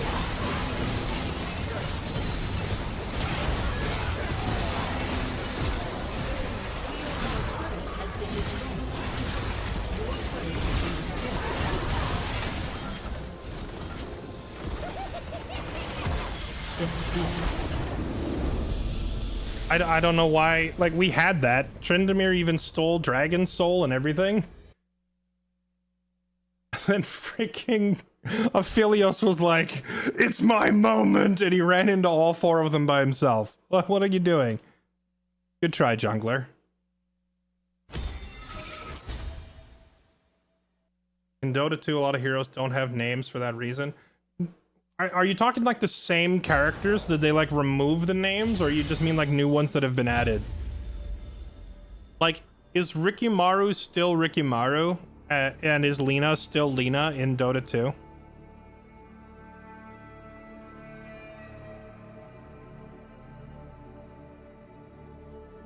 Who else was freaking stolen in Dota?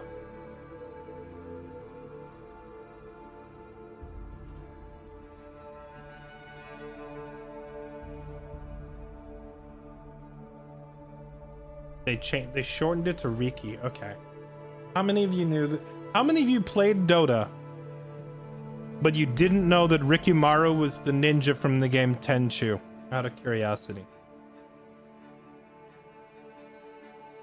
Never has a character gone through a whole game, aside from silent protagonists that just don't talk, period, but never has a character only had like 5 lines of dialogue in his own entire game, and yet every single line goes so hard.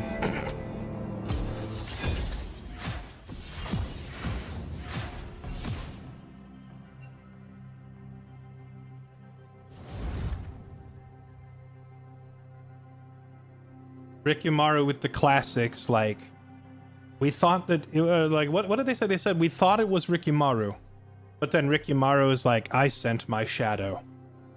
Like, his own actual shadow. And then later, when they kill it, they're like, wait, did we kill Rikimaru, or did we kill a shadow? And then Rikimaru says, I am a shadow. And then you're just like, wait, what does that even mean?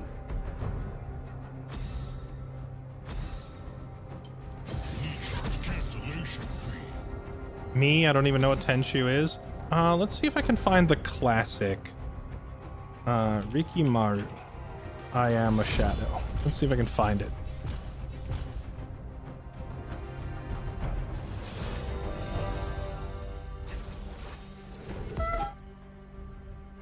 Oh. Someone modded the game Sifu to make the character look like Rikimaru, but that's not him. Why is it all these music video montages on TikTok? Why can't I just find the actual scene?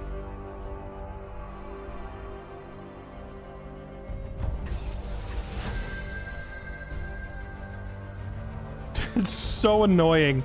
Like, modern YouTube trends. Trying to find a specific scene, and instead it's just like character montages that are like 15 seconds followed by that thing where the camera like zooms in and out and it plays that same song.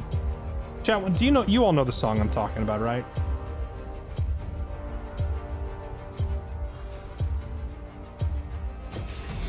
They will regret. What's the Aura song called?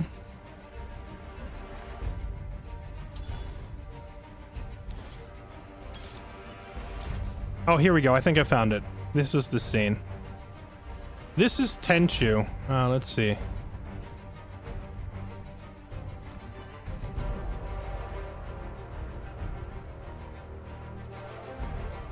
Tenchu is an old,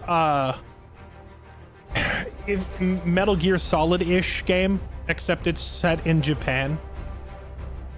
This is a cutscene, so this isn't actual gameplay. But this is Rikimaru. Like, I kept myself alive by using the ninja deep sleep technique. I went into such a deep sleep that they thought I was dead. He scouts the enemy. Why is the screen moving? Your shadow. Yes, my shadow. He uses it as a clone. And then what's her face? I can't remember her name. She's like, and how do we know you are not just a shadow? And then he drops the best line in the whole game. I am Rikimaru. I am a shadow. And they just have to accept that and deal with it because he's got protagonist energy. This game was so good, man.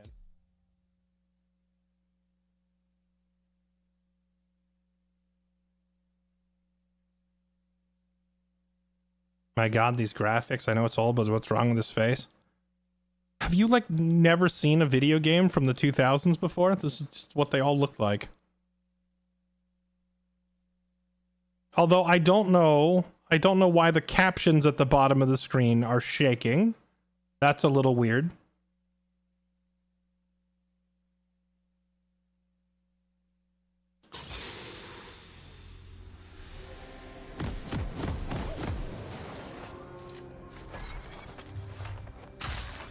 Yeah, here we go. Here's more of the early 2000s video game style gameplay that we know and love. Here's your character running around in 3D. This game was a whole lot of like spot enemy, find a way around behind enemy, shank enemy.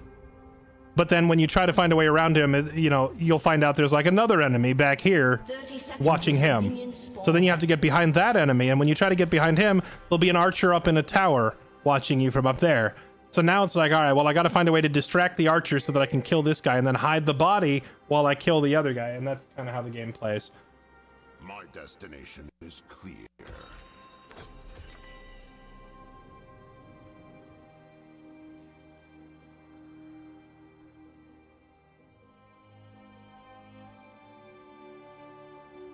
Minions have spawned.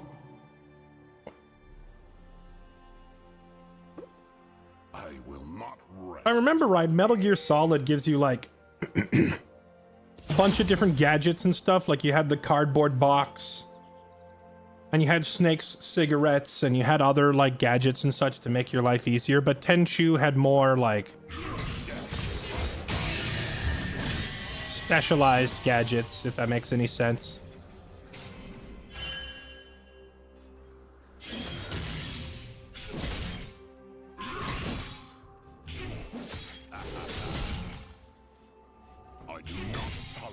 Like, one of the things you had was like a thin, like it was like a garrote wire that you would use to choke people. But you could only use it if they walked under a tree.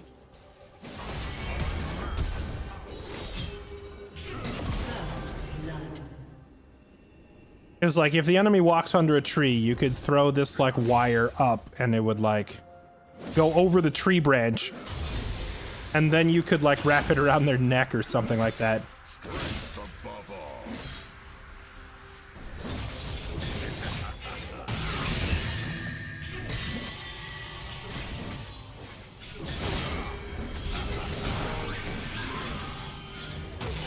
Dang. So close. I didn't expect him to ding 2 the second he came back to lane. I guess he was just one minion shy. Noxus will rise.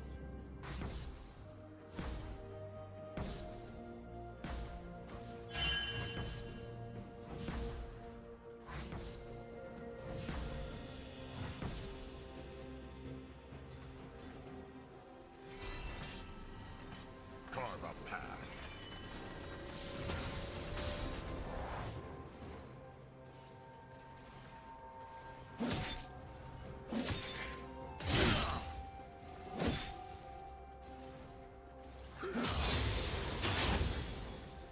Exploit every weakness. On the last match end, Have you seen the end of the Last Samurai movie? Where there's like a machine gun set up and the samurai are like riding into it valiantly?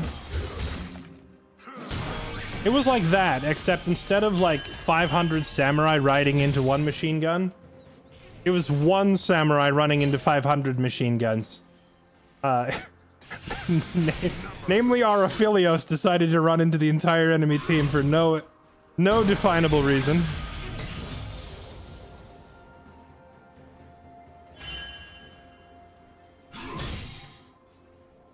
An ally has been slain. They will regret opposing me.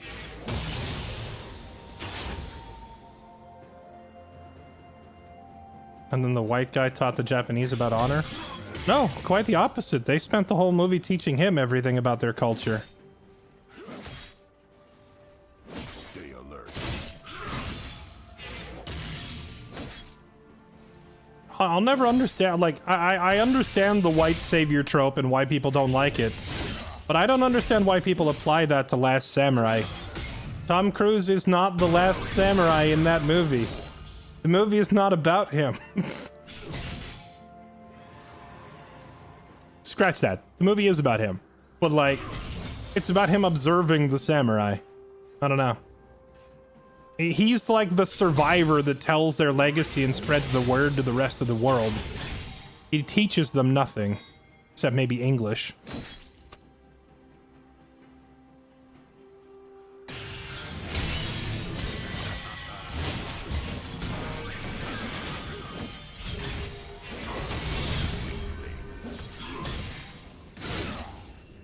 Ooh, that could have been... Ooh, if I hit that Q, he would have died. Well, at the beginning of the movie, he's literally suicidal. He's like, he's a former... Was he... I forget if he was Union or Confederate officer in, like, the Civil War. And he's, like, just full of trauma and stuff from the war. And he's suicidal. And then it's like... He gets captured by the samurai and is inspired by them. And he kind of, like, rediscovers his meaning of life. And then when the samurai go down in their, like, final battle or whatever...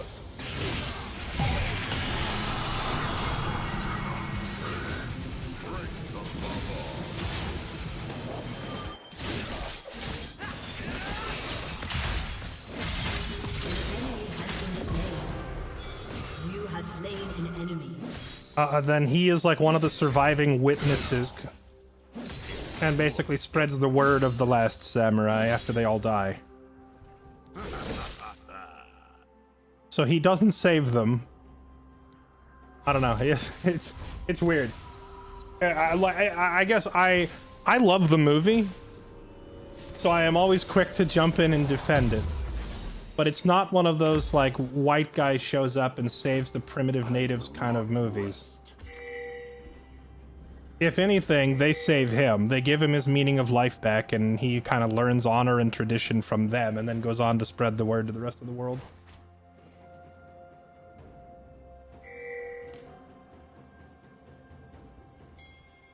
Oh yeah, it was the American. Yeah, right. He's traumatized because he's like killed so many Native Americans, and he's not convinced that he was in the right, so he's haunted by it. That was the like beginning of them. That's why he's suicidal at the beginning of the movie.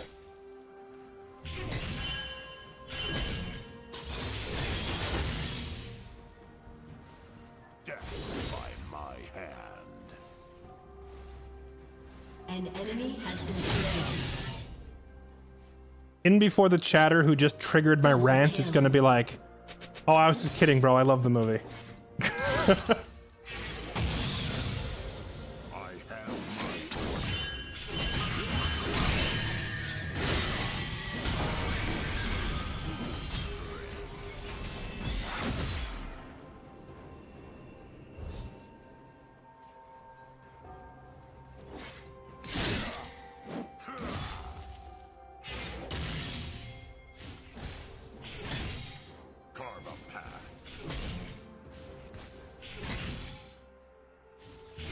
You seen the one season TV show Shogun? Did that show get canceled after only a single season? Like, is the story done, or are they making more? Stay alert. Enemy killing spree.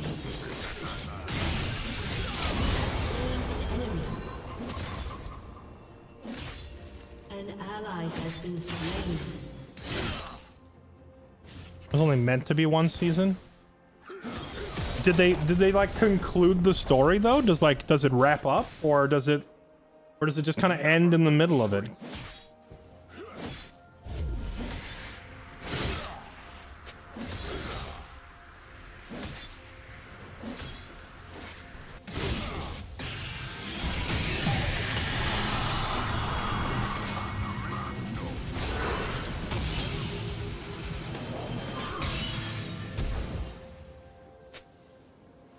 Using both sums to get away feels pretty bad. But I'd rather not give him a kill when I have a shutdown, you know?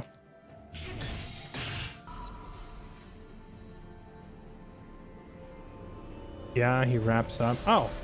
I don't know, for whatever reason, every time I saw people talking about that show, it always sounded like they were waiting for the next season, or like it was interrupted halfway. If it's like a one and done one season thing, I'll go watch it. No, it has a season 2 coming. Okay, I'm getting mixed signals, chat. I'm getting mixed signals. Do not tolerate cowardice. Tom Cruise was the lens, not the main character.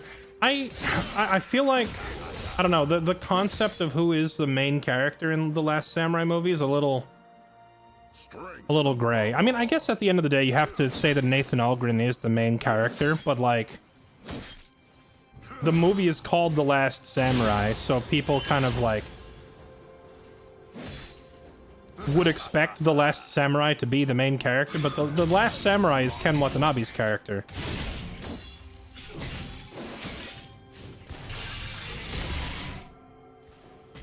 So yeah.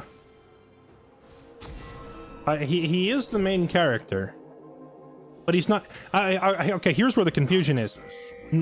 Tom Cruise is the main character, but he's not the title character. That's the word, which is a little weird, because in most cases, in most movies, books, whatever, the title character is the main character. But Last Samurai is like an example where that's not the case. The main character is just kind of an observer who is watching The Last Samurai, who is the title character.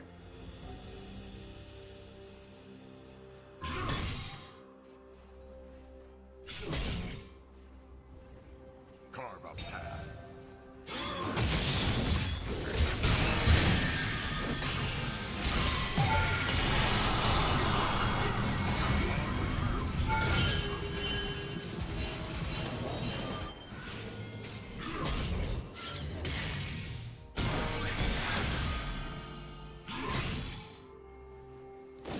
Oh. An enemy has been slain. Dang, that was well played. An enemy has been slain.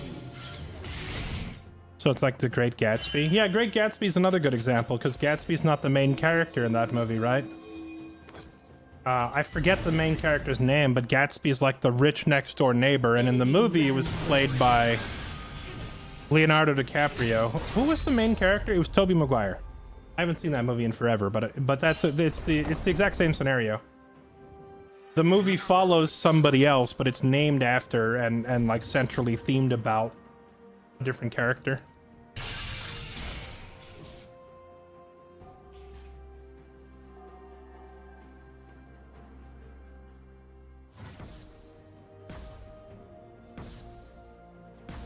Shut down.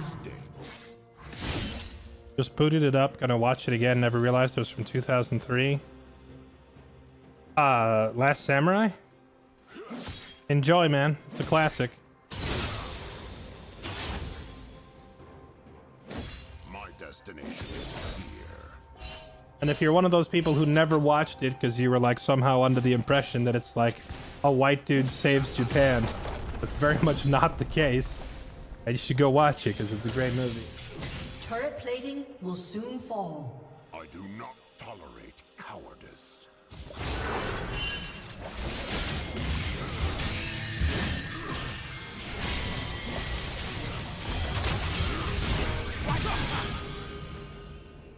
Well, that's awkward.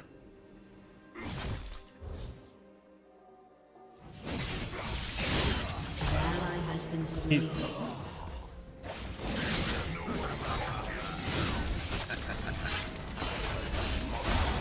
Oh, alright, well played. Enemy double kill. He ulted and took away the guy that I had built up my 5 bleed stacks on, so I couldn't dunk him.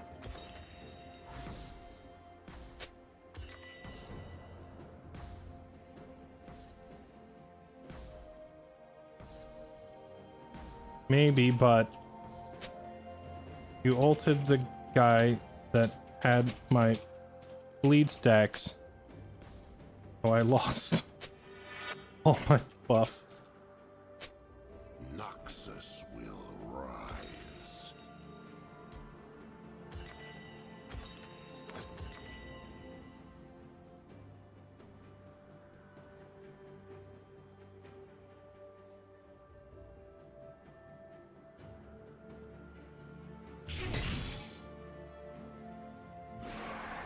Wilson is the main character of Castaway, and I'll never change my mind because no one remembers the other guy's name. Oh, snap. That's a fair point. Yeah, I guess the volleyball is the main character of Castaway. I don't remember Tom Hanks' name. Although, if you asked me, I would probably say the main character of that movie was just Tom Hanks. I'd just be like, I don't know the character's name, but it was a movie about Tom Hanks playing himself. An ally has been slain.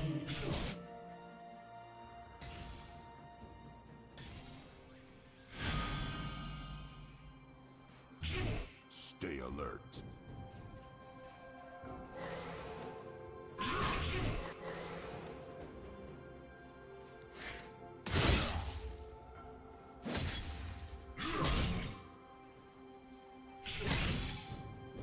Carve a path. See, at this point, I'm a little hesitant to engage him because I'm worried about freaking Kane.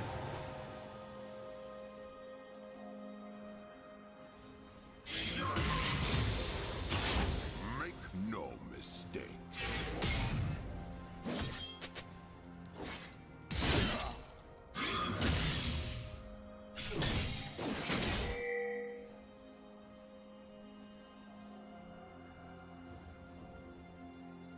Never retreat. Born Legacy? I don't think I ever watched Born Legacy. That was the one with Jeremy Renner in it, right? I actually really like Jeremy Renner as an actor, but I feel like he spends half of his time taking on, like, cheesy B-movie projects that nobody cares about. So his filmography is like a long list of duds.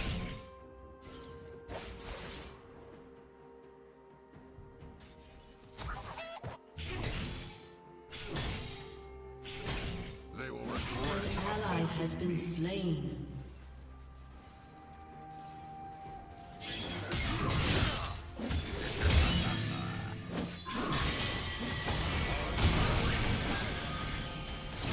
How did he get out of range of my W?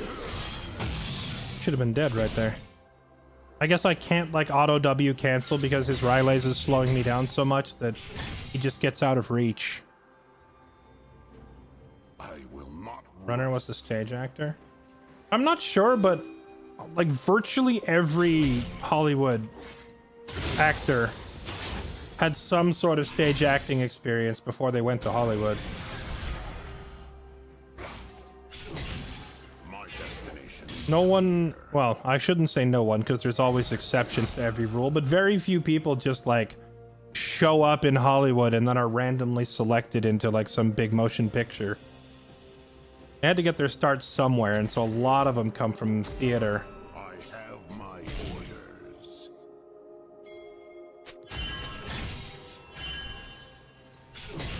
Shut down.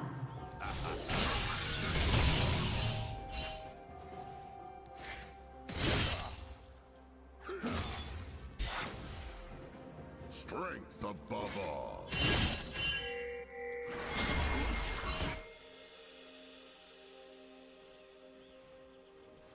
Theater, or more commonly, nepotism? A healthy dosage of both, I would say.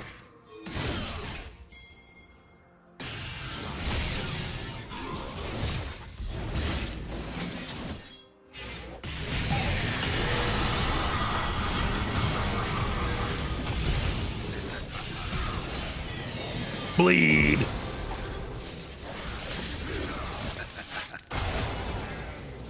You have slain an enemy. Getting pretty tired of this indefinite camp from this Kane. Has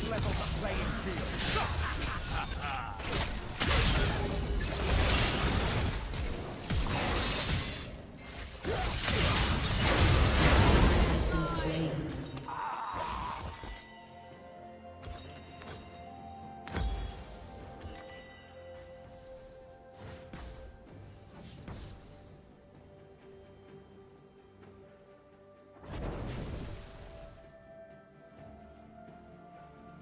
Being the son of Will Smith does help with an acting career. I'm not gonna argue that. I will say... The thing is, I feel like nepotism is like... ingrained into virtually every industry on the planet. Enemy killing spree. Every industry, every walk of life, like it doesn't matter where you go. It doesn't matter what country you're in or what culture you're from. It's always going to exist. Because who doesn't try to give their kids an edge in whatever field that they're an expert in, you know? Just like one of those fundamental aspects of human nature that will probably never really be without entirely.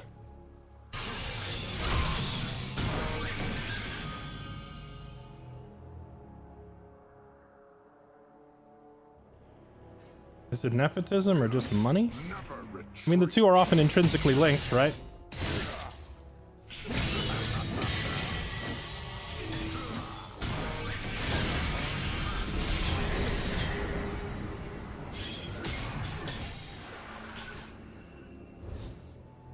Your team has destroyed I'd say the turret. fundamental like baseline of nepotism isn't necessarily money, it's influence.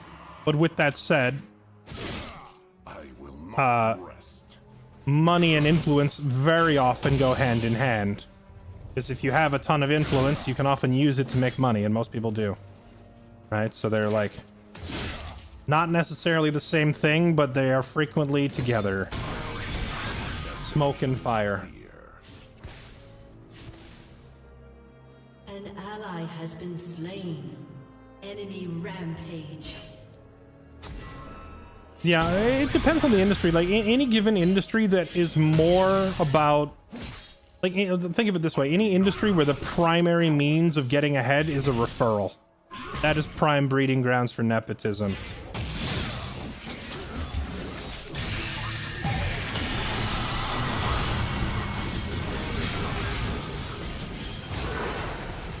Dang, he got me. That was well played. I should have autoed him once more and we would have had it.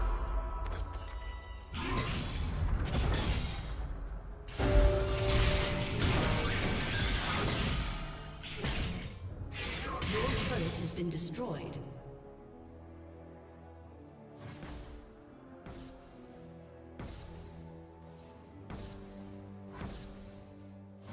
Is Will Smith's son in anything other than the terrible Karate Kid? I don't know. Was he? Has he acted in anything else? I thought he was trying to do like a music career. I think I remember reading somewhere that he was into music more than acting. Which it just so happens Will Smith had like extensive training in music as well, so you can probably be pretty helpful in that department regardless. He was in some sci-fi movie with his dad. Above all, Was he? Which one? After Earth. Oh, I think I heard about that one. That's the one where it's like An ally has been slain. they think they're on some other planet, but they're actually on Earth the whole time or some weirdness.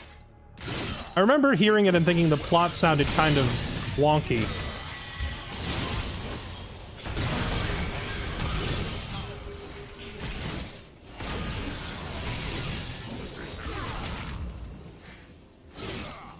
That was such a close fight. Look how low we both end up.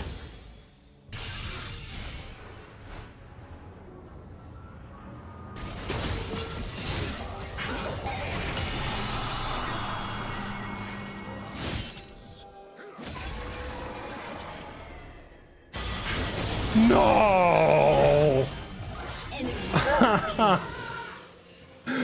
Oh, why would he aim right there? Well, that's unfortunate. I was gonna try to hook him into a combo the second he came out, but he timed that bonk on me. He aimed at me instead of her. Enemy rampage. After Earth is shockingly bad, they decided Will Smith's character needed to not have emotions for some reason. And say what you will about Will Smith, but acting without emotion is probably not going to sell him. Enemy Really? spree. I would say Will Smith actually has really good depth as an actor. Like, in like 80% of his movies, he's literally just playing himself. Actually, in 80% of his movies, he's still the Fresh Prince of Bel-Air again for the 15th time. Your turret has been destroyed. But with that said, when he wants to, he can show a lot of depth.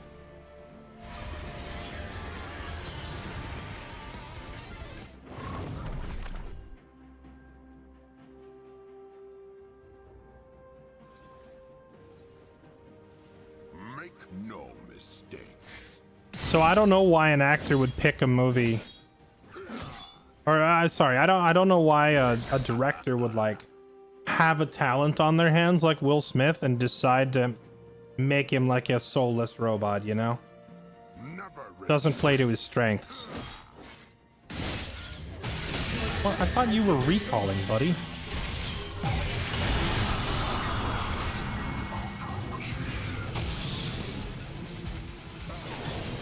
GG.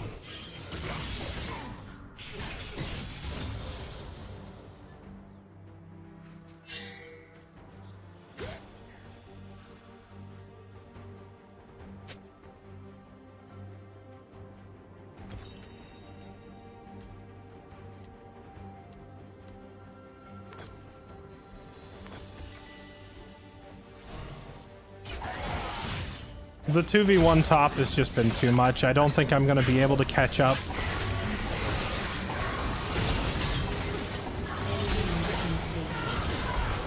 An ally has been slain. Well, at least our Caitlyn does damage. Carve a path.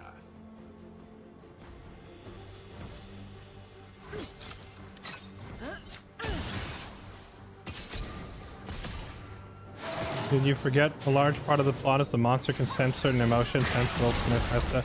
Yeah, see, what you're doing there, though, is like trying to use a plot reason to justify it, when it would be infinitely better to adjust the plot somewhat to allow an actor to express themselves, Not tolerate cowardice. especially in a case of a casting like Will Smith, because I feel like if you nullify his humor and his emotion, you nullify most of what makes him good. But at that point, like, you know, get somebody else to play the role.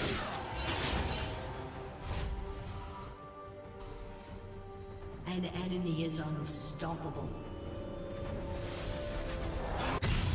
Well, Will not rest.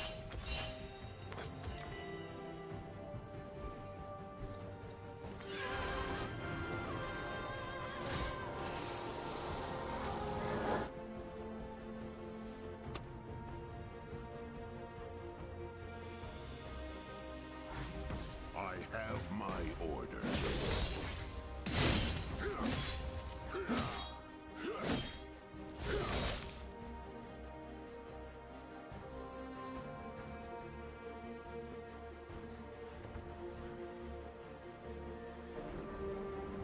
Strength above all.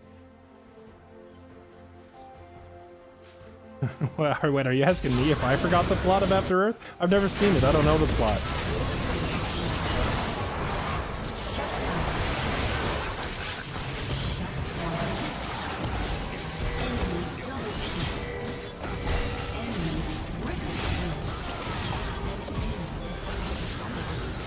Shut down. Dang. That Jin getting away on 1 health, canceling my dunk reset is the saddest moment of my entire career.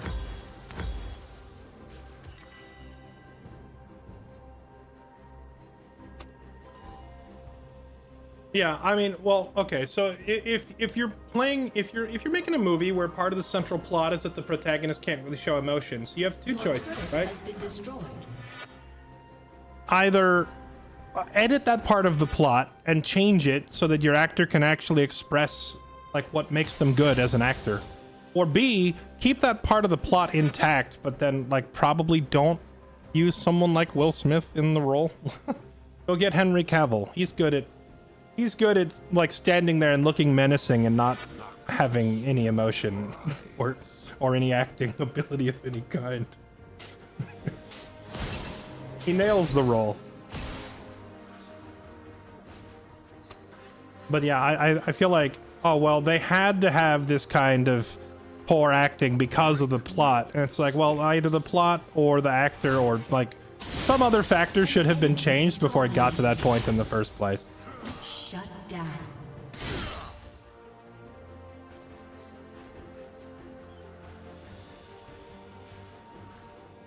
Never retreat. Wait, chat, what else has Henry Cavill been in besides playing Superman? Because I only know him from Superman, and he absolutely, like, doesn't really do much acting in that movie. Or as that character, but maybe he does in other movies. I need to, like, see some of his other works to decide.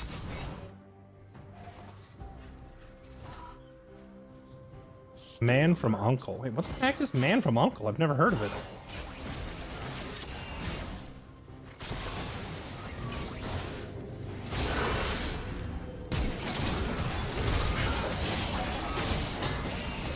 Oh, he's gonna get away.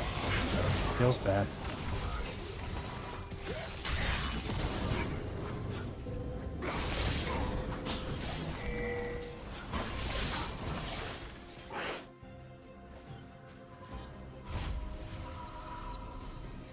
I will not rest. An ally has been slain. Your inhibitor has been destroyed. Holy chunks of damage. What is this Jin on? Your inhibitor has been destroyed. An ally has been slain. My destination is clear.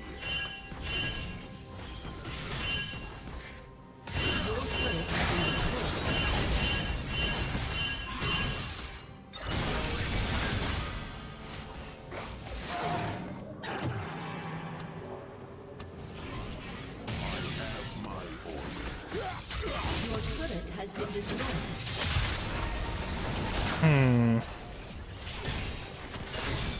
Oh snap, they're like all level 18. Ally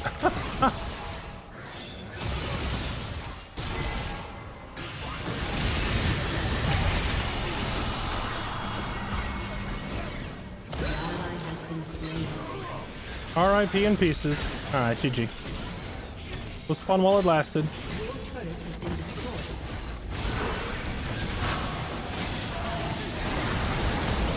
Has been destroyed. An enemy has been slain.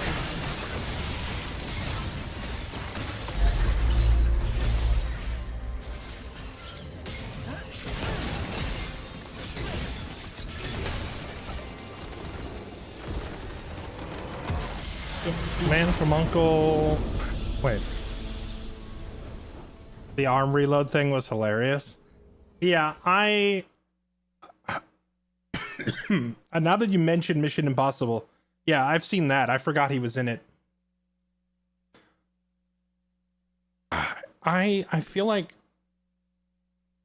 I'm torn on Henry Cavill because he seems like a cool guy. He seems like in all of his interviews that he's a really genuine, like warm, likable person.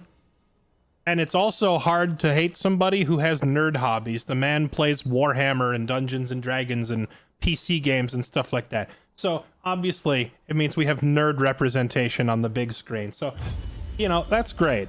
He seems like a decent guy. And I think the Mission Impossible movie was great. And I even liked the Superman movie.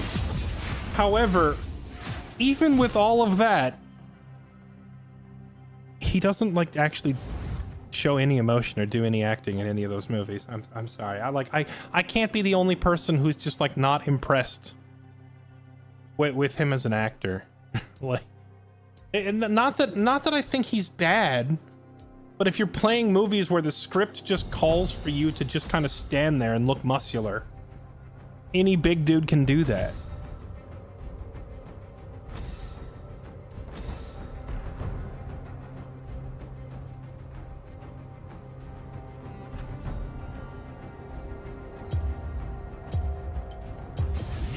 Cancellation fee. Give his muscles a speaking line. Has no one mentioned Witcher? Oh yeah, I forgot about Witcher. I didn't actually watch that.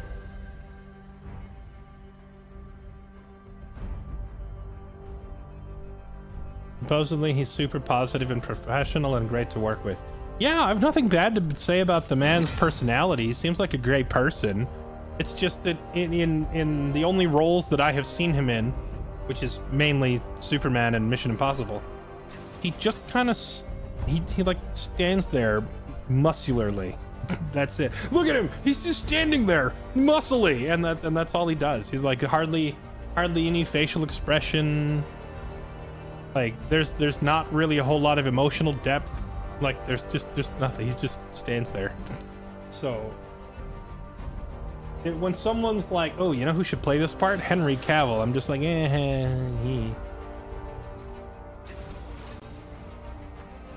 I feel like that's not entirely his fault. Typecasting. Oh, I agree 100%. Well, see, like when you said After Earth, they need a protagonist who shows no emotions. That's why I just was like, oh, get Henry Cavill. He's great at standing there, not doing anything. So like, even I do that. It's like, oh, typecast. Oh, yeah. Grab that guy. He does that. So now he probably is given more roles where he doesn't show as much emotion. You said he was great as Geralt of Rivia. I haven't seen it, but like Geralt of Rivia is noted for being kind of a flat personality. And who doesn't, like, he's a very guarded character who doesn't show his emotions much. He gets a couple of nice scenes where he opens up a little bit with like Triss and Yennefer.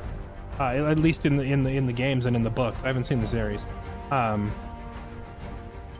So like he has his moments, but for the most part, he's like, you know, he's a man's man. I haven't. It's a shame my tears cure cancer because I never cry. Like he, as close to a Chuck Norris joke of a character as you can get, you know.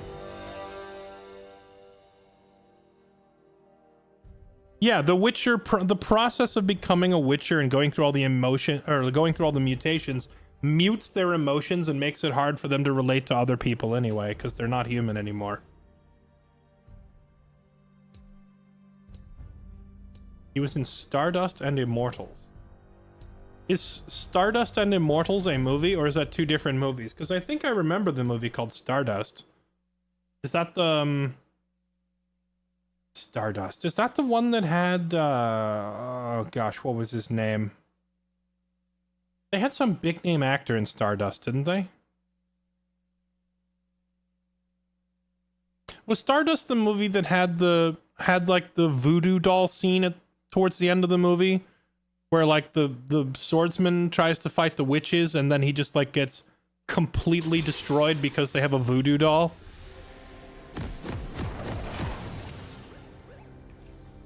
Yeah, Robert De Niro. I remember Stardust. I don't remember how old I was when I saw it. I liked it as a kid, but you know, what you like as a kid and what you like as an adult are often quite different. I don't remember much of the movie. That is the one. Welcome to Summoner's Rift.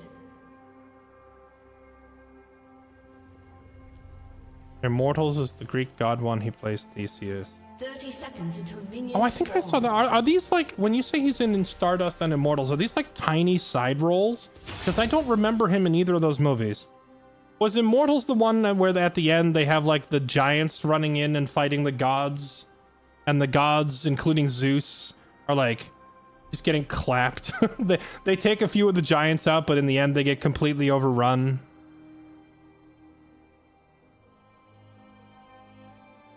Minions have spawned.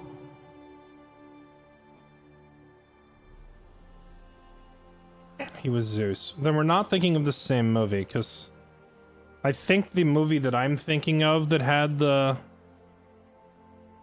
gods and Zeus, the main character was played by the guy who plays Bard the Bowman in The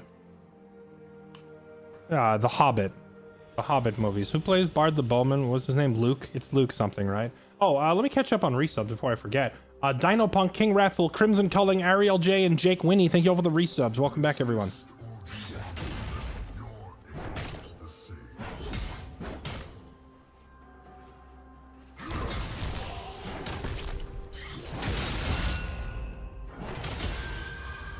Luke Evans. Yeah. Clash of the Titans. I'm probably thinking of that movie then, not the Immortals. I have a distinct image of like Luke Evans busting out these like golden whip chain things and then swinging them around and doing all kinds of fancy acrobatics against these like giants.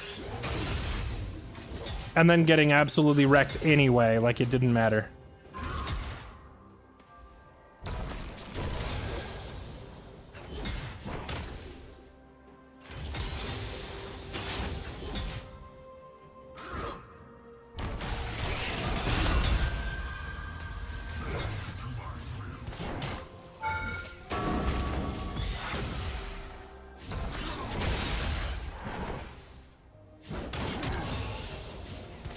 Oh, he's so killable.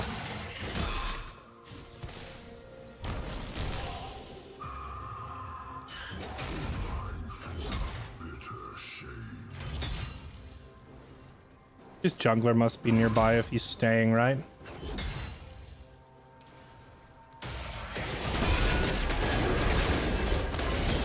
Yeah. I was hoping to just crash the wave and leave. Let's grab this. Actually, I'm just gonna teleport back. Oh, I don't have teleport, I have ghost! Why do I have ghost? Chat, I gotta stop talking movies and stuff between... You know what? We're ghosting Tulane. Ghost Tulane. Isn't that like a YouTube channel? We're just gonna freaking ghost to the lane. That's how we're gonna get back up there quickly. I gotta stop talking movies and such during the picking phase.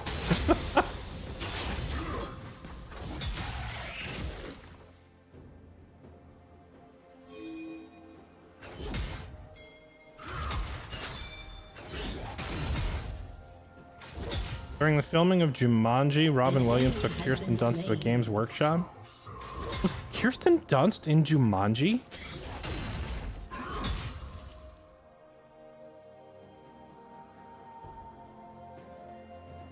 I don't even remember her being in Jumanji, which is weird because I had a huge crush on her when I was a kid.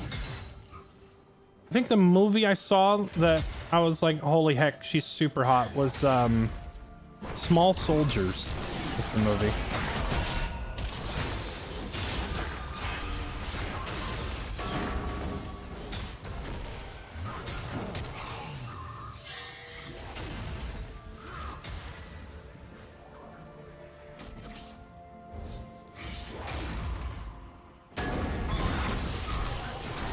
She was the little girl. Oh, I guess she was so young in that movie that I just don't recognize her.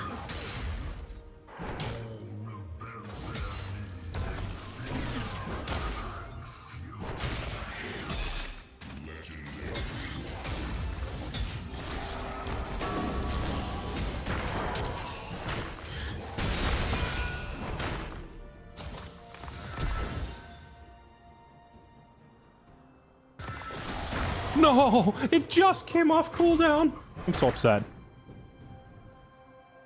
She was 13 in Jumanji and it was her first major role. Shut down. Oh, nice. Our jungler sniped him. Yeah, I don't remember. It was probably just like an age thing, because like when I watched that movie, I was probably like, she's like what, 2 years older than me, I think, or something. So if she was like 13 in that movie, I probably watched it when I was like 11. And when I was 11, I think I probably thought girls were gross. so so I probably didn't care. In Small Soldiers, I think she was like 15 or 16 or something. An ally has been slain. An enemy has been slain. An ally has been slain.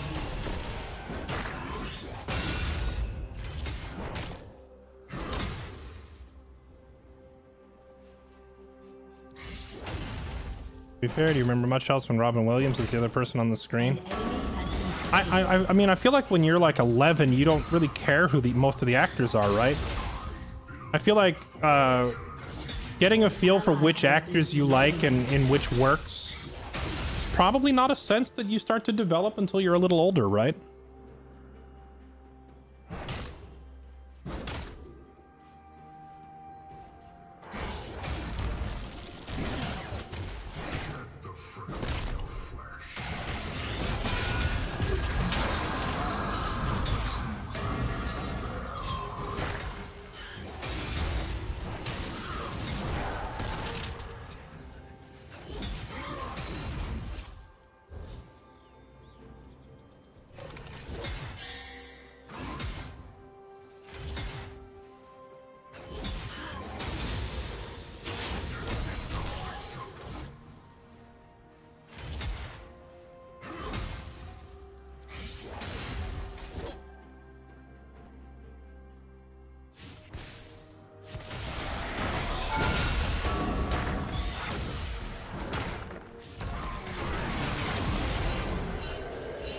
You have slain an enemy. Nice dive, buddy.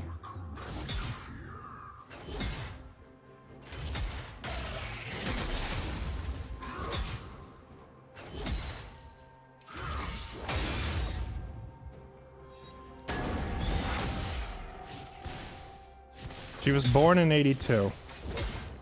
If she was born in 82, then how old was she in Small Soldiers? I probably didn't see it.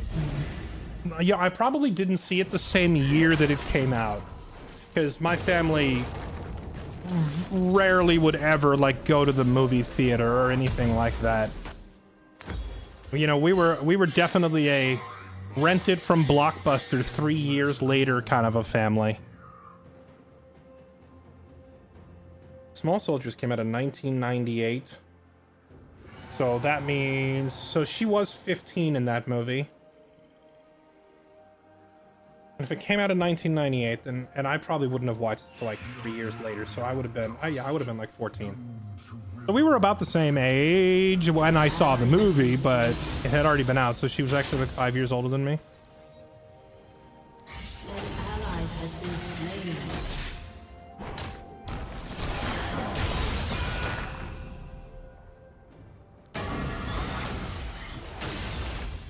Weaklings cower in the light. I bring eternal.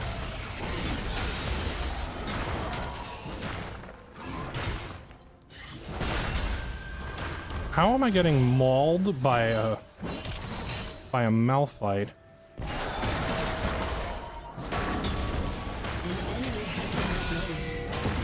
No! I tried to ult. I tried to ult him just for the bonus stats to live. Alright. This should help.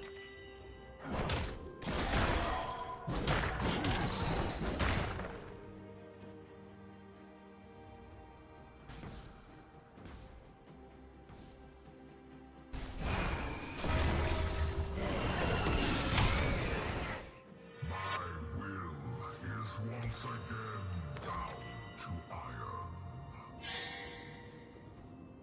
Because you're getting distracted talking about movies. This is true.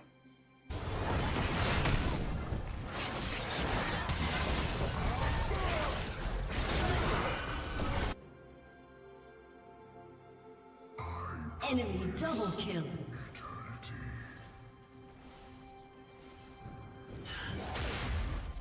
Rip.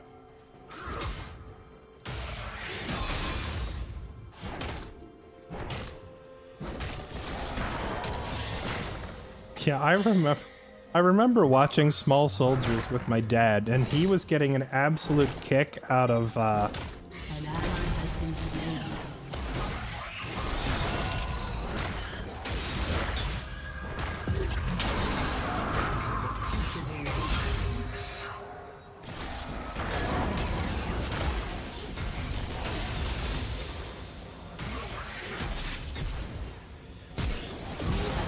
There we go. I remember watching it with my dad, and he was getting an absolute kick out of Tommy Lee Jones voicing his voice work for like the Commando toy character. Chip Hazard.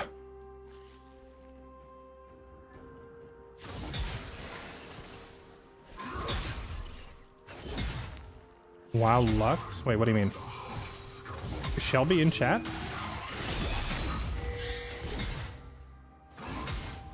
Yeah, Tommy Lee Jones played this like parody character. Oh, that was rude.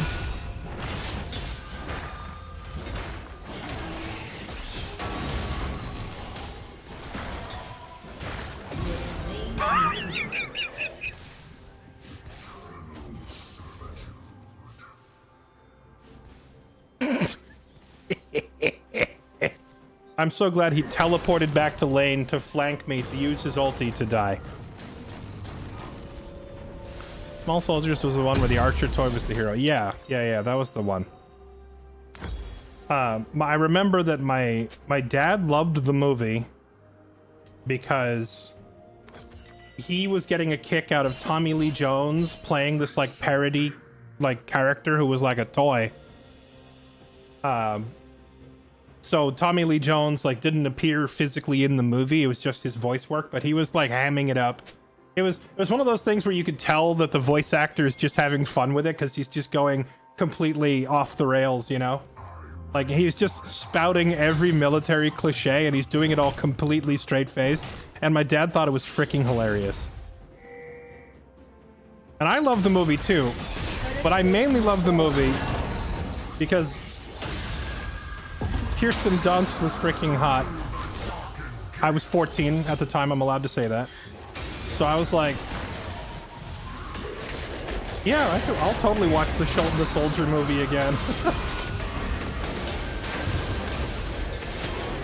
think I'm dead here. Rip. An enemy has been slain. It's funny because I think I went back and watched that movie again a couple of years ago, and like as an adult going back and watching the movie now, it's like Double kill. now I understand why Dad thought this character was so funny. Because he was a stereotype of every 90s action hero soldier movie kind of character. Your team has destroyed a turret. Shut down. I sunder the natural cycle so that all may be preserved. God, now you're taking me back. I remember another movie with an Indian that was miniature. That was called Indian in the Cupboard. What's the name of the movie? That was the one where it was like the kid had like he had like a Union soldier action figure, and then he had like a Native American brave like warrior action figure, and they came to life at night and fought each other, right? Enemy rampage. Name of the movie was Indian in the Cupboard, which, to be fair, I don't think was anywhere nearly as good as Small Soldiers.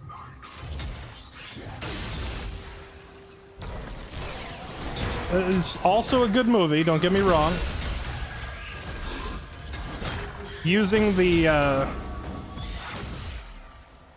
persona of like a fairly naive and innocent child to explore like racial prejudice and such within our history is a great lens to examine it from.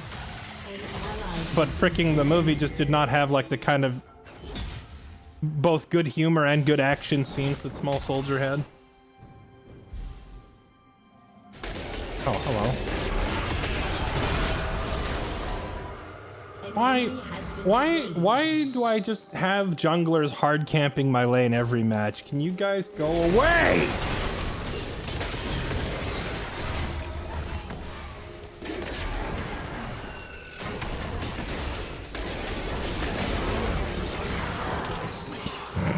Has been slain.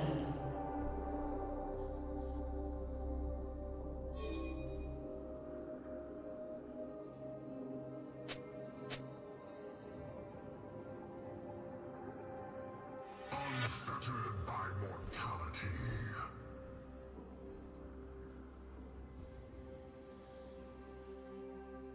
But are small soldiers an Indian in the cupboard not just like basically just predecessors to Night at the Museum? All mortals reek with the stench of decay. An ally has been slain.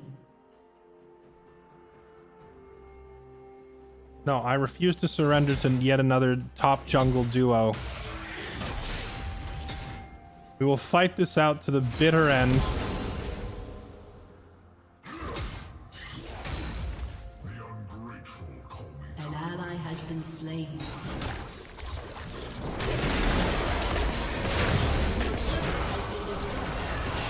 Enemy killing spree.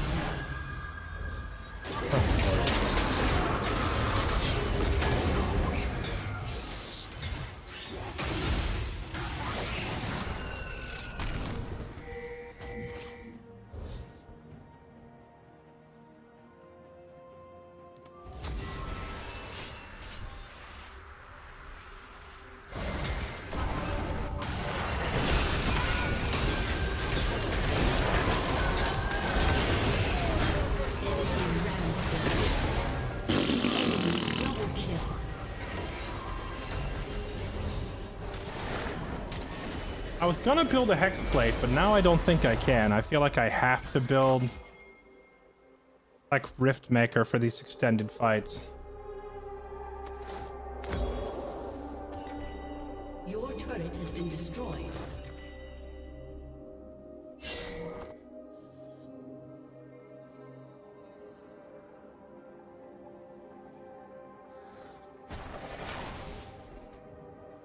Enemy killing spree.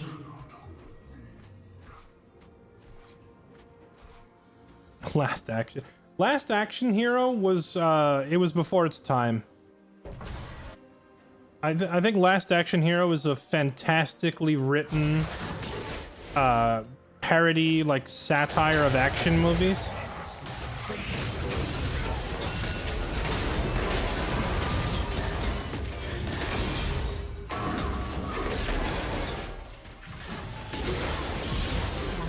There we go. Finally got him.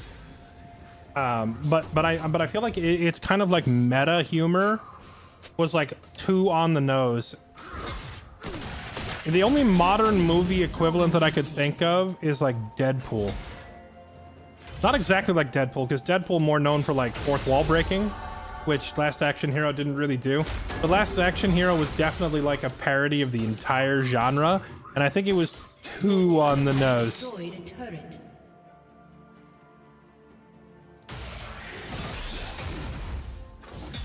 And to be clear, I don't mean too on the nose for me. I mean too on the nose for like Hollywood and critics to accept it. Because I remember that movie got like mocked a lot. vengeance draws near.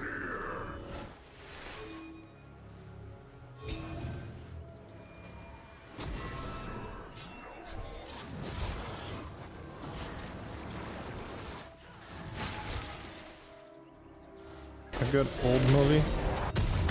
Man on Fire. Is that the one where it's like Denzel Washington holds up a hospital to like force them to give his kid a transplant or something?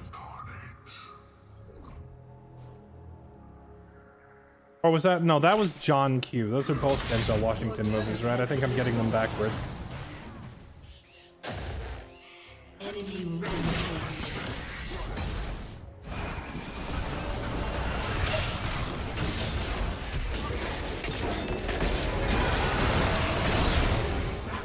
Well,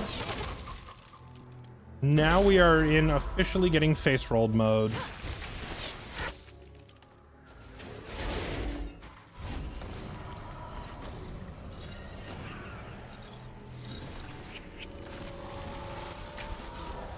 Yeah, I don't think I ever saw a Man on Fire. I think I saw John Q instead, but I never saw Man on Fire.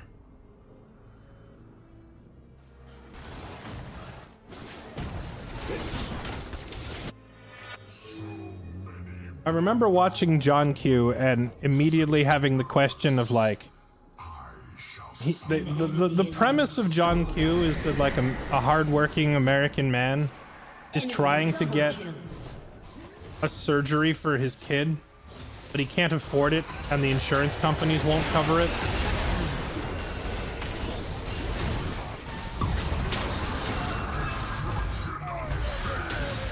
Shut down.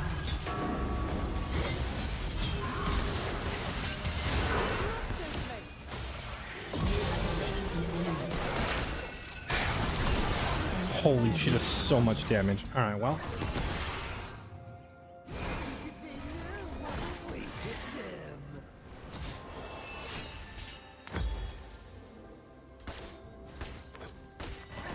He's trying to get this like surgery for his kid and he can't afford it and the insurance company won't cover it.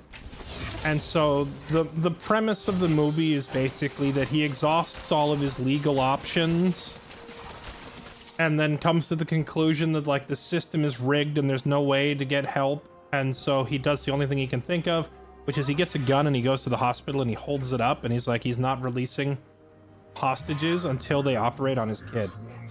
Which would be a fairly compelling plot for a movie, except that if I remember right, his wife in the movie doesn't have a job.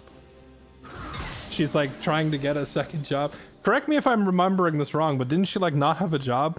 You would think that a family who's like, man, where can we get extra income from? Like one of their first things would be like, I don't know, get like a second job or something like that. Or maybe I'm misremembering, but it was something like that. I remember there was like this really obvious, like, why didn't you do this?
Okay, we're stacking up those shutdowns. There's another 1,000 gold.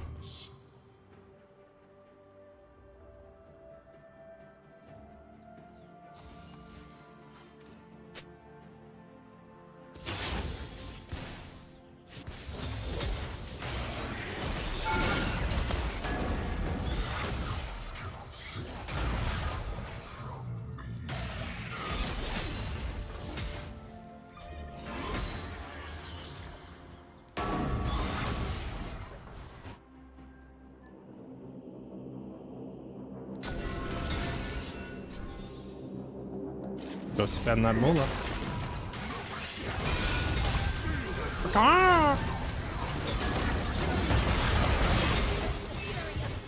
He got away. Rip. Your team has destroyed a turret. Well, at least we forced his ulti out of him.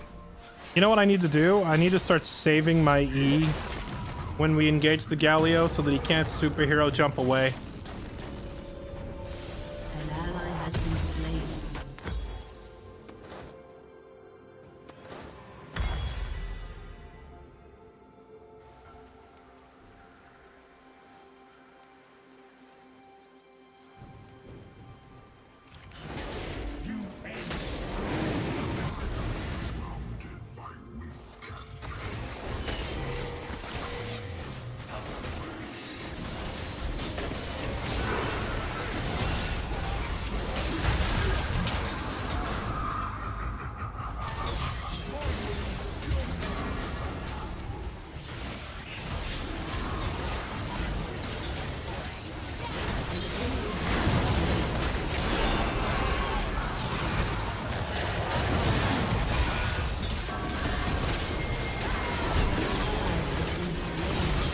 Dang. Has been slain. Wait, how did Vagar just get chased out of the fight early and I missed it?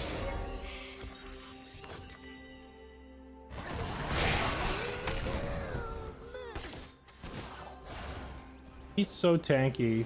They're all so freaking tanky. No hexplate. I felt like I couldn't go hexplate here. Because I wasn't living long enough for the hexplate to have mattered.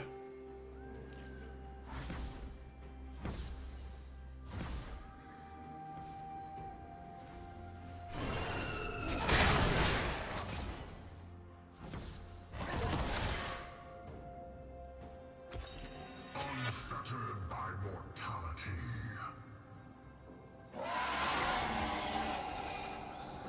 I think we can try to build it now, although like MR, I don't know. I feel like I have to push hexplate back to last and try to get a spirit visage.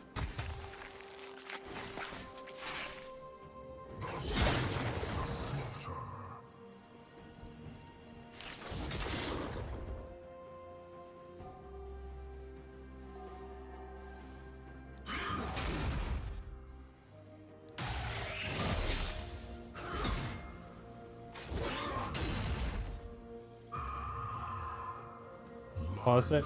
Yeah, let me call a pause vote. Oh, wait. That's... Is that... Wait, does Dota 2 have pause votes? Heroes of Newerth had vote to pause. An ally has been slain.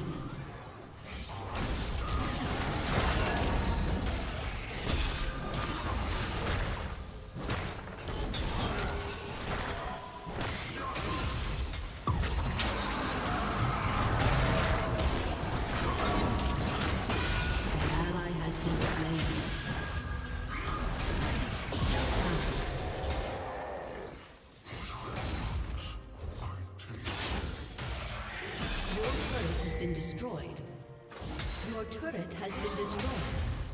Enemy killing spree.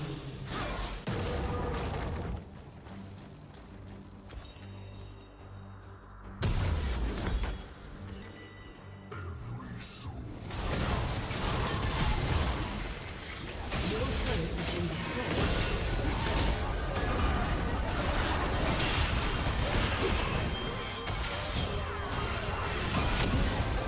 Oh, that was clean. Your inhibitor has been destroyed. Your turret has been destroyed. I think not.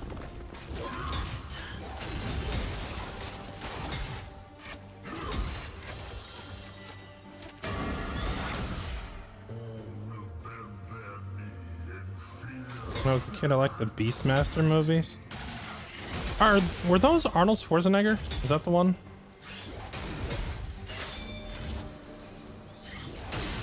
In my sights. Enemy rampage.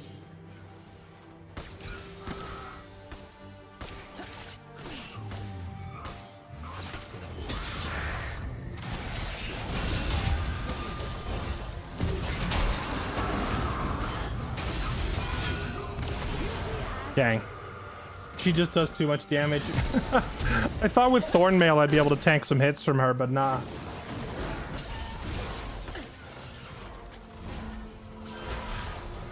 Oh, free kill. Nom nom nom.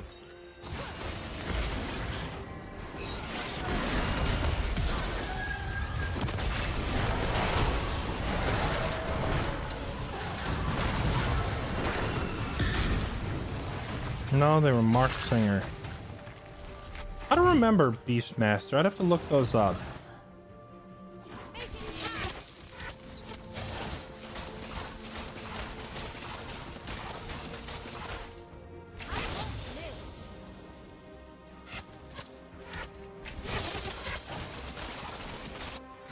Was the Beast Hunter, was this like, I assume this was like some sort of fantasy movie or like medieval fantasy type movie, right?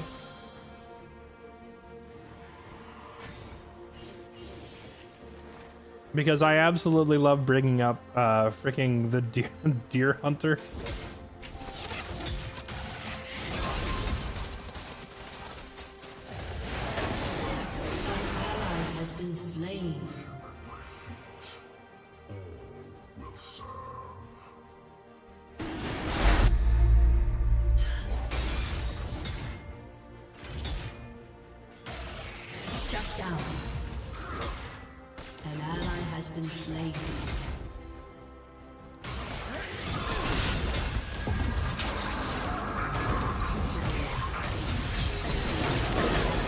gotta be kidding me.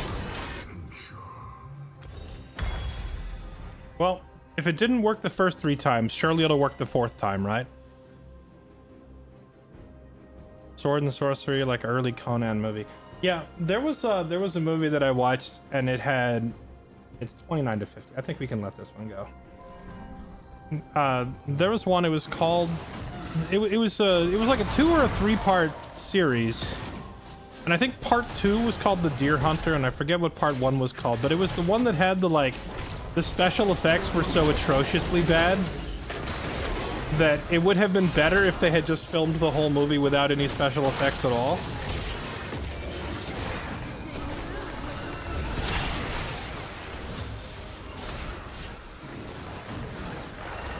Including, like, my favorite special effect of all time, which was called literally just cut and, like, copy and pasting the video.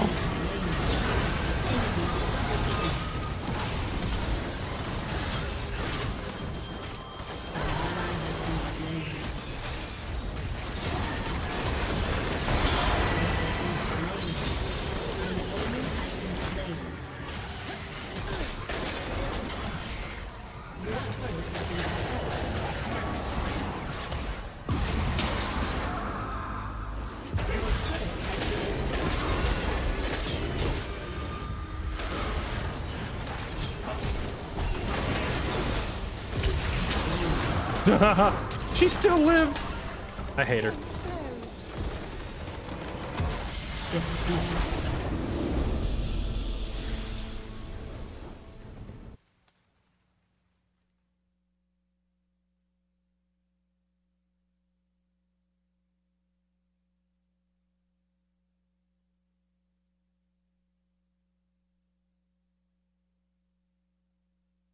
You know what? Good try, Zyra. We might have got rocked for the entire game, but at least you tried, right?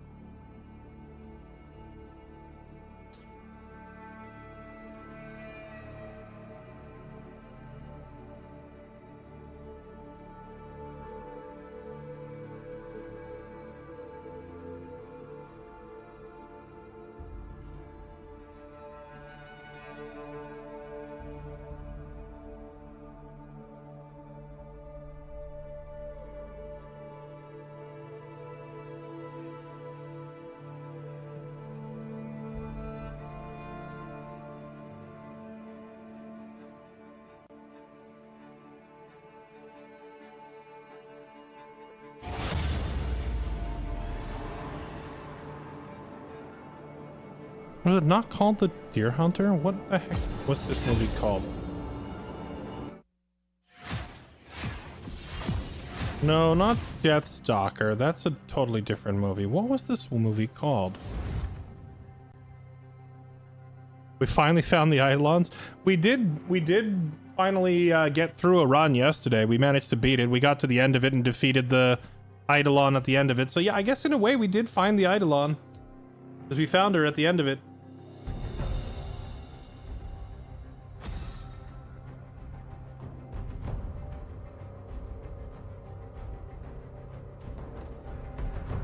You play early access World of Sea Battles. I don't know what World of Sea Battles is, but now that it's been brought to my attention that Ninja Gaiden 4 comes out on the 20th, we're probably playing that. No movie talk in Champion Select. All right, I got it. I understand. I understand the assignment, sir. Is this what people call strategy? I could have sworn it was called The Deer Hunter, but what is the name of this movie? I'm finding like some Vietnam movie.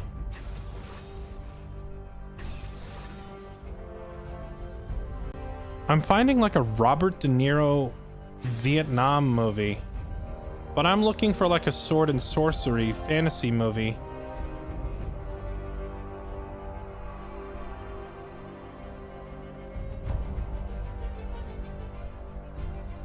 Did I get the movie wrong? The last time we talked about this movie, we went through this exact same process, chat. Maybe someone remembers.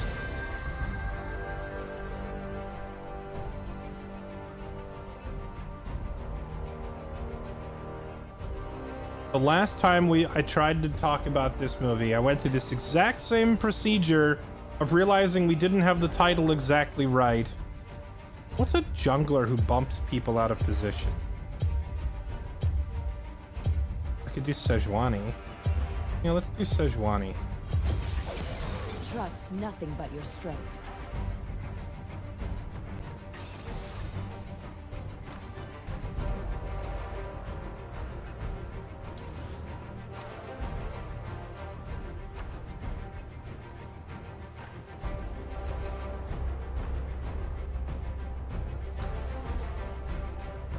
Nero and Christopher Walken in Deer Hunter. Is it the Beast Hunter? We're talking like a late 80s or mid 80s sword and sorcery movie that I thought was called the Deer Hunter. Is it called the Beast Hunter?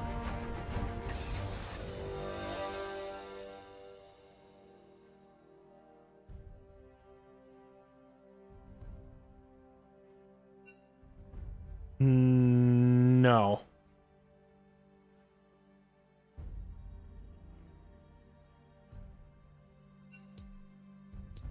No. Someone mentioning Beastmaster is what caused me to bring this up, because it was from that same era of like cheesy sword and sorcery movies. But for the life of me, I can't remember the name of it.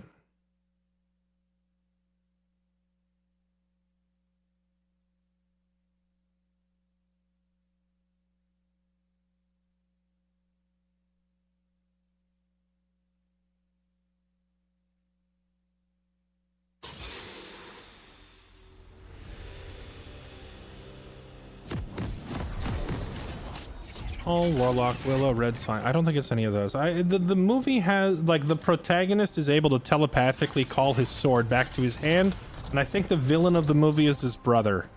Maybe those two details will help you sort it. Like, maybe those two details would be enough to track down the proper name of the movie, because now it's driving me nuts that we literally had this exact same conversation last time we talked movies on stream, and it took, like, 20 or 30 minutes for me to find the name of the movie, and now we're doing it again.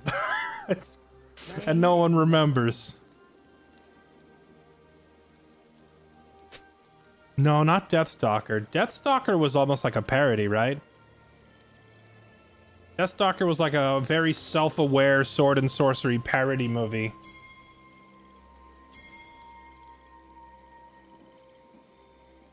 Krull? Minions have spawned.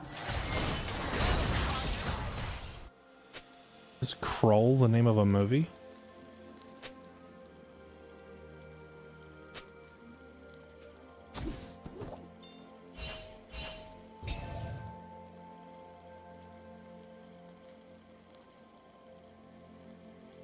Uh-oh. There it goes.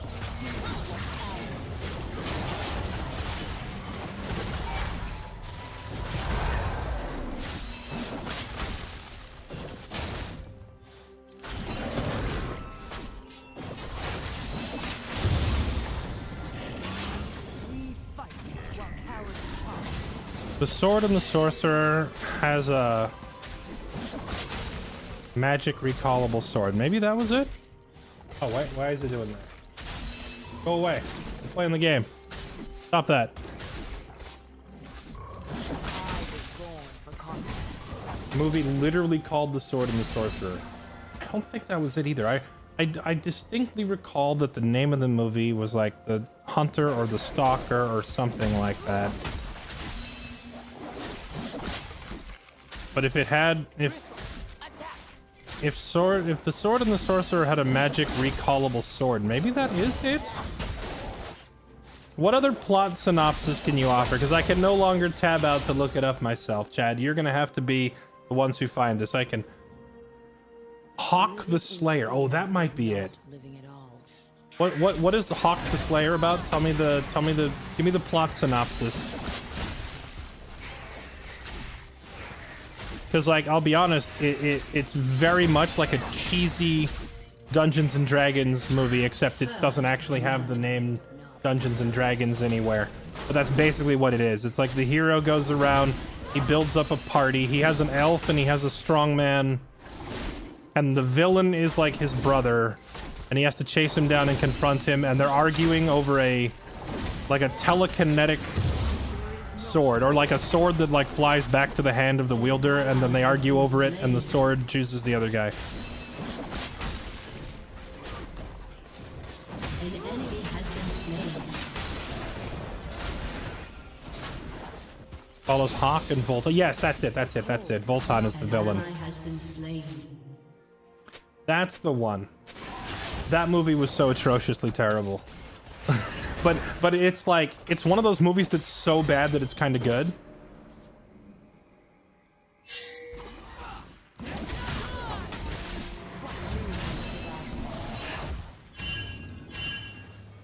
Yeah, I'm back now. Oh, their whole team is coming. All right, fine. I'll see myself out.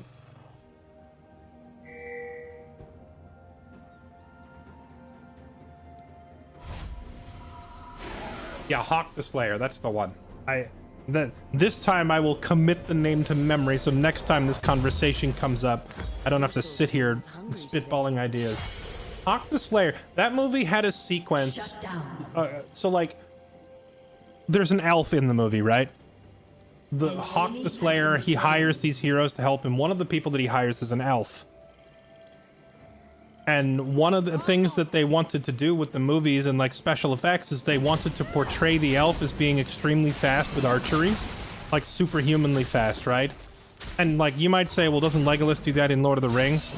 What Legolas does in Lord of the Rings is never like superhumanly quick, because it's literally just Orlando Bloom doing archery motions with his hand, right?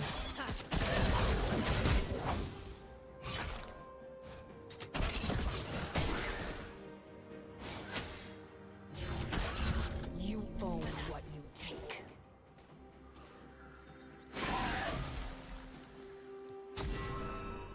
But in Hawk the Slayer, they wanted it to be straight up like, nah, his hands are like superhuman fast with how quickly he's drawing arrows and firing and such.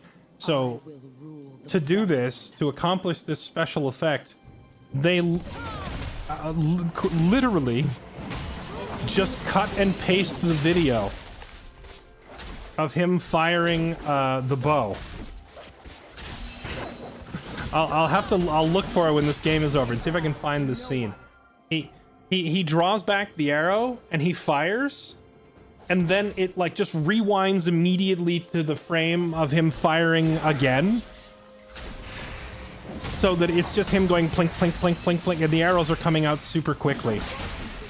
And if that sounds like it makes no sense, you're correct. It didn't. Even when you're watching the movie, it doesn't make any sense, because he's like jumping backwards in time a few frames to just have another arrow loaded, right? And then you might think, well, okay, that's just for dramatic effect for that one arrow that he's firing. No, because the camera would pan and it would show like 6 enemies dying to separate arrows. So it's like he's drawing the arrow back, and then he's like rewinding time a second so that he can plink, plink, plink, plink, plink, like 6 arrows out in the span of 2 seconds, and then all the enemies die. But it like visually it looks completely out of place.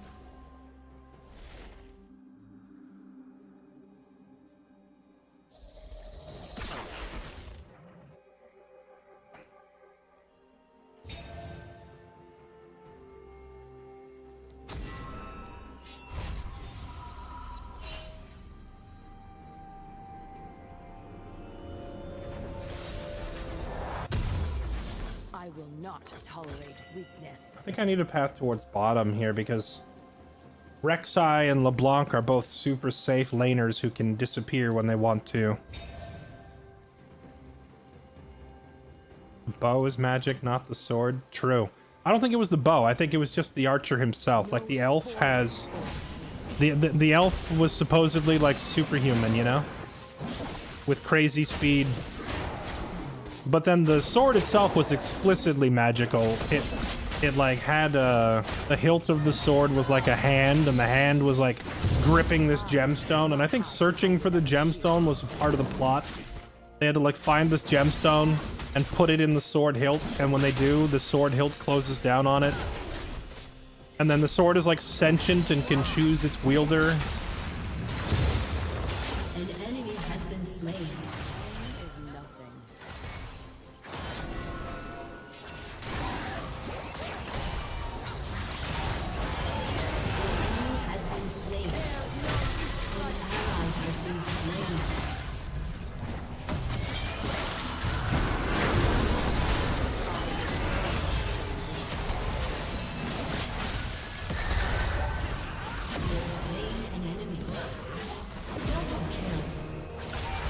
Huge.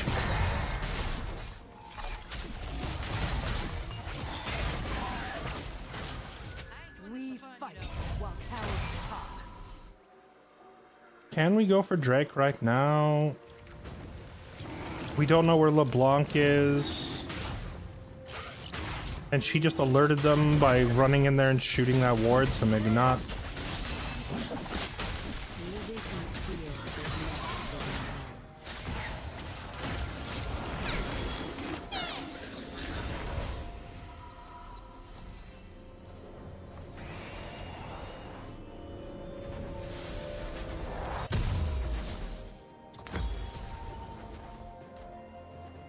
Deeds, not words.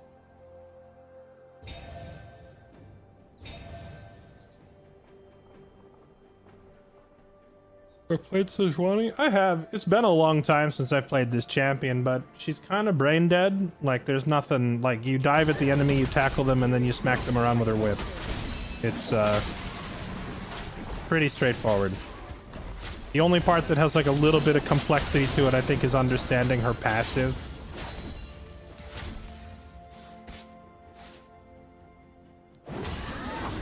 Also, wait, why are you... Would it not be apparent from the fact that I'm randomly talking about movies and only half paying attention to the game that I already know how the character works? Has been slain.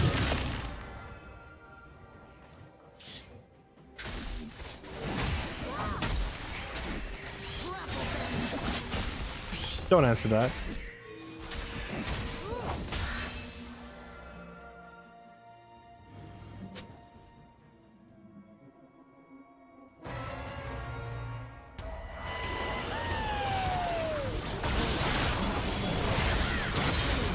Nice.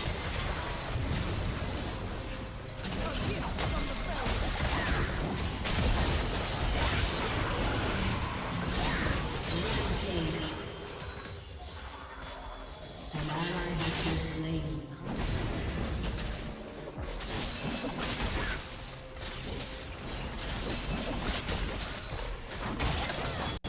An ally has been slain.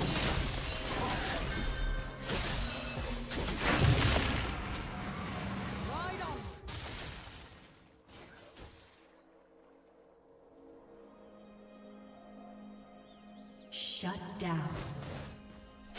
No, she's not. She's not brain dead? Sejuani? What do you mean? She's one of the most brain dead characters in the game.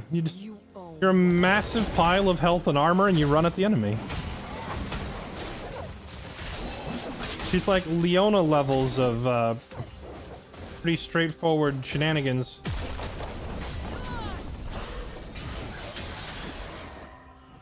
I will rule the battle.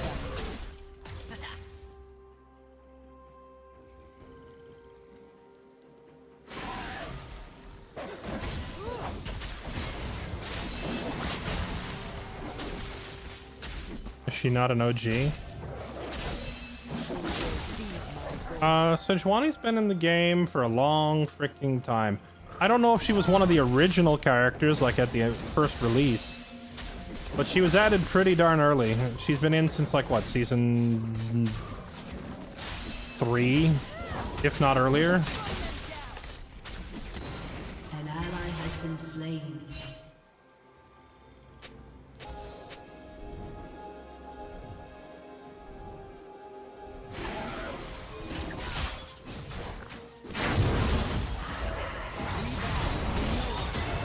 Rip.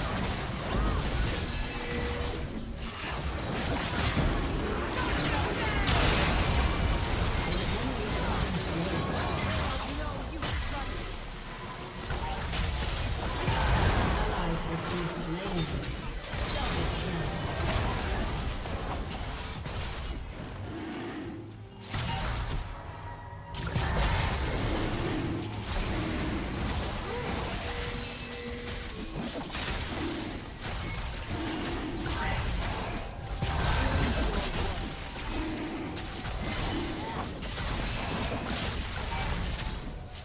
No, do not hit wards in the middle of this. Oh, snap. He did more than 1,000 damage with that fourth job? That's crazy. Turret plating will fall soon. If a ward is already disabled like this by a control ward, then it sees nothing. But if you walk up and hit it and start deleting it, you actually give the enemy about 1 second worth of vision. It always drives me nuts when it's like I'm walking up and I am like taking an objective and the enemy has no idea. And then the support rolls along and they're like, oh, let me get rid of that ward for you, and immediately blows your cover. Enemy killing spree. Sir, you have to go that way. I will not tolerate weakness.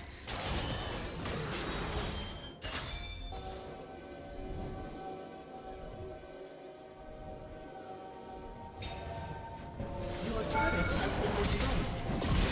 Killing spree. You think I won't dive past 2 towers to kill you?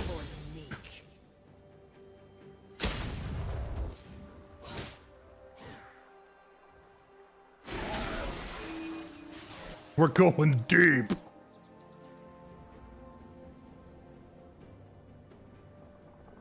I will not hide behind another shield.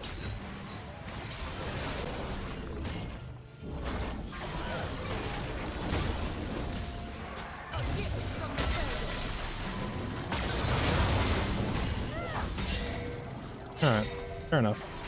You do your thing. Pain is nothing. The jungle diff is pretty insane. Why, thank you. Your team has destroyed He doesn't a have turret. TP. Actually, she's barely gonna get to the tower before he does. It doesn't matter. An enemy has been slain.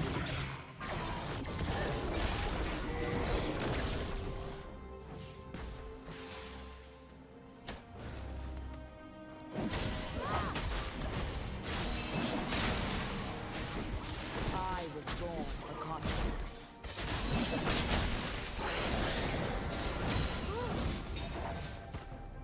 Oh, I have 3,000 gold. Perhaps I should go spend my money, Chad. Do you think they'll ever add an item that causes you to deal more damage based on how much gold you're holding, so that we can go Has been slain. like full corpo, maximum greed strat, and we just like buy that one item and then never back?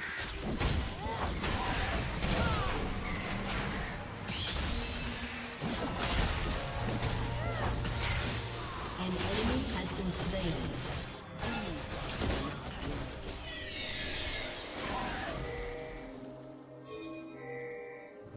Oh, you don't want it? You can have it. That's fine, I'll take it. An ally has been slain.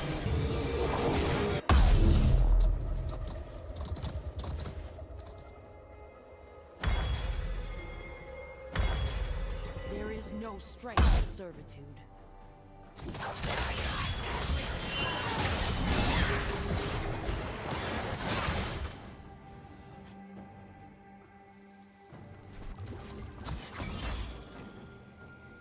Even after watching the crypt, the clip, the description wasn't doing it justice. Oh, you found the archery scene from Hawk the Slayer? I'll pull it up when this match is over so we can relive the like hilarity of how bad it was together. Useless seems hungry today.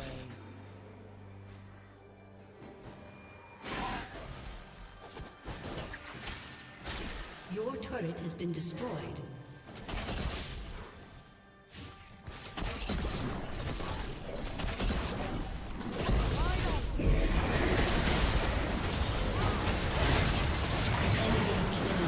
Oh my goodness, they just blew her up. An ally has been slain. Your team has destroyed a turret. The frick did she go? Has been slain.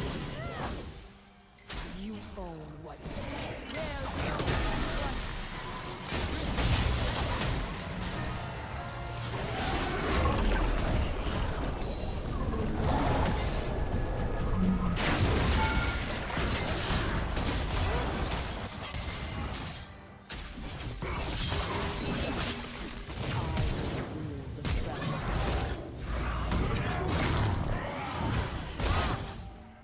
Sir?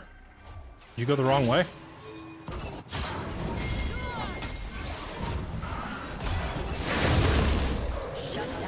I almost got it. I would have got away with it too if it weren't for those meddling kids.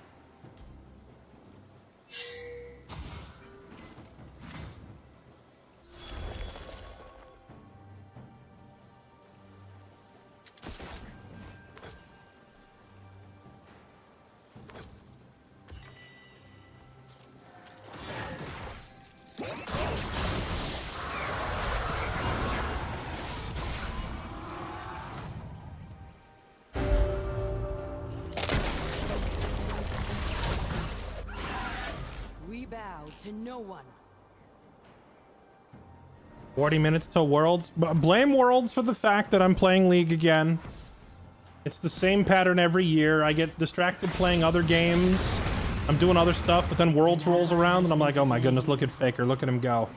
I want to be him when I grow up. Or make room for those who will.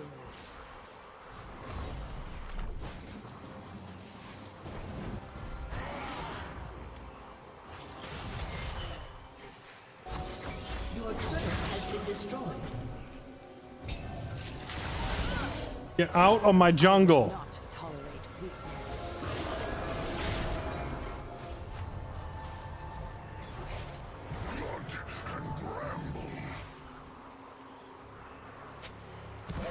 I'm wondering when Faker will retire. I thought he was going to retire. Was it 2 years ago that they assembled the new squad and they took the world championship with Zeus? And it was like T1's first time on the world stage with their new squad or whatever. Oh, what the heck? There's a freaking...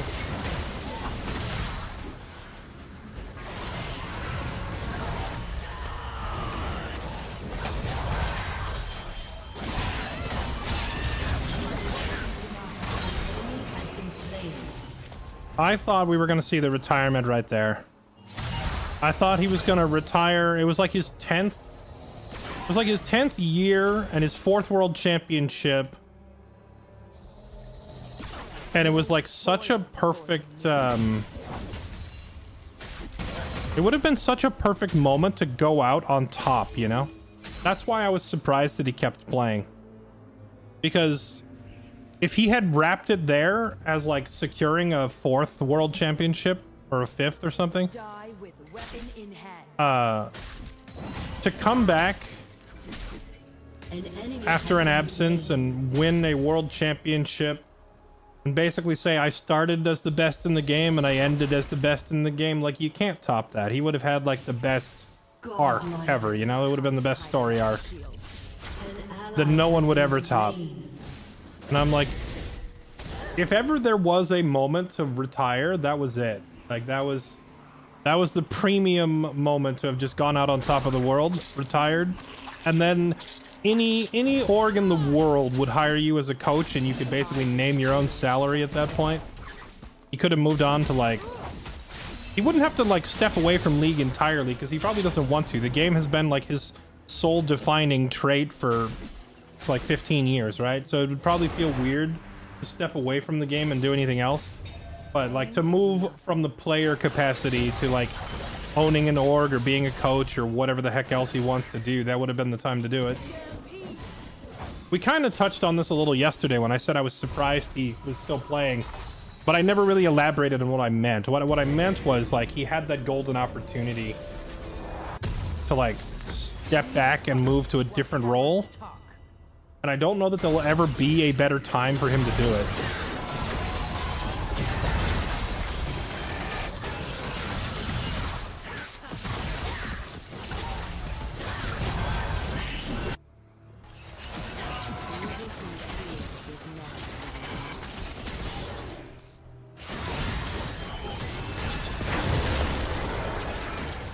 I smited it, therefore I did my job, has been destroyed. right?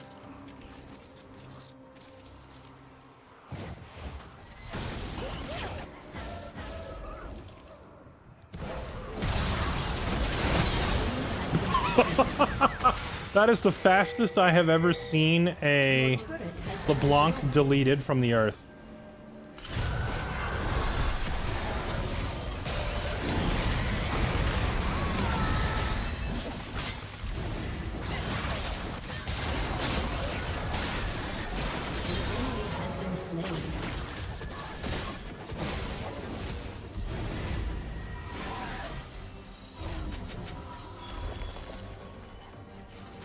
Instead, he's going to be like Tom Brady. I know who Tom Brady is. I am not completely out of the loop in other sports. However, I don't get the analogy. What's wrong with Tom Brady? Is he just like over... Do you mean he's like overstayed his welcome in the sport?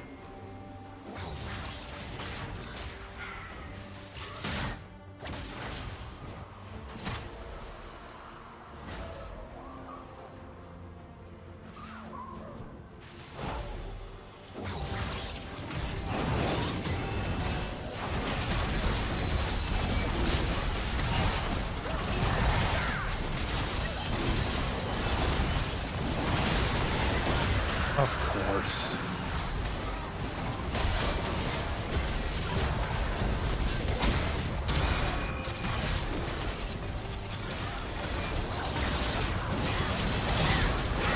The sad part is...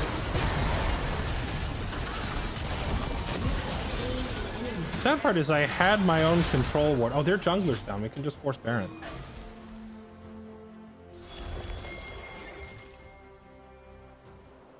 Oh, that's not their jungler. Wait a second. I'm so used to seeing Rek'Sai jungle. Yeah, the dumb part is I was sitting on a control ward that I should have plopped down to deny them vision.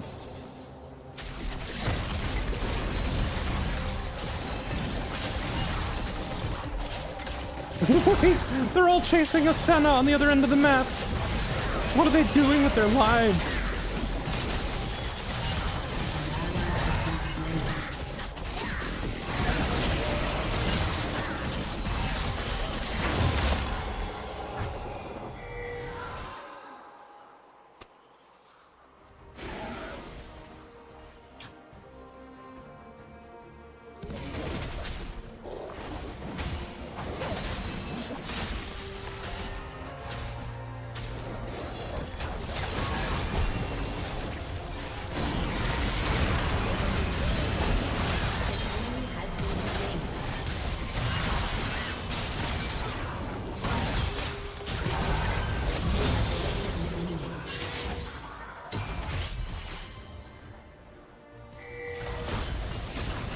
What are you caution pegging me for? Do you know how unkillable I am?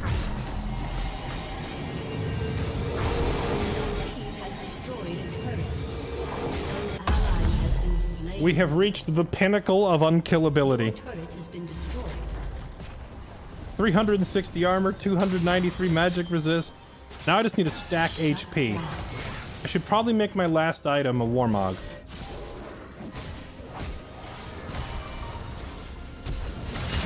Haha, you're not leaving.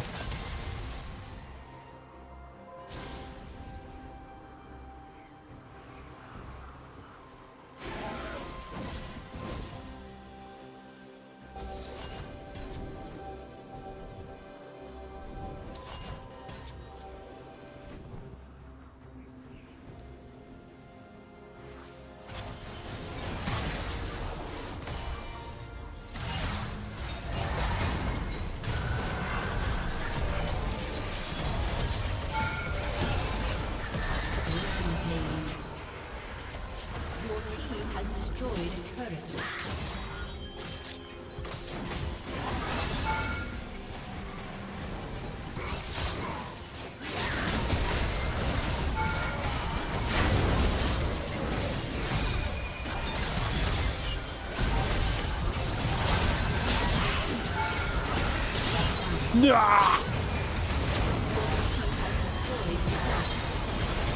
There's 2.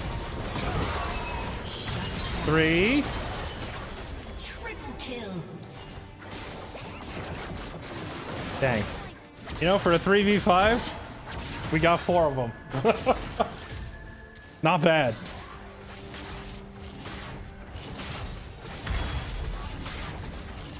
Your team has destroyed a turret.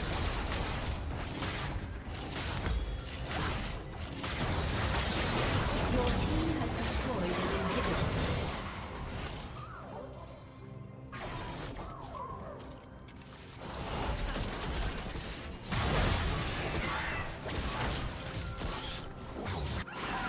Deeds, not words.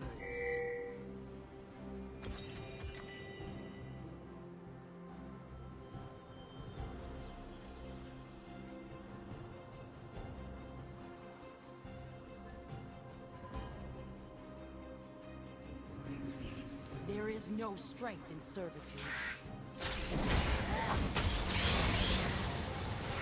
An enemy has been slain.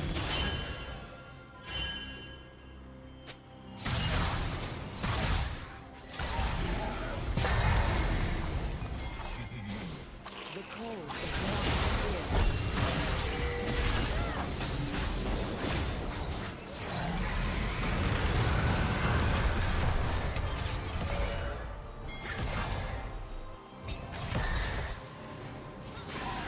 That was a get down, Mr. President moment if I've ever seen one. I was like, I can't leave this Jin right now. They might jump him.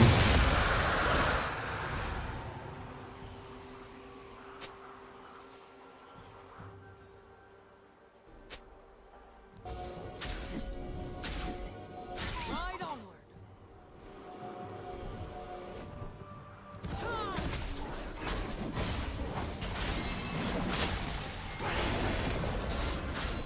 So, chat, question for you. Since Ninja Gaiden 4 comes out in 2 days, and I was always a big Ninja Gaiden enjoyer, should I play the third one first?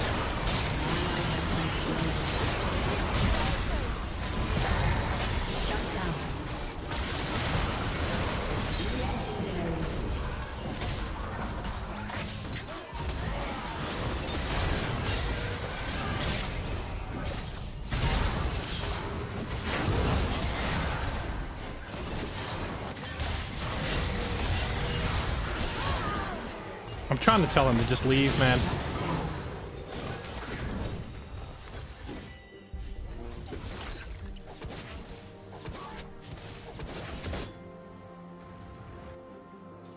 Mr. President, sir, I am throwing my body at them so you can escape. Please leave.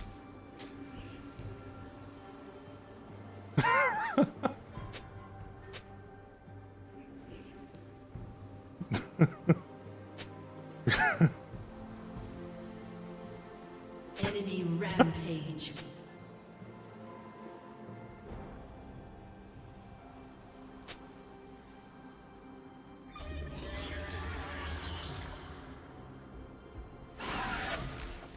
We bow to no one. Surprised you didn't try out Arc Raiders this weekend. It's Tarkov, but actually good. Well, I kept asking, like, what is it about Arc Raiders that makes it good, and no one could pinpoint an answer. Fight.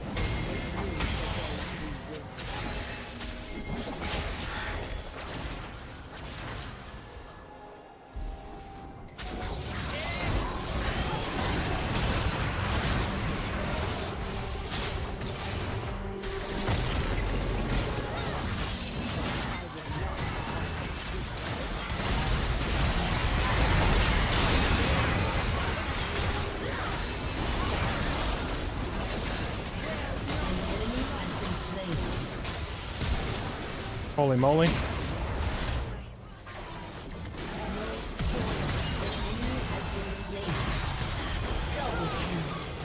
Alright, we did it. Nice, we cleaned them up. Could we just go mid and end the game? Yeah, we probably can. Oh yeah, we have supers. We can absolutely just push mid, end the game. We don't need Baron. Behind another shield.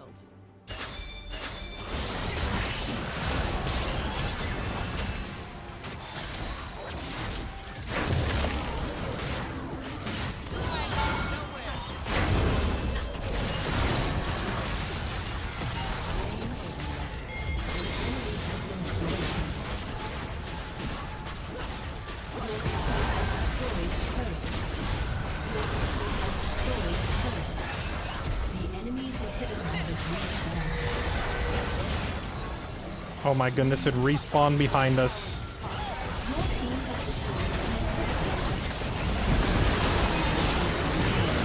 That was so... Enemy quadra That kill. timing was omega lol.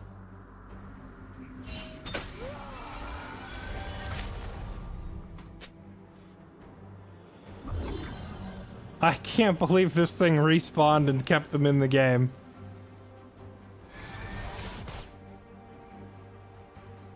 It's a solid PvE extraction shooter mixing in elements of Hunt Showdown instead of just being Tarkov again. I mean, honestly, my biggest issue is I just don't like third-person shooting in general. That's probably like the #1 deterrent to me playing the game is I vastly prefer first-person. I've just never been good at third-person shooters. To be fair, I'm not particularly great at first-person shooters either. Like, I don't play a ton of shooters to begin with. But when I do play them, I feel like third-person just takes longer for me to adjust to for whatever reason. So if I'm gonna play a third-person shooter, then I like to know, like, alright, well, what makes this one good? So what I'm understanding then, it seems like the going sales pitch is basically it's Tarkov / Hunt Showdown, but it's better executed. Is that what it comes down to?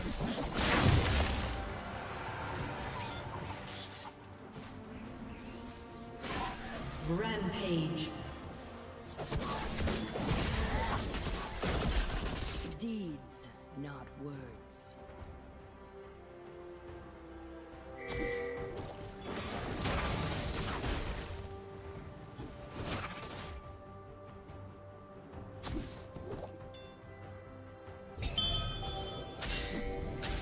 Trample them.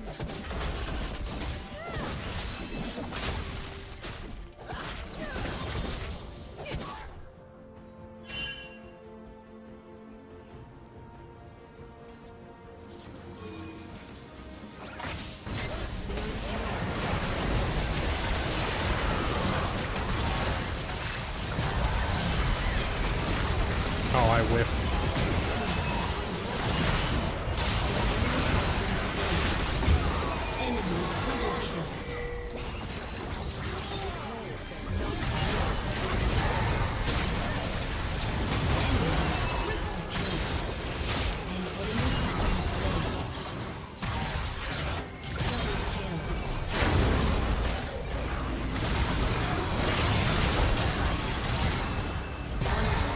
Nice.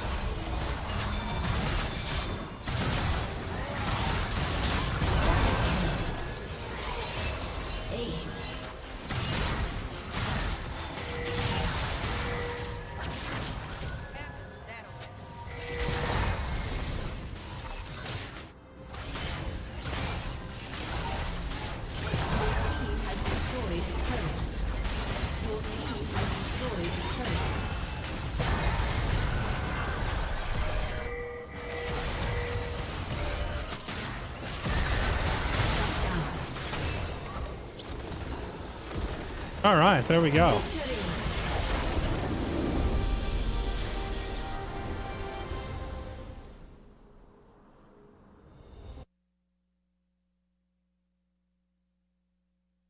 I think everybody gets one here. Well, I don't know if the Samira ever actually did anything, but the other 3 get one, and I have 4 honors, so you know what? We'll give her one.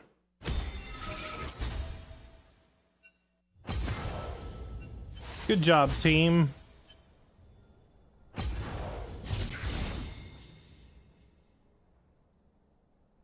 Thought you signed up for the 2x KO Sajam Slam. I did? Why do you phrase it that way? Well, I signed up for the one called the Box Jam Slam. It's the joint.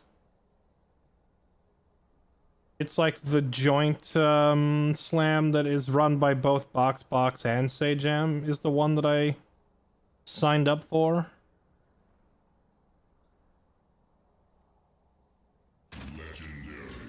I don't think they have, I don't think they've announced who's in it yet, so... Oh, why are we back on this? Stop that. I don't know why League is not cooperating today. It keeps not capturing it. Yeah, I think they just haven't picked the contestants yet. And to be fair, there's no guarantee that I get picked. I think I have signed up for 4 Sajam Slams, but I've only been picked to compete in 2 of them, right? So it's not like just because I throw my name in the hat, I am guaranteed to be selected. That's not how it works. All right, let me see if I can find this thing. Here it is. So we're about to end the stream, chat, but before we end, I want to bless your eyeballs with...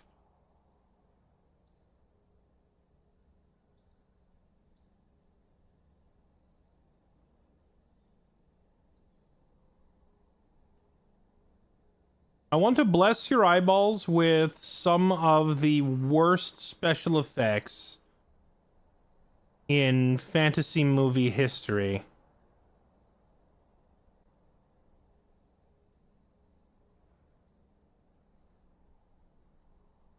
Okay, there's one example. Is there another example?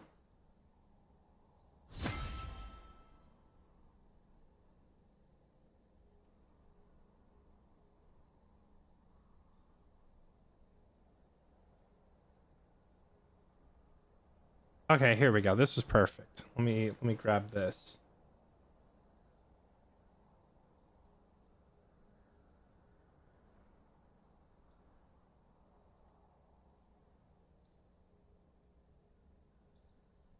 All right, here we go, chat. This is what I'm talking about.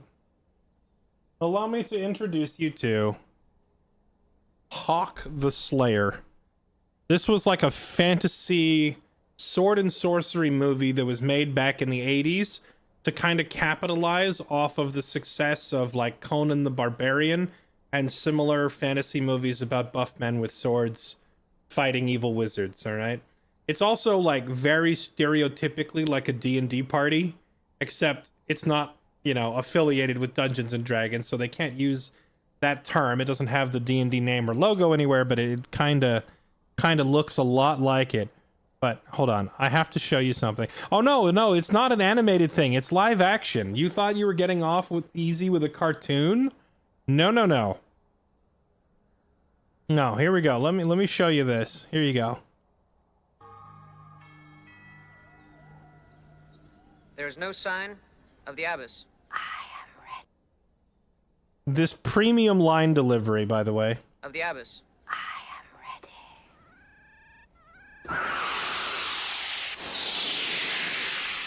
So she casts Fog Cloud. Very nice. Very D&D. Okay, here we see the first but not the most egregious example of the elf in action. This is how he's portrayed for the entire movie. Is like the dialogue of the movie, they kind of tell you that the elf can draw and fire so fast that it's like superhuman, but this is how they visually depict it. He just fires and there's just another arrow there. They just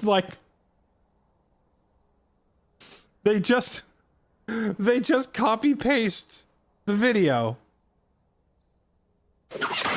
So he fires twice. And you might think, okay, well, some movies might like play the same thing like from two different angles for emphasis, but this isn't like the same arrow from two different angles. This is clearly two different arrows that hit two different targets, right?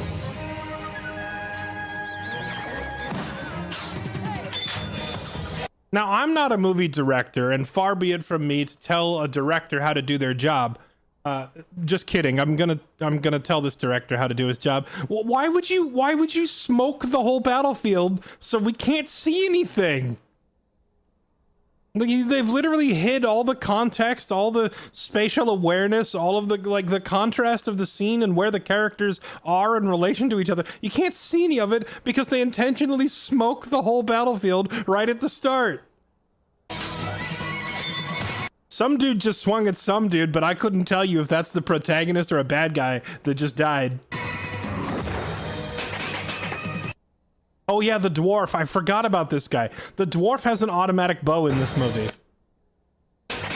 Which is literally, once again, just copy pasting the video frames in a video editor and just play the firing animation like 3 times in a row so that he takes out crowds. Ah yes, here we go. Here we go. The elf jumps into action. This is, you know, I'm zero commentary, chat. I'm not going to say a word. I'm just going to let you react to the elf's jump shot, okay? do you remember the scene where Legolas slides down the stairs on a shield in the Two Towers and thinking, all right, Lord of the Rings, you're overdoing it with the elf nonsense, okay? No archer can, like, surf down a staircase on a shield shooting multiple targets. All right, you need to calm down with Legolas. And then Peter Jackson was like, all right, I'll calm down. Psych! And then he has him climb up an elephant and, like, shoot the elephant in the head and fight everybody up there, too. Like, okay.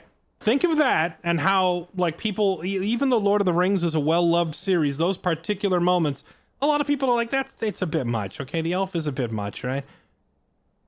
No, Legolas is the most realistic character in film history compared to this, all right? Here you go. You just, I'll say nothing. You can just react to this.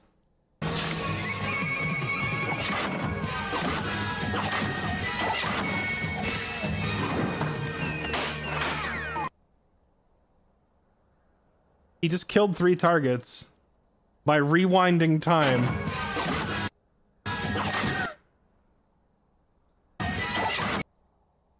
What?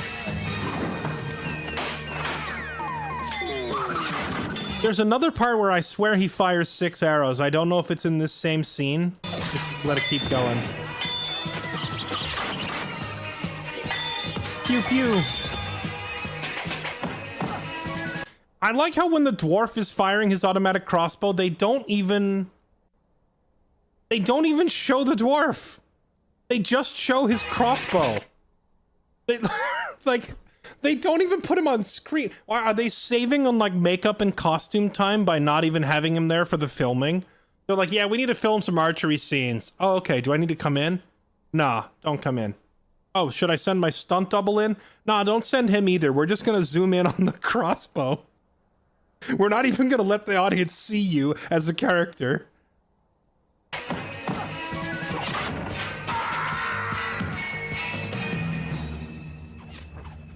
Take one more step and her throat will be slit. Smoke is thinning. We must go. We've done enough. Move out! The smoke's thinning! Let's move out! And their smoke bomb is running out, so they leave. The most egregious example of the arrows isn't even in this scene, but there's one where I swear he takes a knee and he just pew pew pew pew like 6 arrows back to back and kills like an entire patrol of guards. And at that point, it's like, why do you even need these other dudes here? Could you not just let this elf with infinite chronomancy powers keep rewinding time to kill everybody? Anyway, Hawk the Slayer is the name of the movie. Do I recommend this movie?